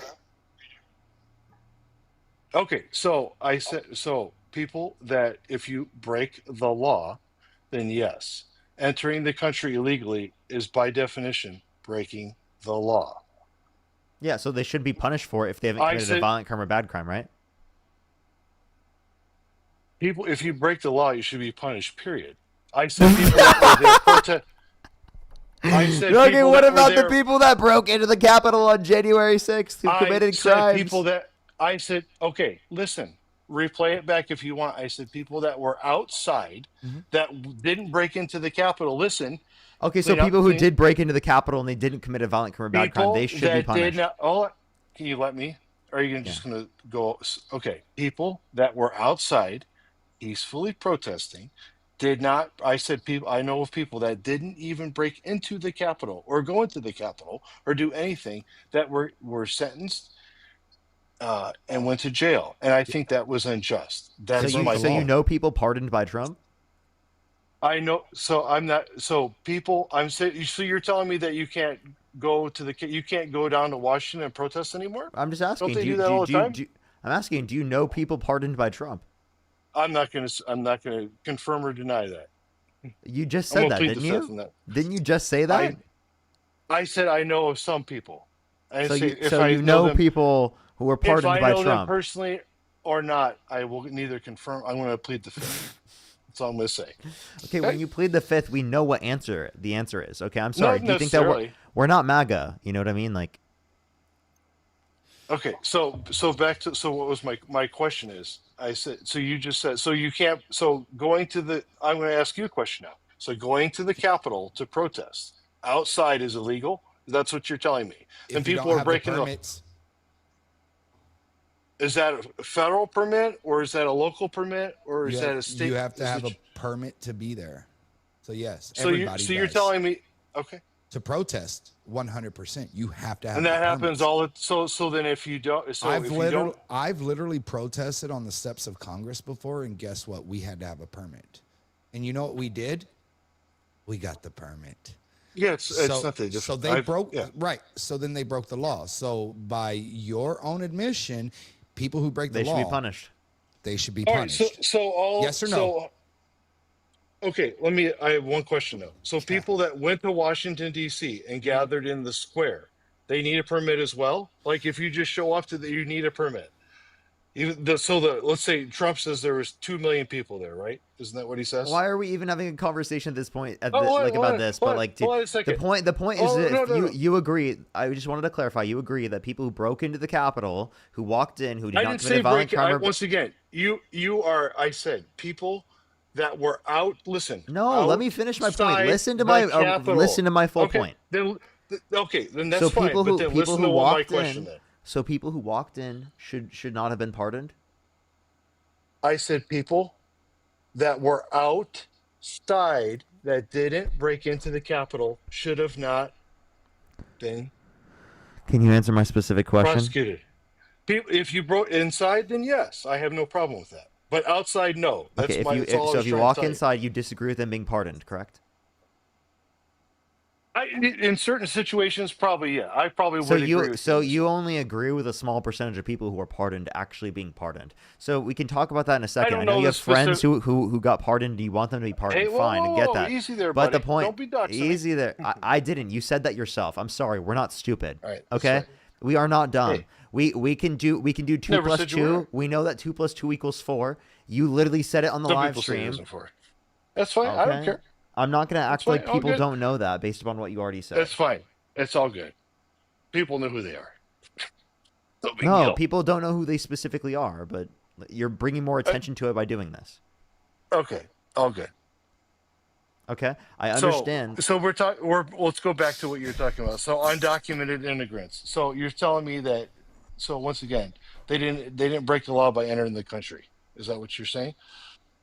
They did break the law, but we don't really give a fuck, essentially, because it didn't hurt anyone. It wasn't a bad thing, and I think that the best way to ensure that they're vetted is by providing them a pathway to citizenship where they do not have to leave the country, right? If they've not committed a violent crime or bad crime. If they have committed a violent crime or bad crime, I don't have an issue with them being deported. I think that they should be deported on the condition that they are put in a prison in another country. Perhaps we have some agreement on this one. Now, I have no issue with them. I mean, our country was built on immigrants. I mean, but there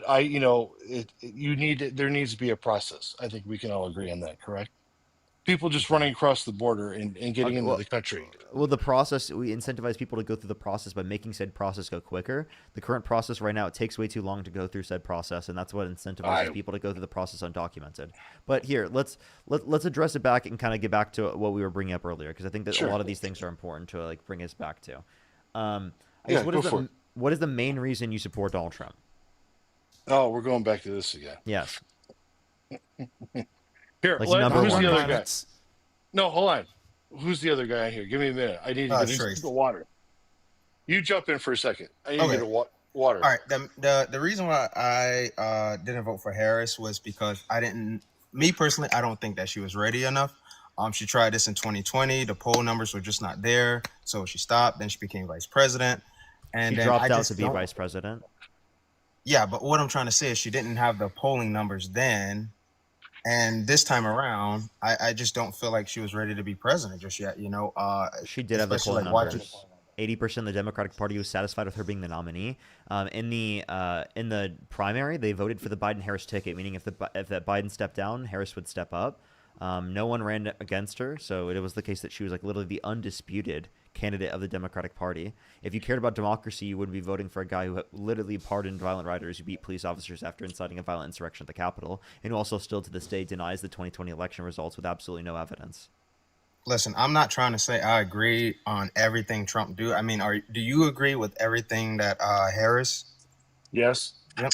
No, we're not saying we agree with 100% everything, but we are saying we agree specifically more with Kamala Harris comparative to Donald Trump. And the specific things that I'm bringing up in terms of Donald Trump are literally disqualifying things. Like literally inciting a violent insurrection at the Capitol, right? And calling for them to overturn the election results and pardoning the violent rioters who beat police officers. That is absolutely a disqualifying thing, I think.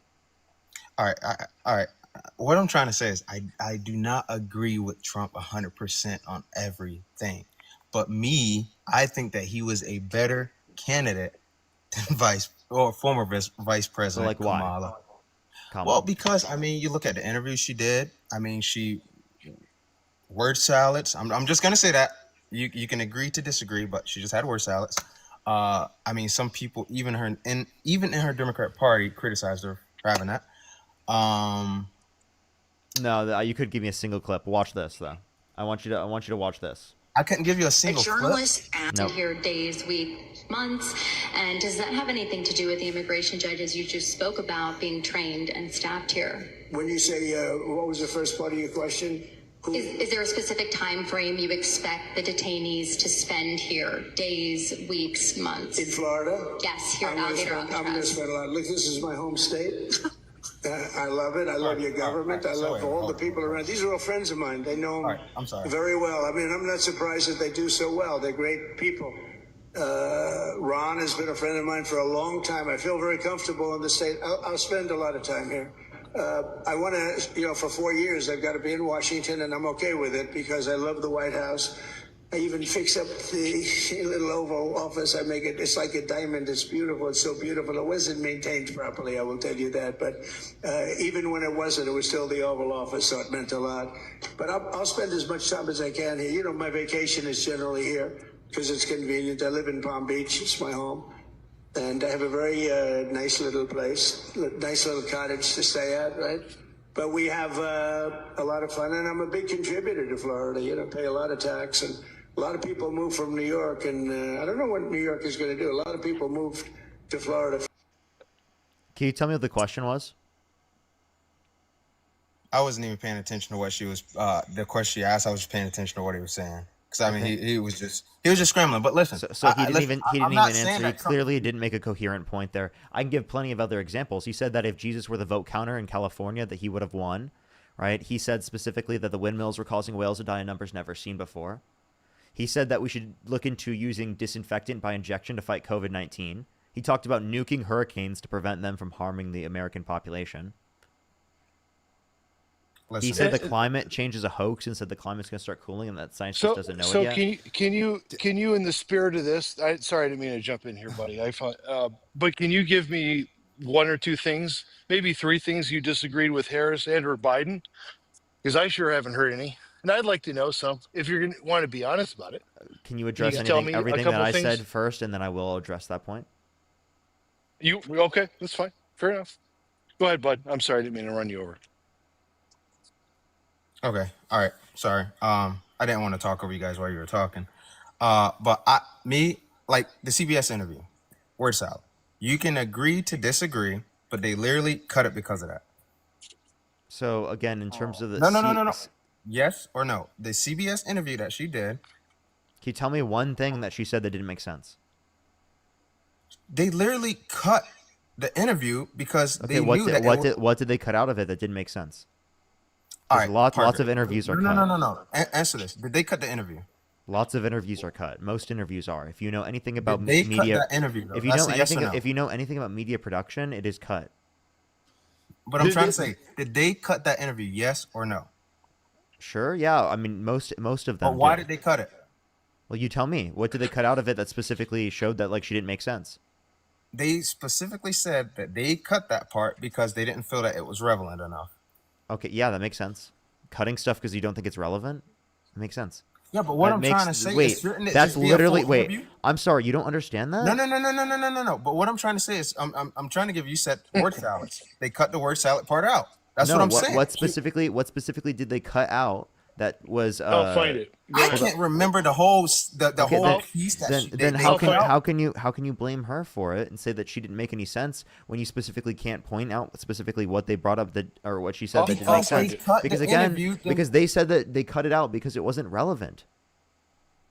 Because it was a word salad. They knew to cut it out because dude, you have no evidence of that. You have no source specifically that it was because she didn't make any sense. Give me any point. Give me any point where she said something that didn't make sense. I'm serious. Give me any quote where she didn't make any sense. Do you want to play the entire interview and so we can listen to it? No, go. You can go look through the transcript. Find me a single quote of hers that doesn't make sense. Single you quote. Give me 10 minutes, I'll find it. But real quick too, and I don't mean to interject, but like you two on the panel, have y'all ever done interviews? Like, I'm just curious. Because like I've done I do interview? Yeah, well, I do interviews all the time, right? Interviews, no, but I've been in production for over 30 years, so I know the back end of it. So what I'm saying though is I do interviews a lot, right? And I speak typically 15, 30 minutes per each interview, and they cut down. Yeah.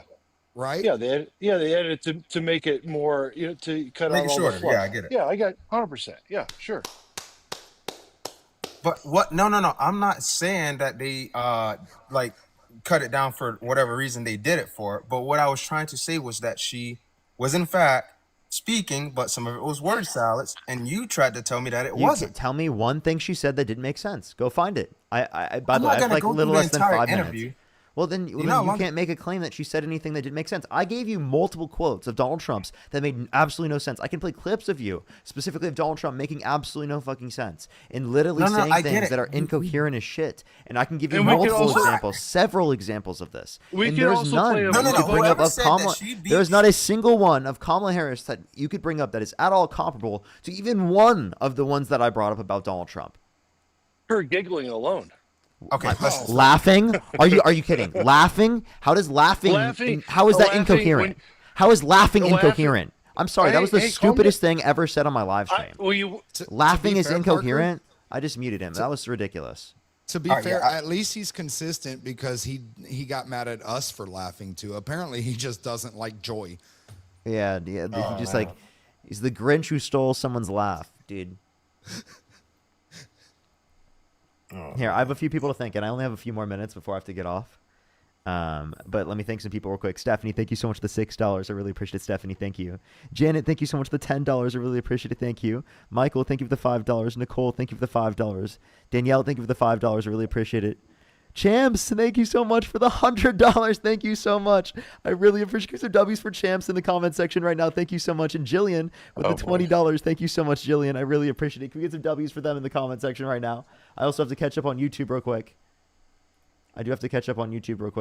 Give me 1 second. Ron, thank you so much for the $20. Thank you so much, Ron. I really appreciate it. And BC with $100 on YouTube Super Chat. Can we have some W's for Ron and BC in the comment section as well? Thank you so much. That's fucking crazy. Thank you so much, Ron and BC. I really appreciate it. Kimberly, thank you for the $1. Jen, thank you for the $10. Thank you. Coral with the $10. Sunnyside, thank you for the $5. Philip with the $5.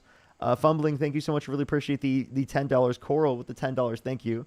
Vrillin, thank you so much for the $5. Trin with the $5. Bella with the $2. Tim, thank you so much. I really appreciate the $2. Ryan with the $2. Tim with the $5. Angel, thank you for the $10. Valentine, thank you for the $20. Thank you so much. I really appreciate it. And by the way, if I missed anyone's, I do really, really apologize, everybody. It's been a minute since I've thanked everyone. I really apologize.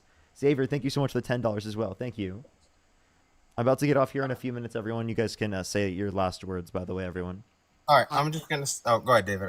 Or Brett, I'm sorry. I was just going to give my thank yous real quick, too, if you don't mind, Parker. Go ahead. Big W's in the chat to Kelly for the 25, to Joanne for the 10, for Jillian for the 20, for Kaylin for the 10, for Charles for the 50, Cassie for the 5, Tiffany. Big W's. I appreciate you all. Thank you so much. I'm the beard. Thank you for the $10. Thank you so much. I appreciate it. Thank you. All right, so you guys can go real quick as well. David, do you want to go first? Oh, so I'm not muted anymore? Yeah. All I was saying before you muted me is that instead of sometimes answering the question, she would giggle and laugh. And maybe it was nervous. I don't know.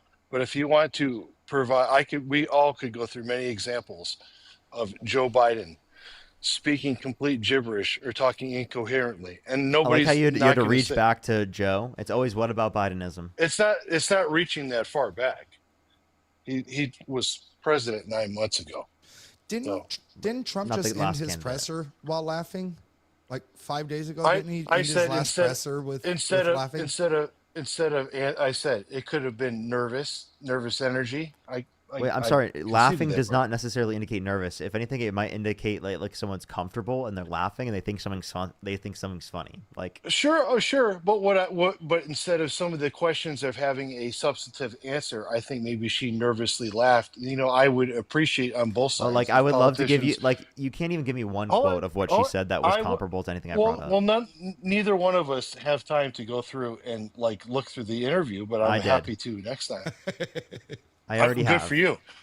All right, good. But my point is, I think we could all agree that instead of laughing or not answering the question, it would be refreshing to see I think she politicians answered on the both question. I think Trump doesn't. politicians on both sides to just say they don't know. And if you could, you promised, you said you would give us 2 or 3 things that you didn't agree with the Biden-Harris administration on. So if you are willing to honor what you said in your word, I think we'd all appreciate that. Yeah, I think what he's trying to ask is there anything that you would is there anything that you think the Biden-Harris administration could have done differently? Thanks. That's exactly. Yeah, so I definitely disagree with their stance on Israel.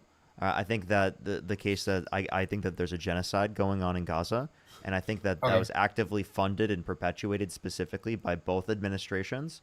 And I think that historically the United States has supported the state of Israel, and it's historically I think that we should not have done so, and we should not be doing so in terms of these scenarios. I don't believe in ethno states.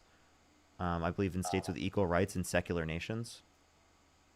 I'm glad that you named some of those things because But also, wait, that was only one thing. I have a few more. I believe in a universal healthcare system like Medicare for all. Right, I believe that there should be more gun control regulation than they would probably advocate for. To be totally honest, in terms of restrictions, right? I would specifically advocate for universal childcare. Right, that wasn't something that was particularly advocated for in the administration. I think that they should have talked more about trans people specifically instead of allowing the right to make a scapegoat out of trans people. They should have addressed the talking points, right, and should have defended trans people. Right, I can provide so many different examples of things that I disagree with, but while simultaneously acknowledging that it is the case that I think that they are better candidates than Donald Trump vastly. Okay, so well, I'm glad that you named some of those things. Sorry to cut you off, David, but taking a look back at something that she had said previously, because me and you both know the Biden and Harris administration throughout their time, times were tough. Inflation was up, car prices, interest rates, everything was up. It was hard for people. And she says something that I think completely wrecked her when she went on The View, and they asked her simply, was there anything that you would have done different from Biden? And she said, nothing comes to mind. Well, At that time, you should read her book. She talks about this and specifically talks about how she thinks that she should have differentiated herself from Biden to a greater extent as well. Well, I'm saying at that given moment, those things should have been said that, would have been differently from Biden, because at the particular time, people were going through a lot of stuff, and there was a lot of things that came to their mind as well as your mind, but nothing came to her mind is all I'm saying. Well, no, it did. She talks about it. I would recommend to read her book if you want to go through this, or at least look at the summaries people specifically did over the book. Because I think that you are looking for her insight on the matter, and I think that she provides a lot of her insight specifically in that book, at least to why she thought that way, right, and why she acted that way specifically in relation to all the stuff that was going on. Because she had 107 days. She was constantly doing things. She had no breaks. She was constantly working the entire time. Absolutely no breaks. So we also have to think about it from that perspective. She's constantly overstimulated by probably a million different things. Right, all the time, because she had to run an entire campaign in significantly less of the time, right, than you're exposed to. There's been no candidate throughout history that's been run that quickly, close to the election time, right? And specifically one. So she had a lot of pressure as well. Do you think the fact that they didn't have a formal nomination for her hurt her? They did have a formal nomination for her. Well, I mean, so think about it this way: know, in the primary, that we voted for the Biden-Harris ticket. Biden steps down, Sure. Harris steps up. So that was actually like upholding our typical process. So last words, real quick, and then I do have to get off here. All right, I love how everyone in the comments keeps saying that she only had a few months when she spent well more money than Trump and his campaign, and she still lost. No, And no, all no, of the swing because she had to catch Yes, up she over the did. last 10 years because Donald Trump specifically had more funding over the last 3 elections, right? So that was that she had to catch up to because people don't know who she is to the same degree, right? And they didn't, even with that, right, it was the case that she wasn't able to get to the same level of name recognition specifically, right, as Donald Trump was, right? Because people didn't do the research, didn't pay attention, and actually engage with the conversations. And I hear people on my live all the time talking about it who are Trump supporters who just simply didn't know a single policy that she advocated for, right? Because they didn't pay attention. But yeah. They didn't pay attention to her? Yeah. I do have to get off now. All right. It was nice speaking with you, Brett. Again, I'm sorry for your loss, brother. I hope. Listen, you guys are amazing. I hope we could do this again one day. And take care, Absolutely. Sorry for your loss there. Really do feel for you. Appreciate you coming out. All right. Thank you guys guys for the have a good night. opportunity. Have a good night. Have a good night. Have a good night. Brett, I appreciate you coming up. Thank you so much. It was really great having you up. Brother, I appreciate you. Anytime, man. I'm just a phone call away, man. So absolutely. Wait, are you gonna go live right now? I'm not. I actually left my live because people were like, "Yo, this is going on," so I'm like, "Bet," you know. I got you. But my last words are, man, I appreciate everything that you do, and I'll be in the comment section tomorrow until needed. So. Of course. I'll see you. All right, later, good seeing you. All right, everyone. I'm gonna get off for tonight. Thank you, everyone, for coming through. Go into my YouTube, like this stream. I would appreciate it. Coral, thank you for the $20 on YouTube Super Chat. Thank you so much, Coral. I really appreciate it. I'll see everyone tomorrow. Everyone, Jaden's about to go live right now. Look up Jaden LeBron. Spam Parker Raid. Spam Love and Parker. Jaden's going live right now. I think he's starting it like right now. So do make sure to go over there on TikTok. Go watch his stream. Love everyone. Have a good night, everyone. I will see everyone later. Peace out, everyone.